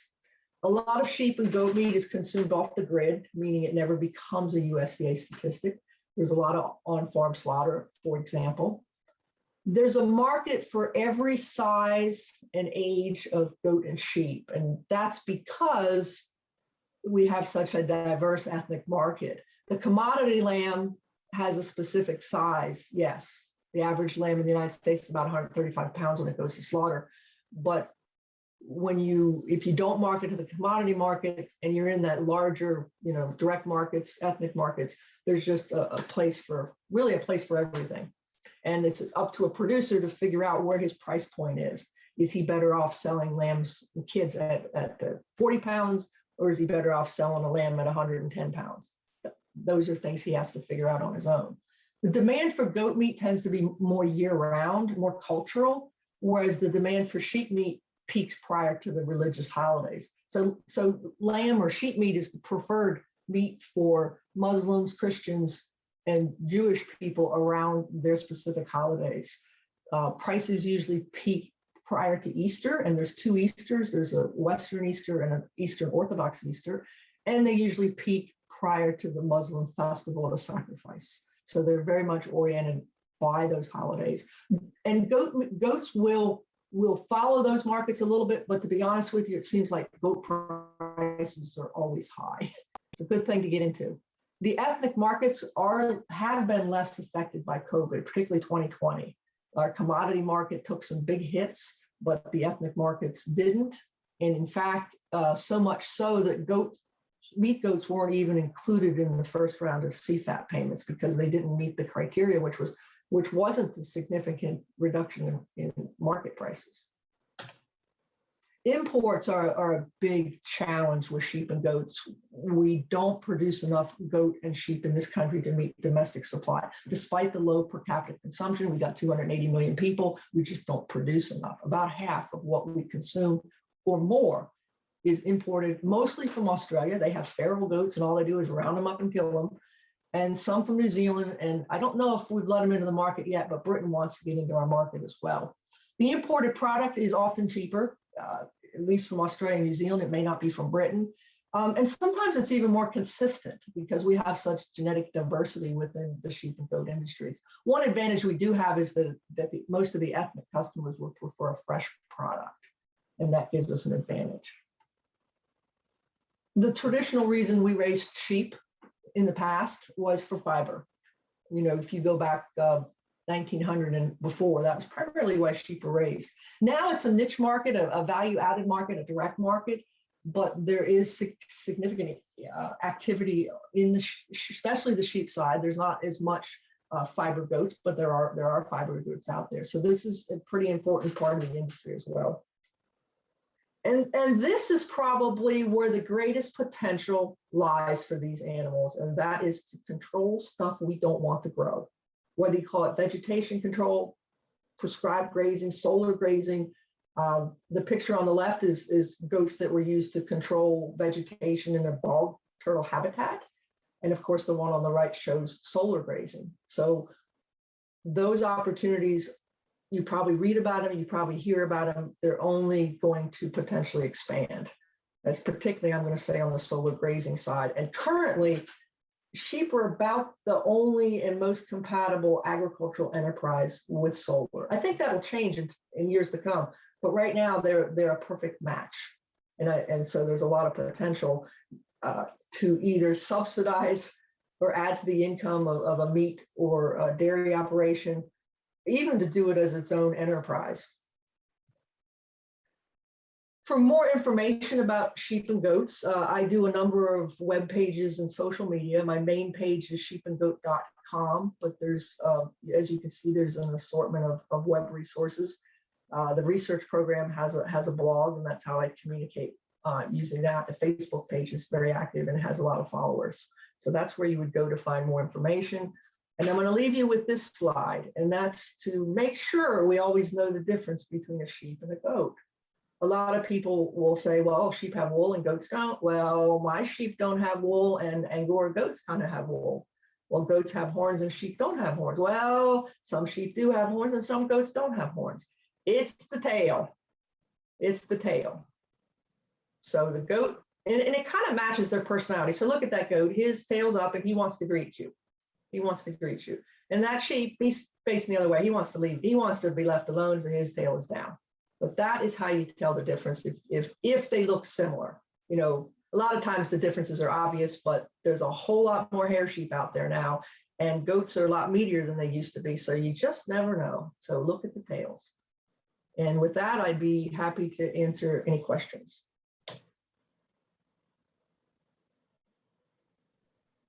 Great. Thank you very much, Susan. If there's any questions while Brian loads his presentation up, Susan will certainly be glad to answer them, but right now there are none. Are they out there? They're here somewhere. Somebody come up with a question. Make me Brian, feel do you have a useful.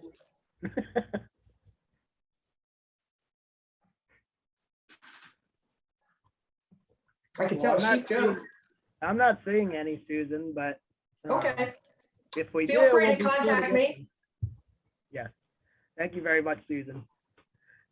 All right. Our final speaker for today is Brian Butler. He is an extension agent out in Carroll County. Brian's tasked with discussing the horticulture industry today. So horticulture and the green industry. So certainly a diverse industry. And Brian will certainly keep you awake and entertained. So Brian, go ahead. Is that, Andy, is that the right screen I'm showing? Yes, sir. You're a pro. Boom, let's go. Okay, thank you. Thank you very much. I appreciate your all's interest, and hopefully we'll have a little bit of fun here. And we're going to talk about horticulture. So we're going to do something completely different now. You've talked about agronomy, you've talked about forages, you've talked about animals, you've talked about biosecurity, you've talked about a lot of other things. And now we're going to venture over into horticulture. Horticulture is a highly diverse area. It's something I've been involved in my entire life, and I've been in so many different aspects of it. I really enjoyed it because it's so versatile and you can do so many different things. I thought we could start out by just looking at what are some of the differences between agronomy and horticulture. You know, as a service provider, say at a district or whatever, a lot of times you're going to go look at putting in a waterway, or you're going to put in a waterer or a stream crossing, or, you know, maybe manure storage, that kind of thing. The horticultural calls don't come quite as frequently, but they are becoming more frequent, like maybe a high tunnel, or maybe a well, or maybe irrigation, that type of thing. So I thought we should look a little bit of the differences between the two major areas here in plant agriculture. So really in Maryland, first it's scale, because horticulture is going to be on a smaller scale. We do have some very large orchards. We do produce things like sweet corn and green beans in thousands of acres. I mean, we do have some big fields, we do have some big farms, but generally speaking, you're going to be dealing on a smaller scale. Horticulture generally versus agronomy is going to be more intensive. It's going to be more intensive from pest control, from weed control, from insect control, diseases, the whole pesticide thing. Irrigation is often going to be supplemented. Almost always, one of the strong recommendations we make is when you grow a high value crop, you have got to have irrigation. It's very important. Maryland weather is just too unpredictable. Generally, it's going to be of higher value. That's why we're doing it. Now, the interesting thing about Maryland is, yes, we can produce these high value crops, but one thing to always remember is we have this diversity. We can do all these different things, but I almost 99.9% guarantee there is somewhere else in the United States that can do it better than we do it. If it's hops or tomatoes or apples, if it's strawberries, if it's pumpkins, there is another place that does it better than us because their weather is more suited. Our weather is well suited to grow a lot of things, but because of where we sit in the mid-Atlantic, humid, unpredictable, rains, winters, summers, the whole 9 yards, we have a lot of disease pressure, a lot of insect pressure, a lot of weed pressure that is not in other places. And so it allows the plant to grow, but it also allows the pests to proliferate. And oftentimes that's why you'll see, wow, we're the hotbed for brown worm-rated stink bug. We're the hotbed for spotted wing Drosophila. We can be the hotbed for a lot of weeds and other problems too. Another thing is in horticulture, you're going to do annual versus perennial crops. Annual crops like tomatoes, like pumpkins, like peppers, that type of thing, versus are you going to put in an orchard? Are you going to put in a vineyard? Are you going to grow annual strawberries or perennial strawberries? And so it's very important as you're working with people to understand what kind of crop rotations are they looking at. If you're looking at an orchard, you're looking at a 20, 25, 30-year rotation. So you better prep everything right. You better set it up right, or it is not going to work well, ever. On annual crops, things like pumpkins, we don't want to grow other things like pumpkins, like squash, or other crops like that after those. We want to alternate our different families of crops so that we can break some of these pest cycles and disease cycles, insect cycles, all that sort of thing. So know what they're doing and understand, is it more a focus on annual things? Is it more of a focus on perennial things? A lot of people, as they enter into horticultural enterprises, I encourage annual crops because you can get in and you can get out. But if you look at planting hops and you're going to spend $20,000 an acre and you're going to have all of this stuff sitting out there, and 2 years later, you're like, man, I don't want to do this anymore. This is really hard. It doesn't really work that well. I'm hot. Everything's dying. I'm not happy. Well, you've just blown $20,000 an acre and you've got almost no recovery cost on those materials. But if you go into something like pumpkins, you can get in, do a season, go, man, that was terrible. I hated it. I'm not doing it anymore. Put it back in grass. Or you can then say, we want to do it again. We want to alternate. We want to go to a different field. We want to do something different and keep moving and growing forward. So I try to break people into the horticultural industry in annual crops and then move them to the perennial crops as much as possible. It's really important to also understand some of these things are shorter or longer terms, these perennial crops. Something like raspberries, you can get in and out pretty fast, or strawberries, you can get out pretty fast, a couple of years. But again, things like apples and grapes, that's going to be much longer. Again, I'm going to say it over and over again. If you're growing high value horticultural crops in this state, if it's green industry type things like flowers or trees, or if it's horticultural crops for food production like strawberries or pumpkins, irrigation is virtually essential. It's very important. Harvesting is something that is really important to think about. I will have a lot of people call me and say, I did the numbers and I can plant 2 acres of strawberries and I can do this and I can do that and I can use this machine and that machine. Then it comes to harvest. If you've ever tried to single-handedly harvest 2 acres of strawberries, soon you will realize very quickly what a mess you've gotten yourself into. If you don't have adequate labor, it's going to be a big problem.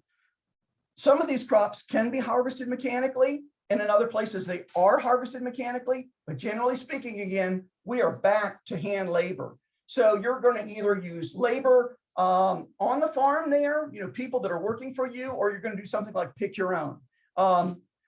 Pick your own adds a whole nother aspect to this, but pick your own is very popular. A lot of people, in our population today, they like to get out of the city, they like to get out of the neighborhoods, the towns, and come out and have a picnic and pick a couple apples or pick a couple of raspberries or whatever, and just be outside.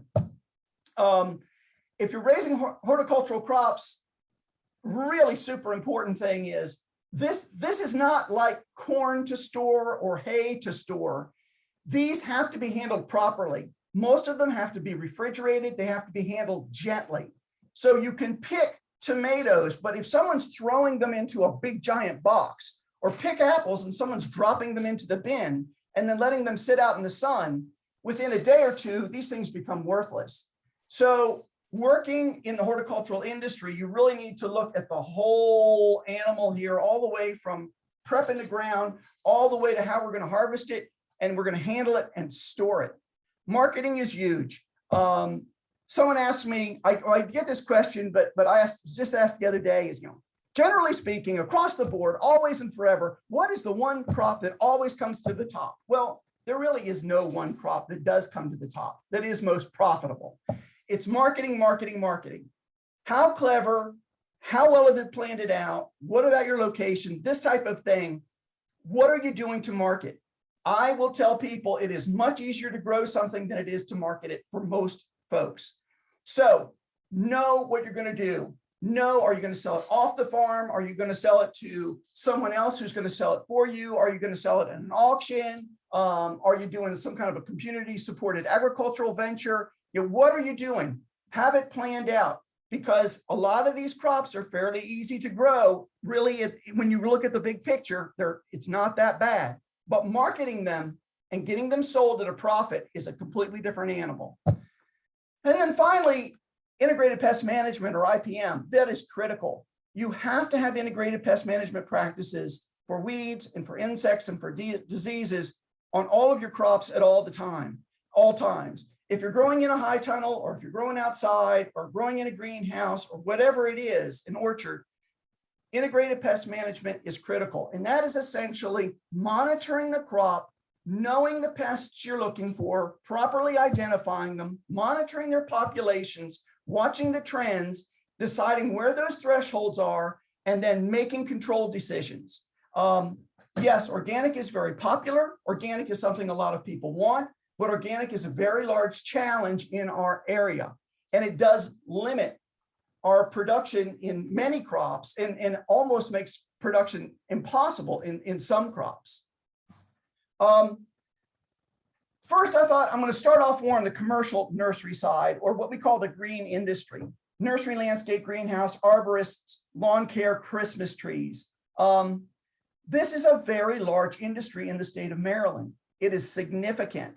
You may deal with nurseries and landscapers that have large yards, or have plants out, or are holding plants, greenhouse operations that are dealing with trying to recycle water, trying to catch water in impoundments and recycle, that type of thing, deal with erosion around greenhouses and nursery sites, that sort of thing, manage waste, compost. But these are very important industries. They're very profitable. They're very mobile. We've been through many different trends in the state over the last 50 years. We've gone from small to large to small to large. It kind of moves and morphs as time goes, as the economy moves. We were big in Christmas trees 30 years ago. We were huge. A few years ago, we really dropped off in the Christmas tree market. We had many fewer Christmas tree farms. Now there's a bigger demand for Christmas trees again, and you're seeing people planting Christmas trees again. And so these things come and go. Again, none of them are surefire best ways to make money, but following the trends and interest. Generally speaking, these are, again, pretty complicated industries. There's a lot of detail that goes into these. There's a lot of knowledge that is required. Greenhouse operations particularly, you can make a mistake and it can cost an awful lot of money really quick. So that industry is big. It's mobile. It moves around a lot. It does a lot of things. It's doing a lot of commercial work on residential properties and on business parks and that sort of thing. And yet they do come back and they do maintain facilities that oftentimes will need some types of conservation practices, if it's moving soil or berms or waterways, that sort of thing. So they're a very important aspect, and they are part of agriculture. That's really the point I want to get across is some people will say, oh, a nursery, that's not agriculture. Yes, it is. A greenhouse, yes, it is. Even arborists, they are performing what I feel is something that is very closely related to management in fruit trees and other things. And a lot of those principles go back and forth. And right now, lawn care, that sort of thing, those things are big and people really get into that. And there are a lot of rules and regulations they have to follow as well. And there's a lot of waste that comes that they bring back. And so again, things like composting and recycling, really important. Here's just a couple shots of cut flowers. This sort of falls between your more commercial horticulture and your more production horticulture or horticulture for food. This sort of falls right in the gap there. And a lot of people do move into cut flowers as an initial industry. They move from vegetables over, or they move from cut flowers to vegetables. It's kind of a transition thing. But flowers do well here. There are many different ways to produce them here. They're often grown on plastic. They're often grown in tunnels or in greenhouses, but they can very well be grown outside. A lot of them then do value added on top of that, where they make arrangements, that type of thing. These are Lisianthus grown in a high tunnel. This was an experiment we did a number of years ago where we grew Lisianthus in the field and we grew Lisianthus indoors. And indoors, we had a significantly larger crop. We had longer stems. We had beautiful flowers, as you can see. They were just wonderful flowers. And these were all sold down at the DuPont Circle Market. They were very, very profitable. And this is just your basic high tunnel. And I'm going to come back to high tunnels. But for me, one point I want to make about high tunnels, and I want to keep driving that home, is these are intended to be very simple structures. They are to extend the season. They are not to have a whole bunch of bells and whistles attached to them. When you work with the district, when you work with NRCS as a grower, they will often come and they will come to you guys and they will want to then add heaters and they want to add this and they want to do that. And I had one that came in with a huge, just tremendous per square foot price. And I was contacted and they said, well, how could this be? You know, our cost share on this is way out of whack. And what it had turned out was the producer had basically spec'd all but a full-blown greenhouse. It was really a full-blown greenhouse that had roll-up sides for ventilation and had gone way over the top. And so, well, that's not really what a high tunnel is. That is really more of a greenhouse. This has single poly, so it doesn't provide tremendous insulation, but it does provide warming in the spring, warm in the fall. It does provide frost protection, but those roll-up sides are critical. They've got to be high, and that's where your ventilation is coming from, not from fans and things like that. So you've seen a lot of statistics today, so I thought I'd better throw a few in, but I'm not going to belabor this at all. The crop that I work with most where I'm at is green beans, snap beans. We grow a lot of snap beans in Hartford, in Carroll, in Baltimore County. And that is a crop that we grow very similarly to an agronomic crop, but it really is a horticultural crop. They go up to Hanover primarily, and they're processed, and they're managed for insects. They're managed for diseases. They are all machine harvested, taken up there in big tractor trailers, and it's quite an industry sort of in the central Maryland area. Most of the other big crops are grown on the shore, other than orchards. Grapes are spread around, but your orchards, your apples and your peaches primarily have moved over and are in your Washington County, Frederick County, Carroll County, Baltimore County, some into Hartford. That's not to say that's exclusive, but that's where the bulk of the larger orchards are today.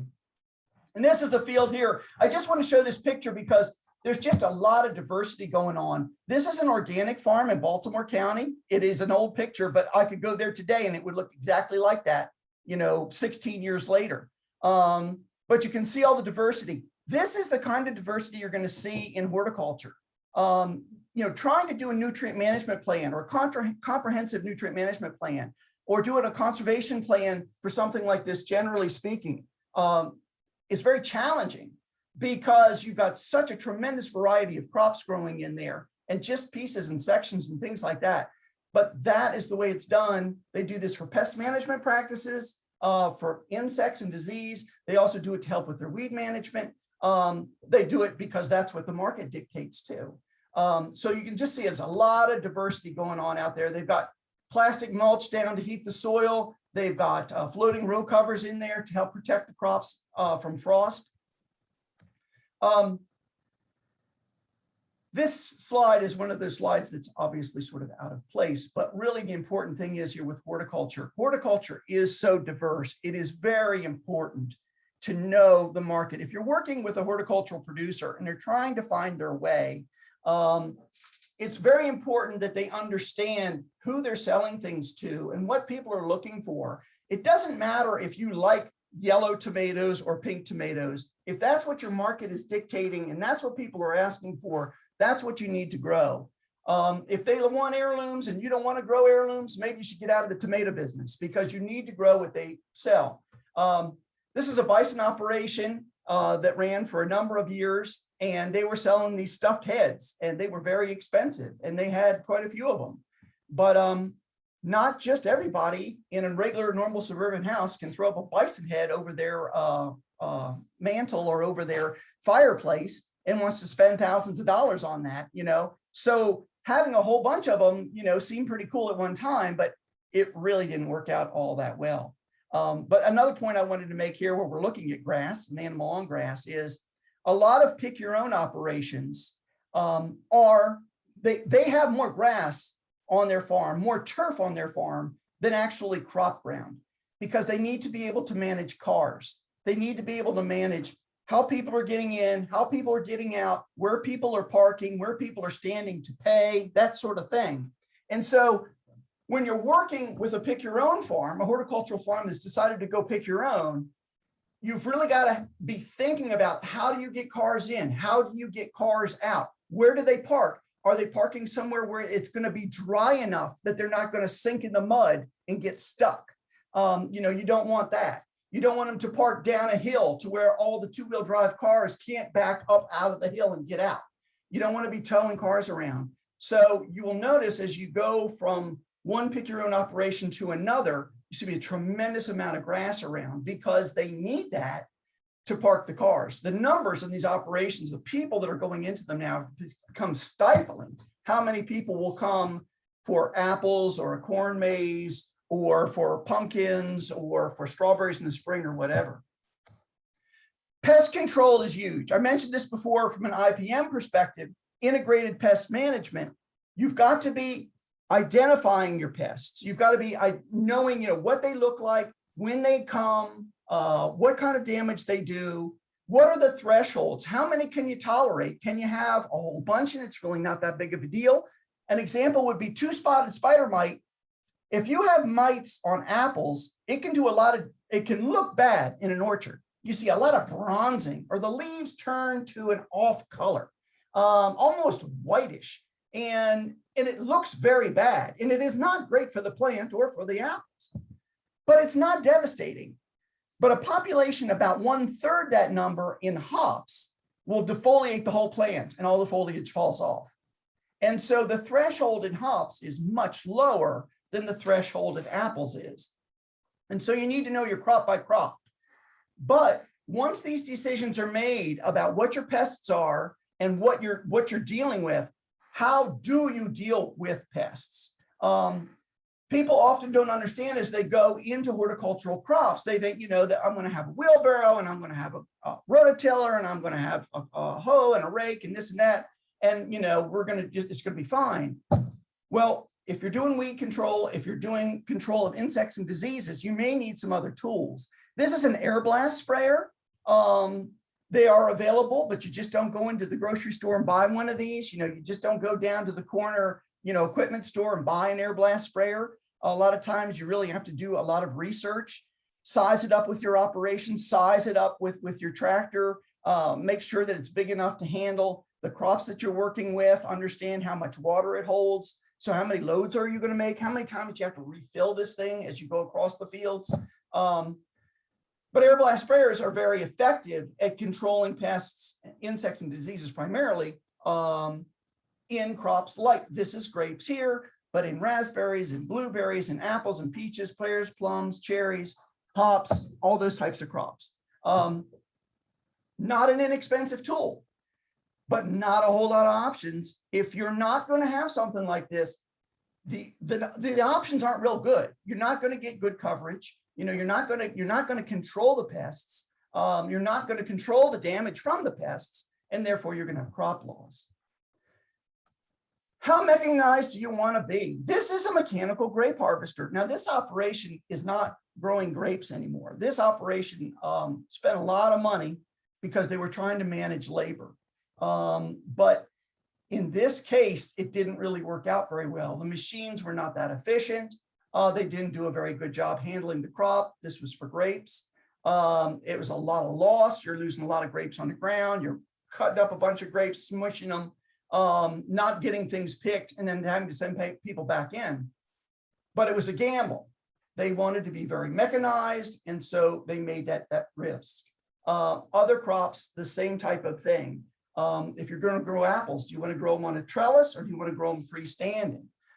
If you're going to grow strawberries, do you want to grow them on plastic mulch on raised beds with irrigation? Or do you just want to grow a matted row on the ground? The old traditional way of growing strawberries just flat on the ground with straw as a cover. If you go with a raised bed, if you go with plastic, you're going to have to increase mechanization. That means buying machinery. That means taking care of machinery. This comes back to the same thing we deal with in agronomy, is if you can't fix this stuff, it's very difficult to find someone to come in and work on that machine. I mean, imagine that machine right there. Who would you call in your local area to say, hey, come out and figure out why the hydraulic pump is just not quite making this spin around and why this is doing whatever? You know, they're going to look at you and go, well, I don't know, have good luck. But you know, you need to understand where you're going to be. And that again helps with scale. Here we're talking about black plastic. And this is a transplanter. Again, this just makes it, now you can transplant by hand, and they're transplanting tomatoes onto black plastic raised beds. We make those raised beds because it helps with drainage.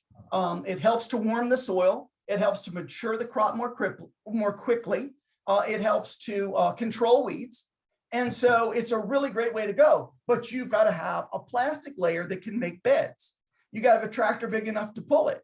Then you've got all this down, you got an irrigation line that's already been laid under there. Well, then you need a machine that allows you to poke a hole in the plastic without ripping the plastic and putting your plants in and making sure that they're covered. And so you've got a water tank on there. So you're dribbling some water down, you're setting those plants. But again, all of this comes in. So growing 10 tomato plants, not much of a problem.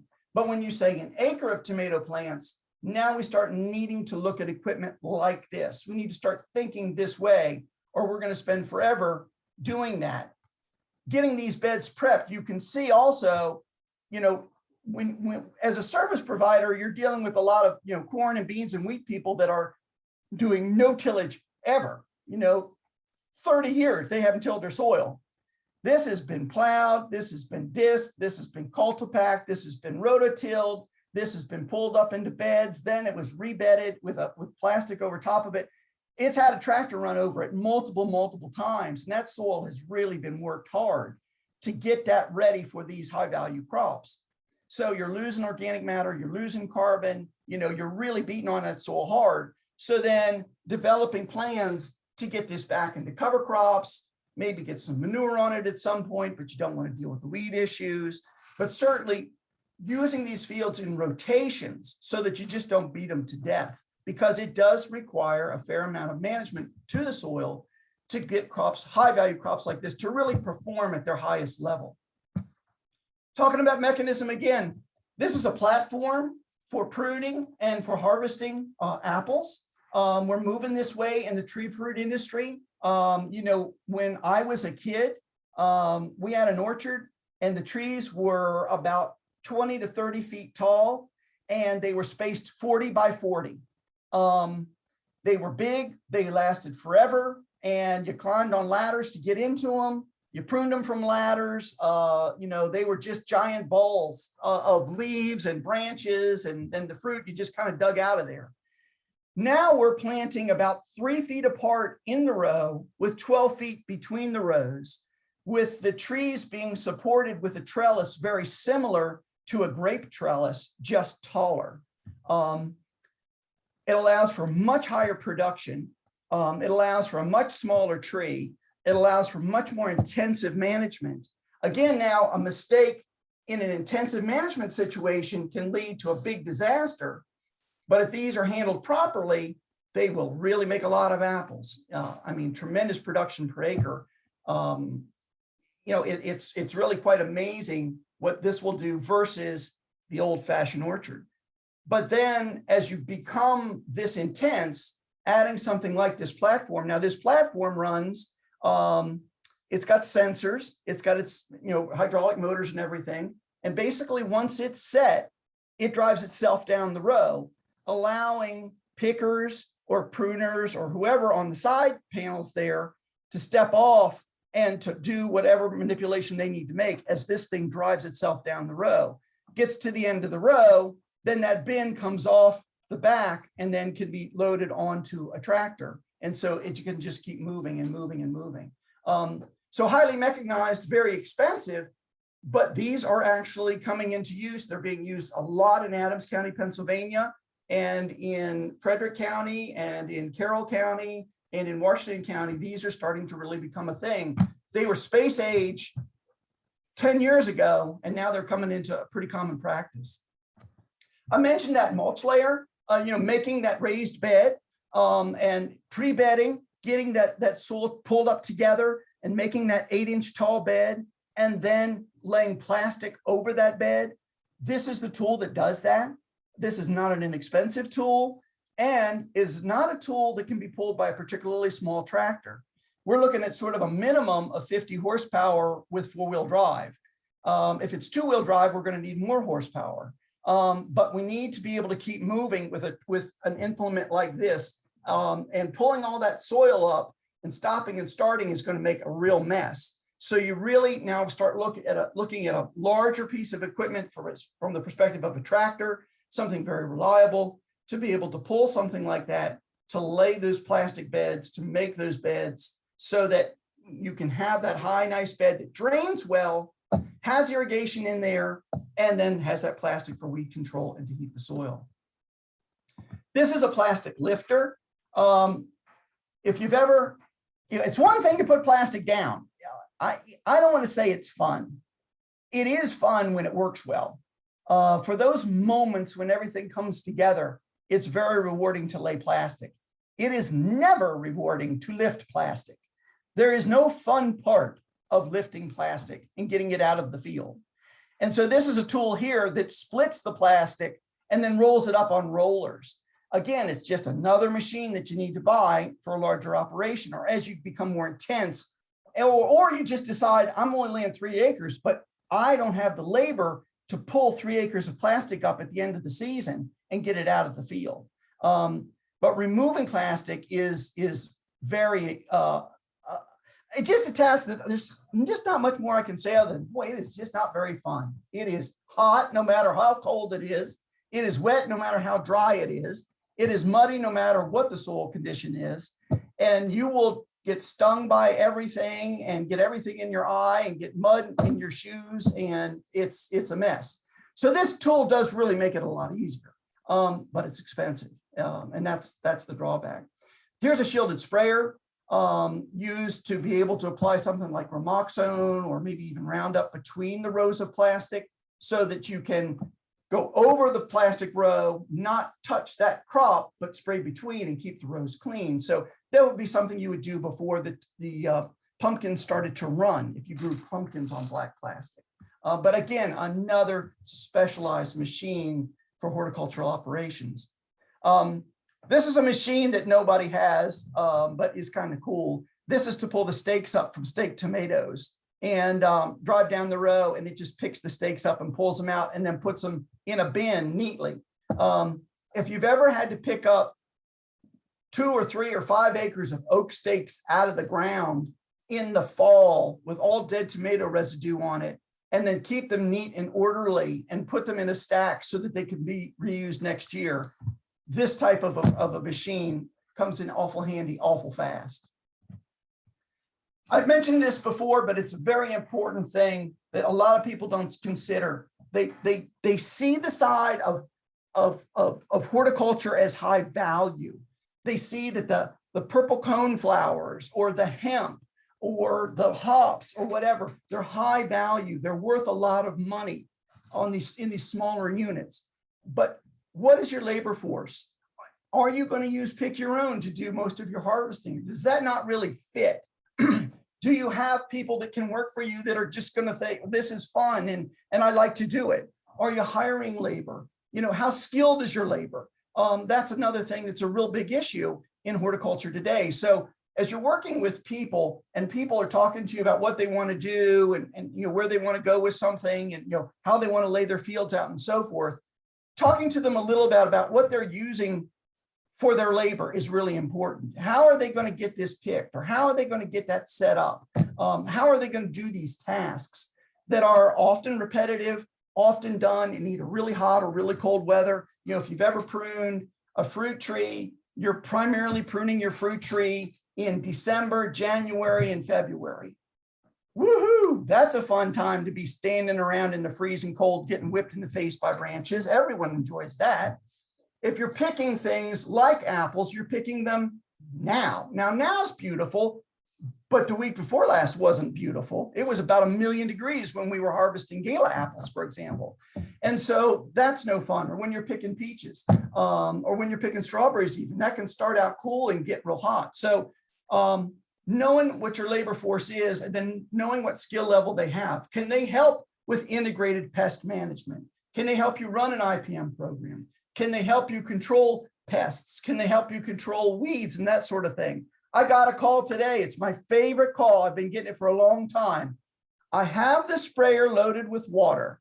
I'm sitting in the shed right now. I have these two products. I'm ready to go. Just go ahead and call me back right now and tell me, can I put these two things together and go?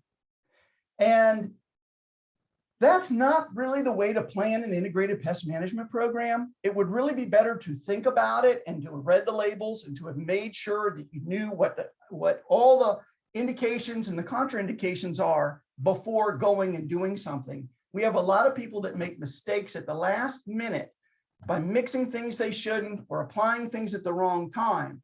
So yes, nutrient management is very important. Food safety is very, very important. It has become a much bigger deal. GAPS audits, best handling or best management practices, HACCP, the whole 9 yards. Those have really come into play and they're a big deal. But on the pest management side, someone can make a mistake and smoke your strawberry crop and it's over. Now I just want to go down a couple things about marketing. Just kind of continuing in this vein of knowing and understanding where you're at and what's going on. This is actually an operation. You can see they have beef cattle. They're growing beans there. They were making some hay in between. And one day they looked over there and they said, you know, this is getting to be tough. They weren't happy with all those houses, but they decided to turn the dairy farm, and there's their beef cattle there actually, but this was a dairy. They turned it over into a produce operation because all of these people moved into this area and they had all of this clientele right around them. And they're all wanting to trespass on the farm anyway to come and, you know, walk around and look at nature and all that stuff. Well, now they bring them on the farm and they make them pay and they sell them some tomatoes and some sweet corn and it works out very well. So we do have proximity to market in a lot of this state that works really well for growing high value crops.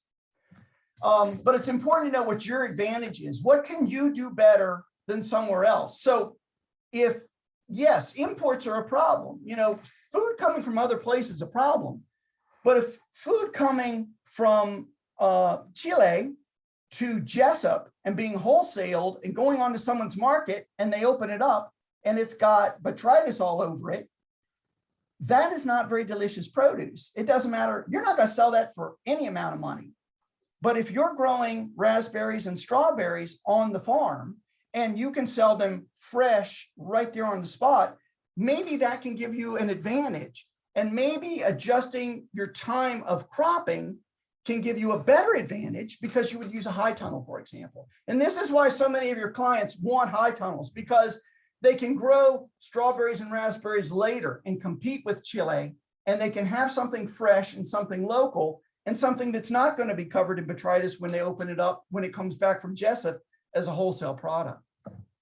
So it's just important to know what are the advantages that you would have in an operation. And when you're working with people, you know, does it lay well, particularly for a certain type of crop? Does it have particularly good, I heard earlier talking about drainage, talking about soil types, you know, where is the ground on this farm that works well? Where is the farm or the ground on this farm that doesn't work as well? You know, making things work to your advantage, working to strengths as opposed to forcing something onto the ground or forcing something onto the farm. I think that's very important.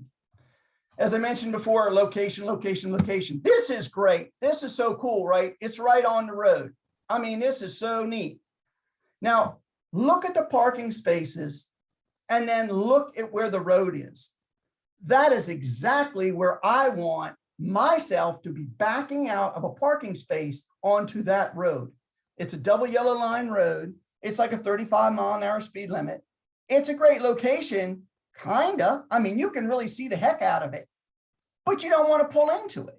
So this is the type of thing that in horticultural operations you think about, where with a lot of the other agricultural operations you don't.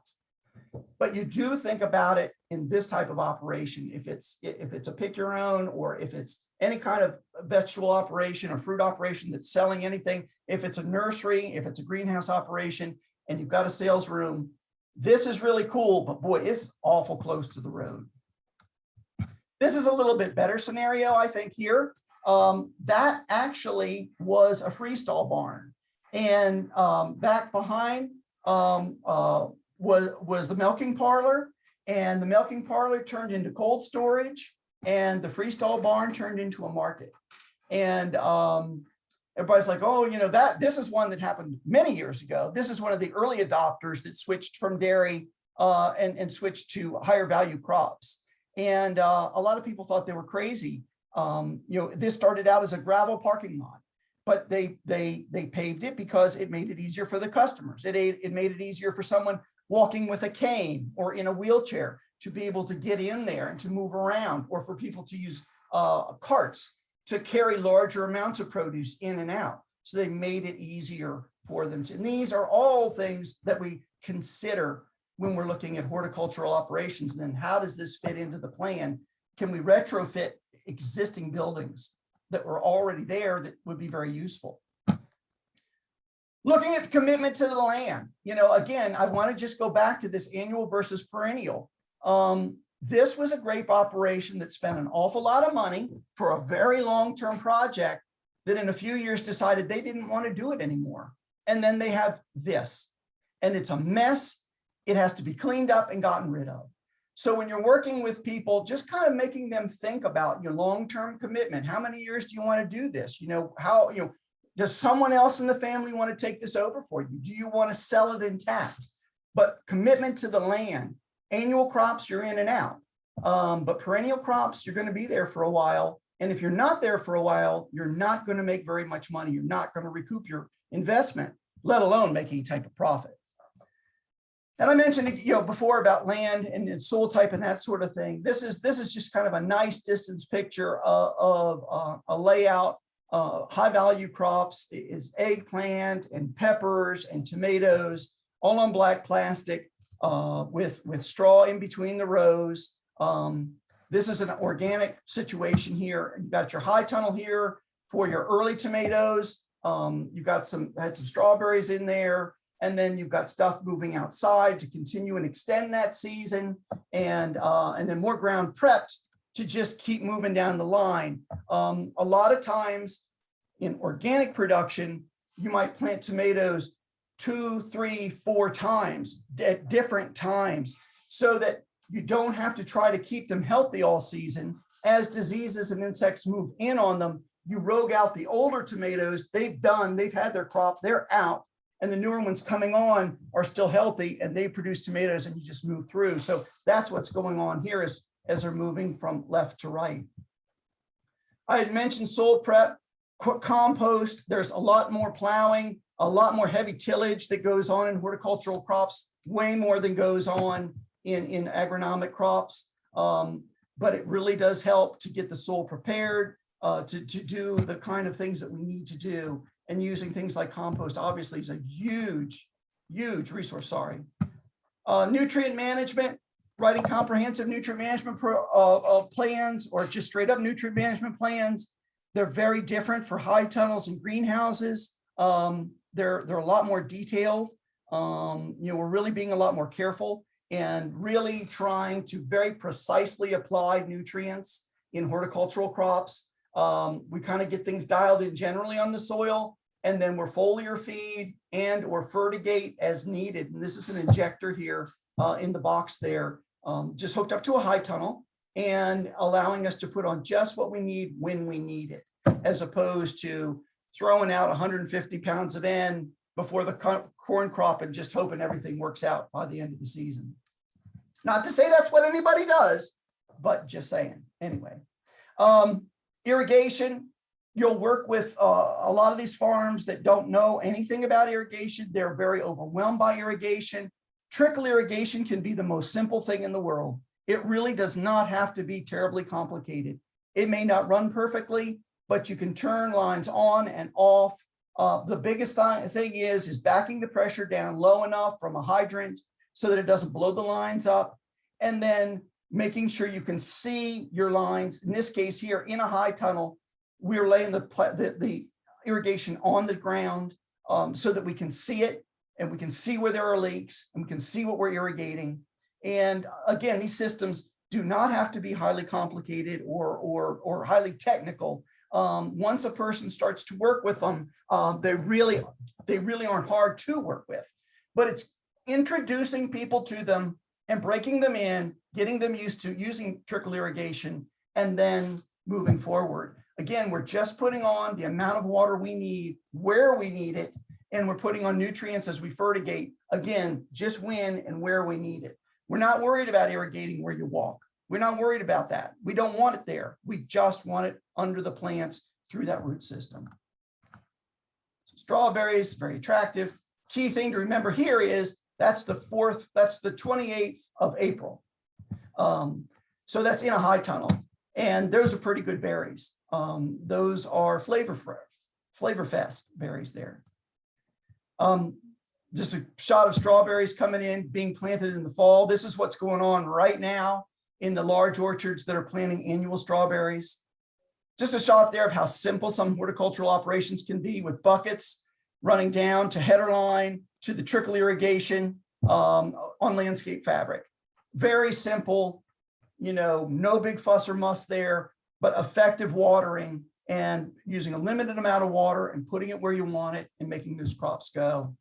Then here's a more sophisticated system where you have the larger header line running out there to all your crops growing on plastic, and trickle irrigation, either 1 or 2 lines running under each layer of plastic, and in a larger field, variety of crops. Equipment, I just want to mention again the importance of equipment.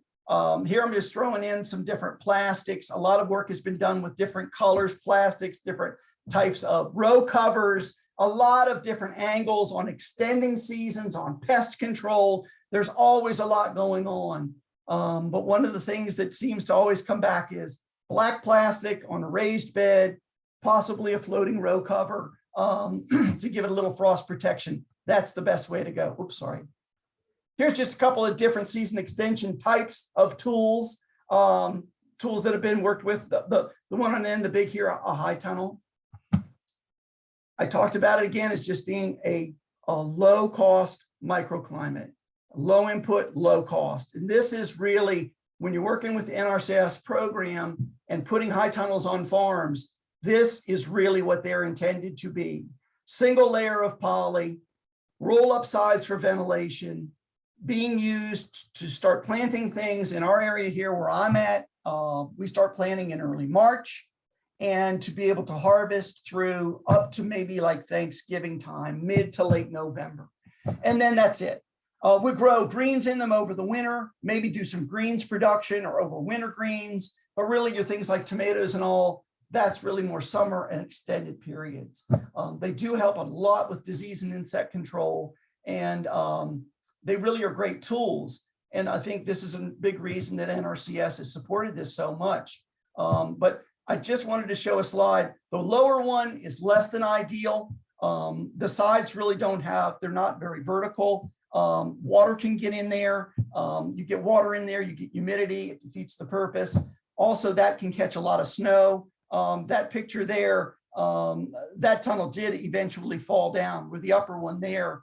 I still have that tunnel. That tunnel was originally built in 1997. I've moved it 3 times, and I'm still using that high tunnel.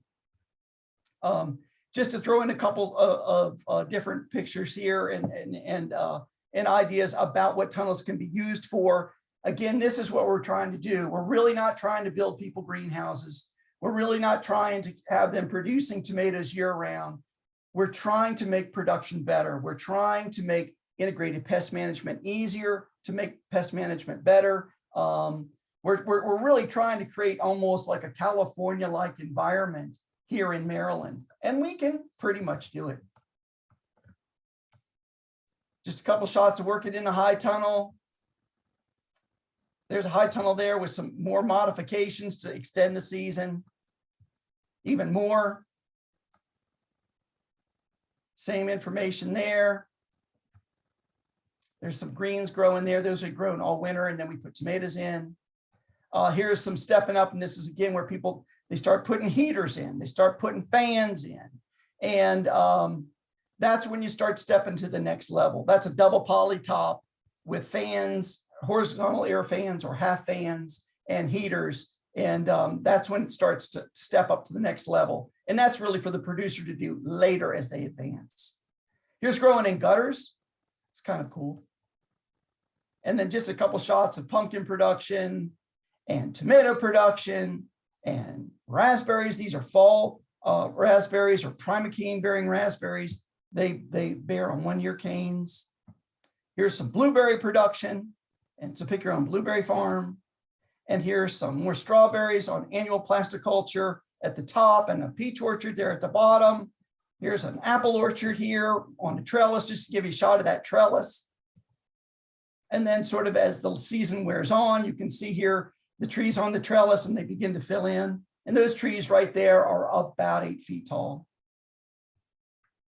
And that is pretty much all I've got. It's a shot of hops there. That's just what we've been doing right now, is finishing up our hops harvest. And soon we should have some results from the 2021 hops research available at your local beer store in about by about Halloween. So with that, I'm done. Andy, Excellent. are you awake? Are you okay? Yeah, I'm awake. I didn't fall asleep. Okay. Thank you, Brian. Thank you very much. We do have one question that came in. Is drip always under plastic?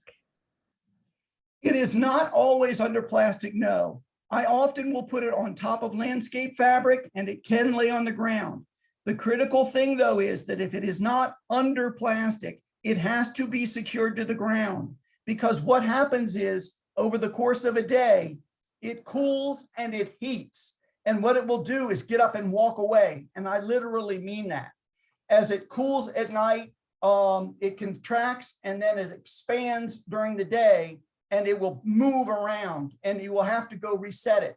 So use landscape staples, sod staples, or something else to secure it to the ground if you put it on the soil or on top of landscape fabric. I use it on top of landscape fabric with sod staples. That way I can see it. On plastic mulch, like a raised bed, it is under the plastic because the plastic is not permeable. And so it has to be under the plastic on a raised bed, say in tomatoes or in strawberries.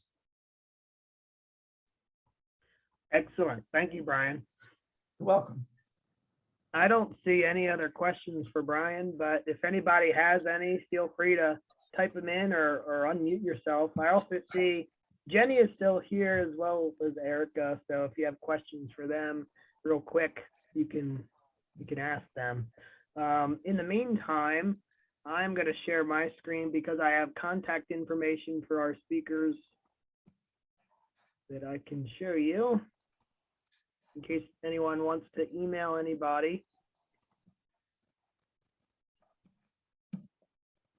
So here's our speaker list today and their contact information with their emails.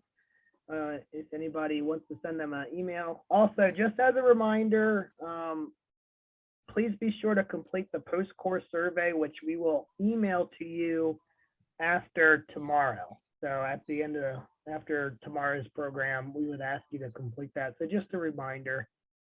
I did see a question that came in about recordings, if they will be available. So yes, this session has been recorded and we will post those and make those available for you. We'll send you the link to that.